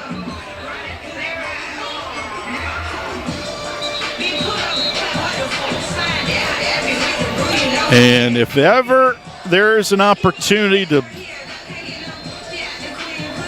bow that back, it's right now. That's exactly right. At the Liberty 40. The backup tailback, Anthony Carey, who's run the ball hard today for 41 yards. He's in there. Let me check that. Double check that. Nope, it's Owens, their leading tailback. On 4th and 1 with 27 seconds left for FIU. Liberty down by 3. Pazanski under center. And now they whistle. And the head linesman comes in. And no flag on the field. Just resetting the ball, I guess. I don't know. Yep. So 4th and 1, Pazanski under center. Liberty needs a stop here to give him a chance with 27 seconds left. Pazanski under center, gets the snap, stumbles, hands off to Owens. And I don't know, the quarterback Pazanski stumbled on the snap, handed off to Owens. It depends on the spot with 20 seconds left. It's a lot of positive body language. It was 4th and 1. And my, oh my. Give us a chance here. You said bow the back, AY, and that may be just what the Flames defense did. It all depends on the spot and where the mark is going to be. It was 4th and 1. The ball was on the 40 on the line before the snap. Now it's in between the 39 and the 40. Pazanski stumbled out from behind center. Lucky he didn't fall down before the handoff. He ended up tumbling down when Owens got the handoff. That really slowed down that operation. It was pretty close to almost sort of a soft toss. And now they're going to pull the chain to see if Liberty can take over, or it's going to be first down FIU. Here's they pull the chain, and it's short. Liberty has a chance. With 20 seconds left and no timeouts. And I just heard Dylan Singletary. I think he just asked Jay Billingsley 58. So that might give you an idea of where the Flames would think about kicking this thing from if they can get in position. So at the 40, Liberty with a chance. That's all you want. With 20 seconds left, down 3, and no timeouts. 4 receivers in the package, 1 right, 3 left. Ball's between the hashes at the Liberty 40. Snap to Vasco, gets the snap. Ethan dances out to his left, being chased, throws, the ball batted down at the line of scrimmage. 2nd down and 10 with 14 seconds left. The Panthers, late in this second half, have dialed up some pressure, and they've gotten to Vasco. They've been able to get Ethan back on his heels. Second down and 10. 14 seconds left at the Liberty 40. Liberty down by 3. 2 receivers each way. Vasco the snap. 4-man rush. Ethan throws middle, throws high over Person. Third down and 10 with 11 seconds left. Pass is incomplete. Person wanted maybe a flag. He was mimicking the flag from his belt with his left hand, throwing it up and down. Mr. Clark had the coverage. He might have got grabbed, but Alan, honestly, I think it was uncatchable anyway. Too high. I agree. Third down, 10 from the 40. Snap to Vasco. 10 seconds. He throws over the middle. It's caught by Lee at the 30. He's down with 4 seconds left. Flames have to down it as they set the ball and the chains. It's mass hysteria right now. Flames get to the line for a field goal chance from 48 yards out. The snap, the spot, kick on the way. It's going to be up and it's good! Barely crawling over the upright at the horn. Ties the game at 27, and we go to overtime. Good grief. Alan, credit they just are in disbelief here at Pitbull Stadium. Well, credit the special teams. My goodness, for getting that entire kicking team out on the field to even give them a chance. 48 yards out, Jay Billingsley did not get a good kickoff, but had just enough as it crawled over the upright. 48-yard field goal. We go to overtime. Look at these fans looking around like, what in the world did we just see? I thought for a minute with 4 seconds they might try to spike it. But they were going to get the play off. They were going to set the ball for play too quick to do that.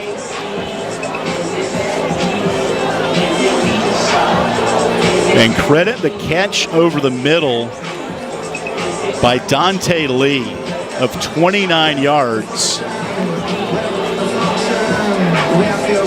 And we go to overtime. That's one of those with Dante too. You don't know whether to just get down and not avoid burning the rest of the clock, or you might have a chance to score and win the game. Well, and he had the body language like catching that pass over the middle. He was going to get hit. Right. Gonna head out here for the coin toss, guys. Yeah, go for it.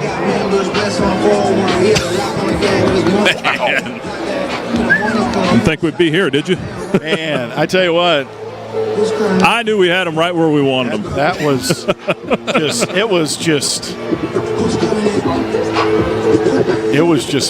hysteria. It was just a lot of things going on. The chains weren't set. Well, I saw Deuce Hewitt run back and forth, or Burklow, excuse me. I think it was him, run back and forth like 3 times. Not sure whether he was supposed to stay on the field or not. That kick, Jay Billingsley.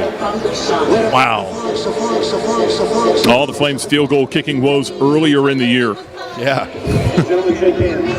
Congratulations on a great game to this point. We're now going to play overtime periods. We'll play overtime periods until we have a decision on the contest.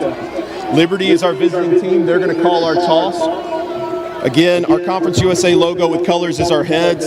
Conference USA logo without colors is our tails. Whoever wins the toss is going to choose offense, defense, or into the field. The other team will take the other options. Do we understand? Yes, sir. Very good. Here we go. Liberty, what do you call, heads or tails? Heads in the name of Jesus. Liberty is called heads.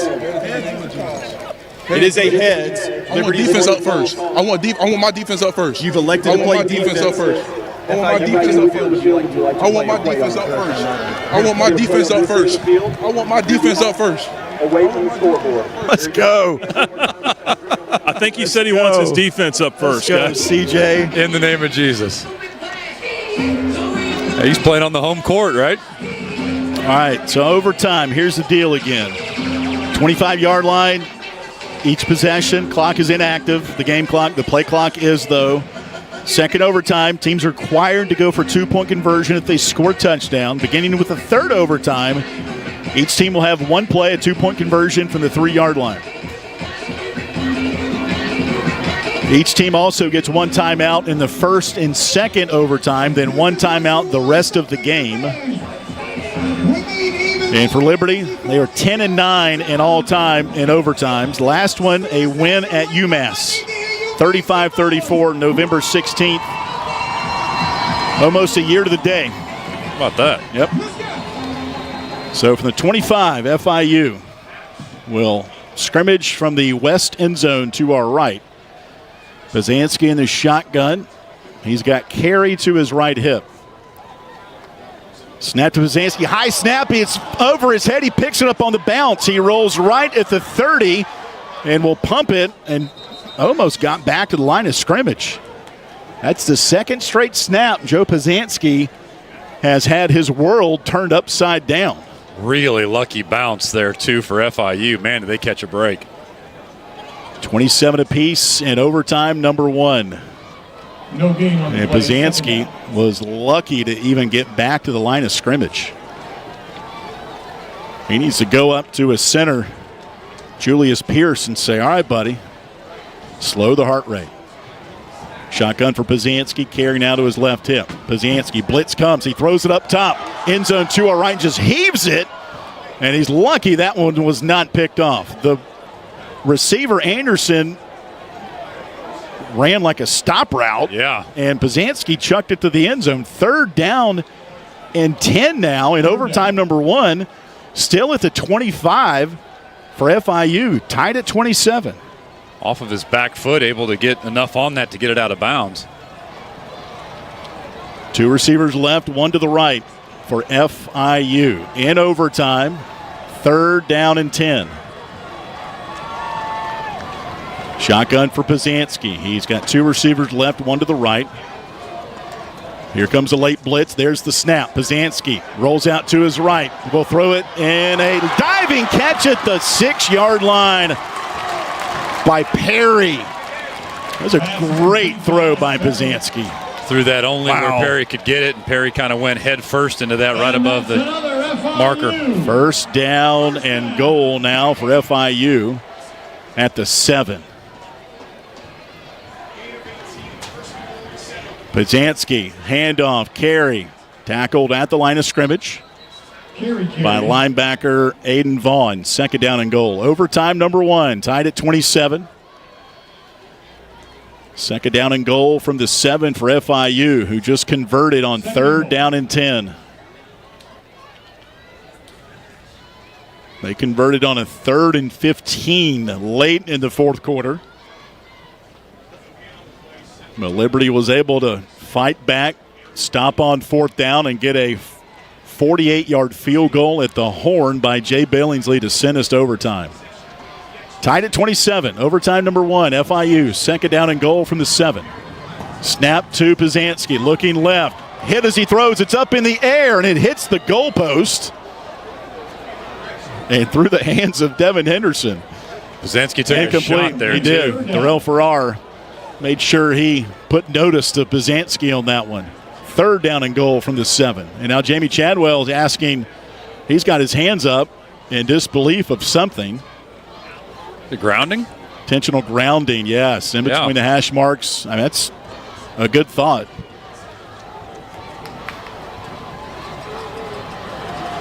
Third and goal from the 7.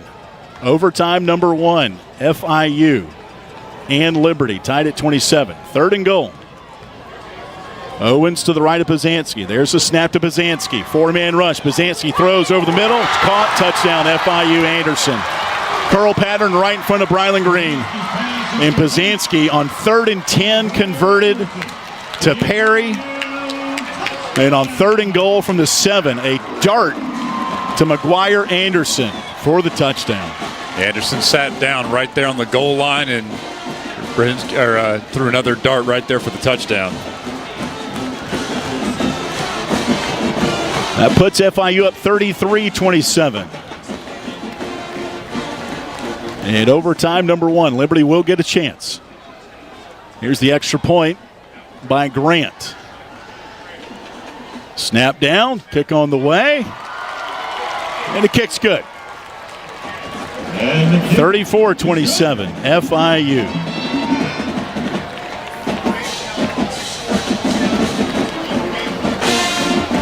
And so Liberty now will have to score. And do you go for two? Do you not? On the road, you see a lot of. You got to score first, though. I get it. But you got a decision to make when that happens. 34-27, our broadcast of Liberty football here in overtime.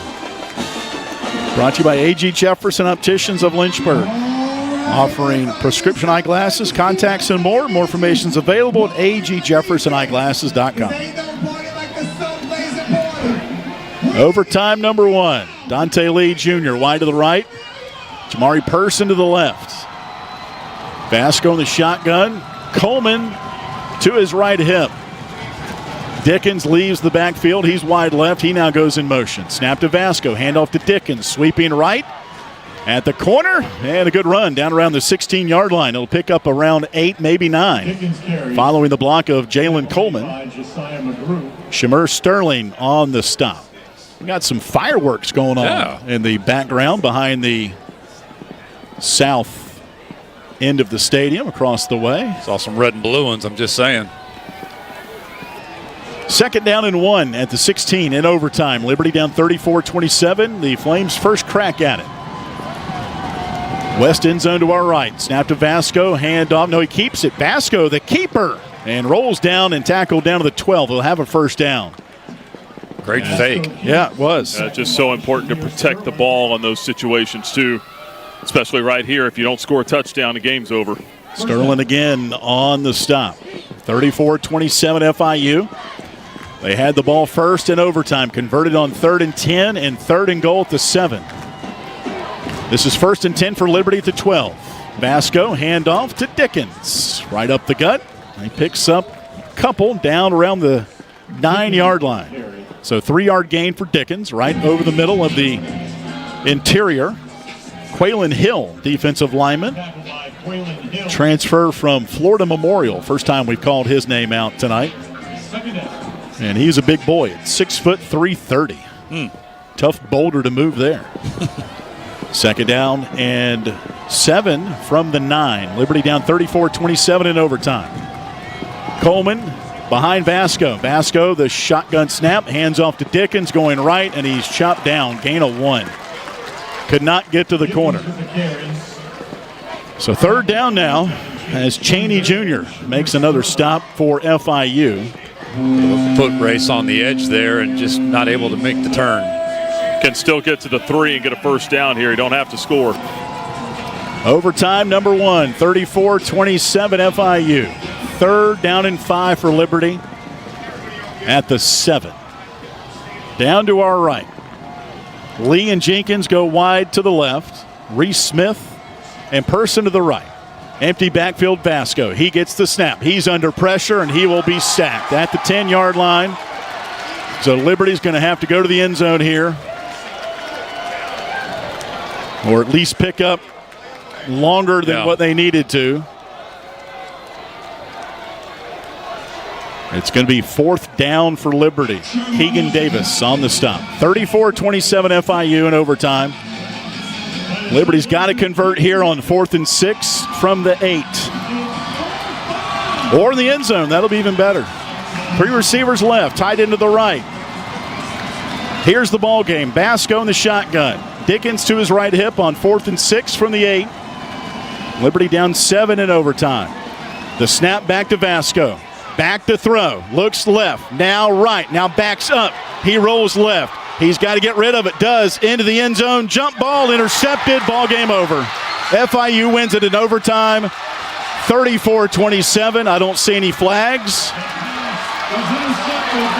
And we will send it to the Coca-Cola postgame show here in Miami. Overtime. FIU wins it 34-27.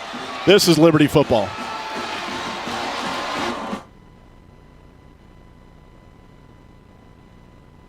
The Journey is sponsored in part by ServPro of Lynchburg. When there is fire, water, or mold damage to your home or business, ServPro provides 24-hour emergency cleaning and restoration services. ServPro of Lynchburg is thankful to God for their faithful employees and customers, and also for the ministry of The Journey. ServPro can be reached at 434-525-9559 and in the business directory at myjourneyfm.com. Since 1946, Southern Air has provided HVAC, plumbing, and electrical design, build, engineering services throughout Virginia. They offer maintenance for residential, commercial, and industrial replacements or new installations. Southern Air serves Lynchburg and surrounding counties and can be reached at 434-385-6200 or at southern-air.com. Thank you, Southern Air, for supporting the journey. Our coverage of Liberty Flames football will continue after this 1-minute timeout on the Liberty Flames Sports Network from Van Wagner. The light from a star can take millions of years to reach Earth. So when you look at a star, you're looking back in time. But I see the future. I see exploration and courage. I see my country finding new horizons out there. And I see giant leaps making a comeback. I see myself. The future is where I'll make history. This message is brought to you by the United States Space Force. More information is available at spaceforce.mil. Thompson Brooks Insurance is a proud supporter of Liberty Flames athletics. Thompson Brooks Insurance helps individuals and businesses with their insurance and investment needs. The team at Thompson Brooks is experienced in understanding life and health insurance, Medicare, and retirement planning. Thompson Brooks Insurance can be reached at 434-385-8500 or online at thompsonbrooksinsurance.com. Thompson Brooks Insurance, planning today for tomorrow.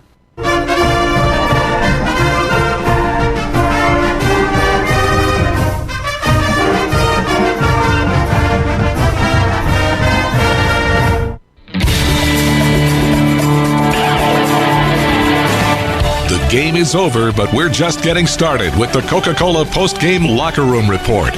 A complete recap of today's game is just around the corner, including highlights and live reaction from the Liberty Flames and head coach Jamie Chadwell. Once again, back to the stadium.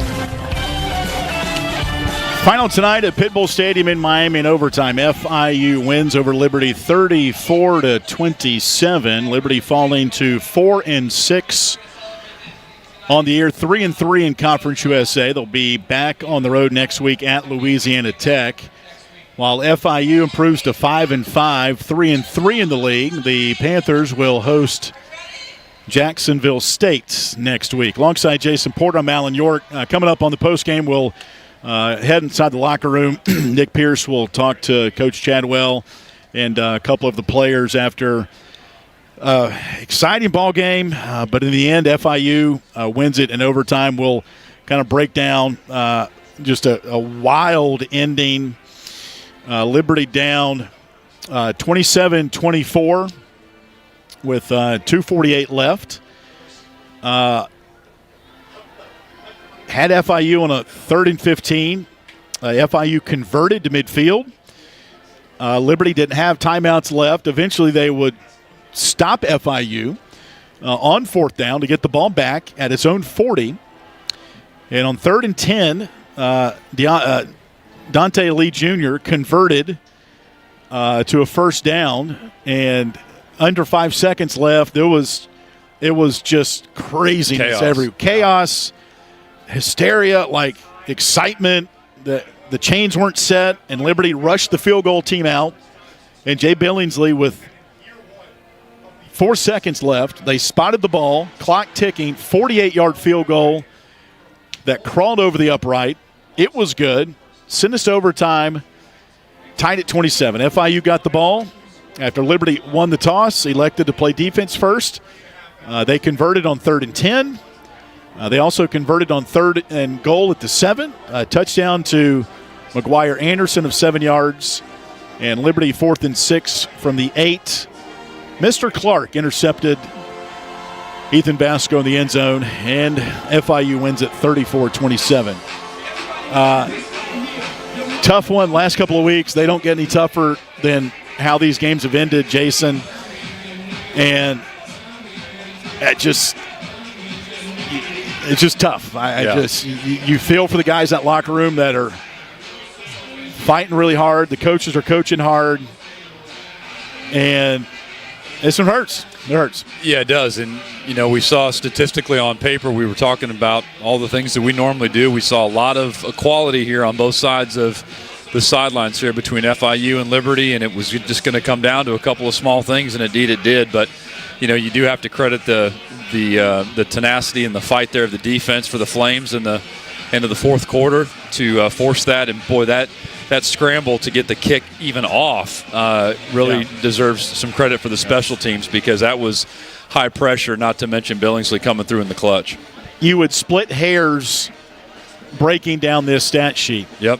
And Jason Prill will have those honors here tonight. Good grief. But I'm just going to go over some particulars that'll, wherever the fans are listening, obviously you get access to the stat sheets just like we do, but those that may not have a phone or computer near them.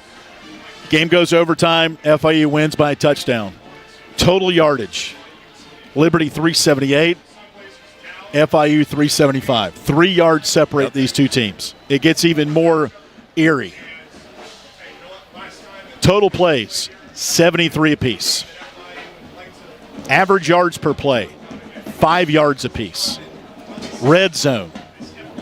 Scoring, both teams 4 of 4.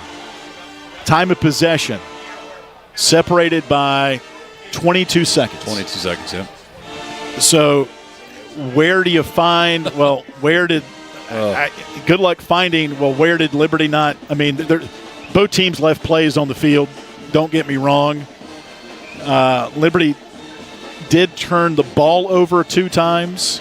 It didn't hurt them. Panthers didn't score points off of those. But, maybe you look end of the second quarter with Liberty leading 21-17. They got the ball inside the 30. There was a sack. There was a false start. Right. Liberty then had to throw a Hail Mary. Didn't get points. Leading 21-17 into the third. 3 and out on their first possession to start the third. They don't get points there. That's a game in the game right there. Yeah. You lose in overtime. That's just those little details. And that's what the details. Yeah, and that's what it's going to come down to, AY, because as you're looking at the game comparison here side by side statistically, it's going to be literally just the tip of the scale one direction or the next, depending on which block of the ball game you pick. Evan Dickens does go over 100 yards for the third straight game. He ran for 28 rushes for 106 and a score. Ethan Vasco threw for 218, was picked off twice, including that one at the very end. And defensively, I'll take a look here. Darrell Farrar had 9 tackles, Christian Bodner 7. So just one that you care so much for Liberty. You want so much good to happen. And just this, it's been one of those games this year that we've seen, and just I look forward to hearing Coach Chadwell's comments here in the post game about kind of how the game ended, and he'll go into detail. He'll talk about the end of the second quarter, not getting points there, but yeah. But even sometimes when the margin of victory to defeat is so thin, it really does come down to some of those details where you just can't make some of those mistakes. And that's what, we'll continue to dissect. Certainly the coaching staff will do that, and they'll look at that and get back in film study and take a look at those situations. So Liberty falls to 4-6. And the next game is at La Tech. And now you win 2, you go to bowl. Let's get to La Tech first. Yeah, right. And not worry about Kennesaw State. We'll worry about that when the time comes. But tough one tonight at overtime. 34-27. FIU wins it on their homecoming. Jason, appreciate the time. Look forward to basketball on Monday. There you go. Thanks, everyone. All right. That'll do it for us here live at Pit Bowl Stadium. Coming up tomorrow, pack out Liberty Arena for Kerry Green Day. They host Duke at 2 o'clock, women's basketball. Alexis Sherrard and the Flames off to a good start. Had a hiccup against JMU on Wednesday, but they're back at the arena tomorrow at 2 o'clock. And pack it out.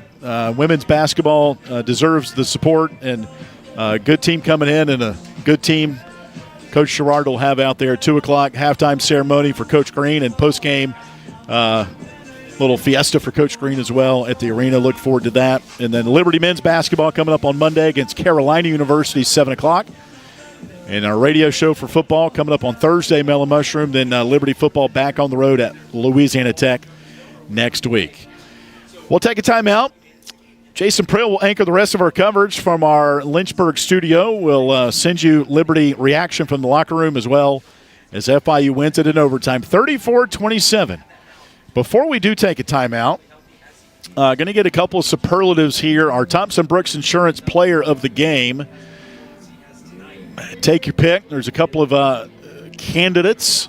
Maybe Jay Billingsley with that pressure pack kick. He had to race out there for a 48-yard field goal at the horn.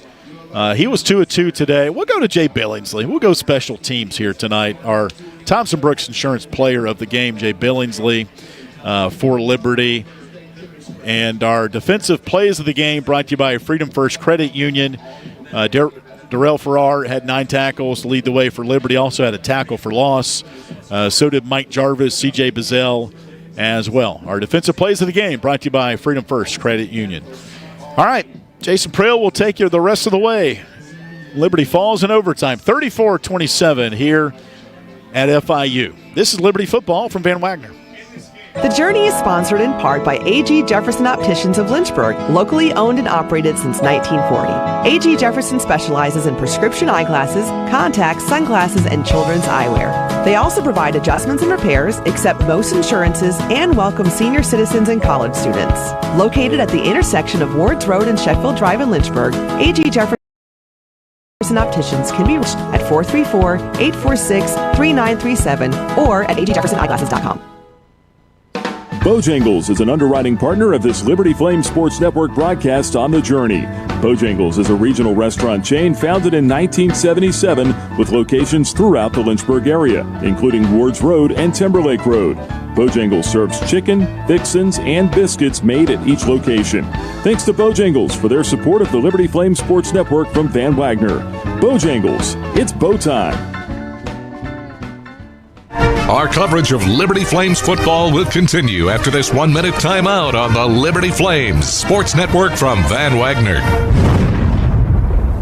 At Carilion Clinic, the success of their employees is based on a culture that welcomes them and nurtures their growth. As the largest nonprofit employer west of Richmond, Carilion's team members are always learning and forever curious. Carilion is more than a healthcare system. It's a team of unique individuals doing what matters most, caring for the community. Visit CarillionClinic.org/careers and search their opportunities. Come join 13,000 employees who are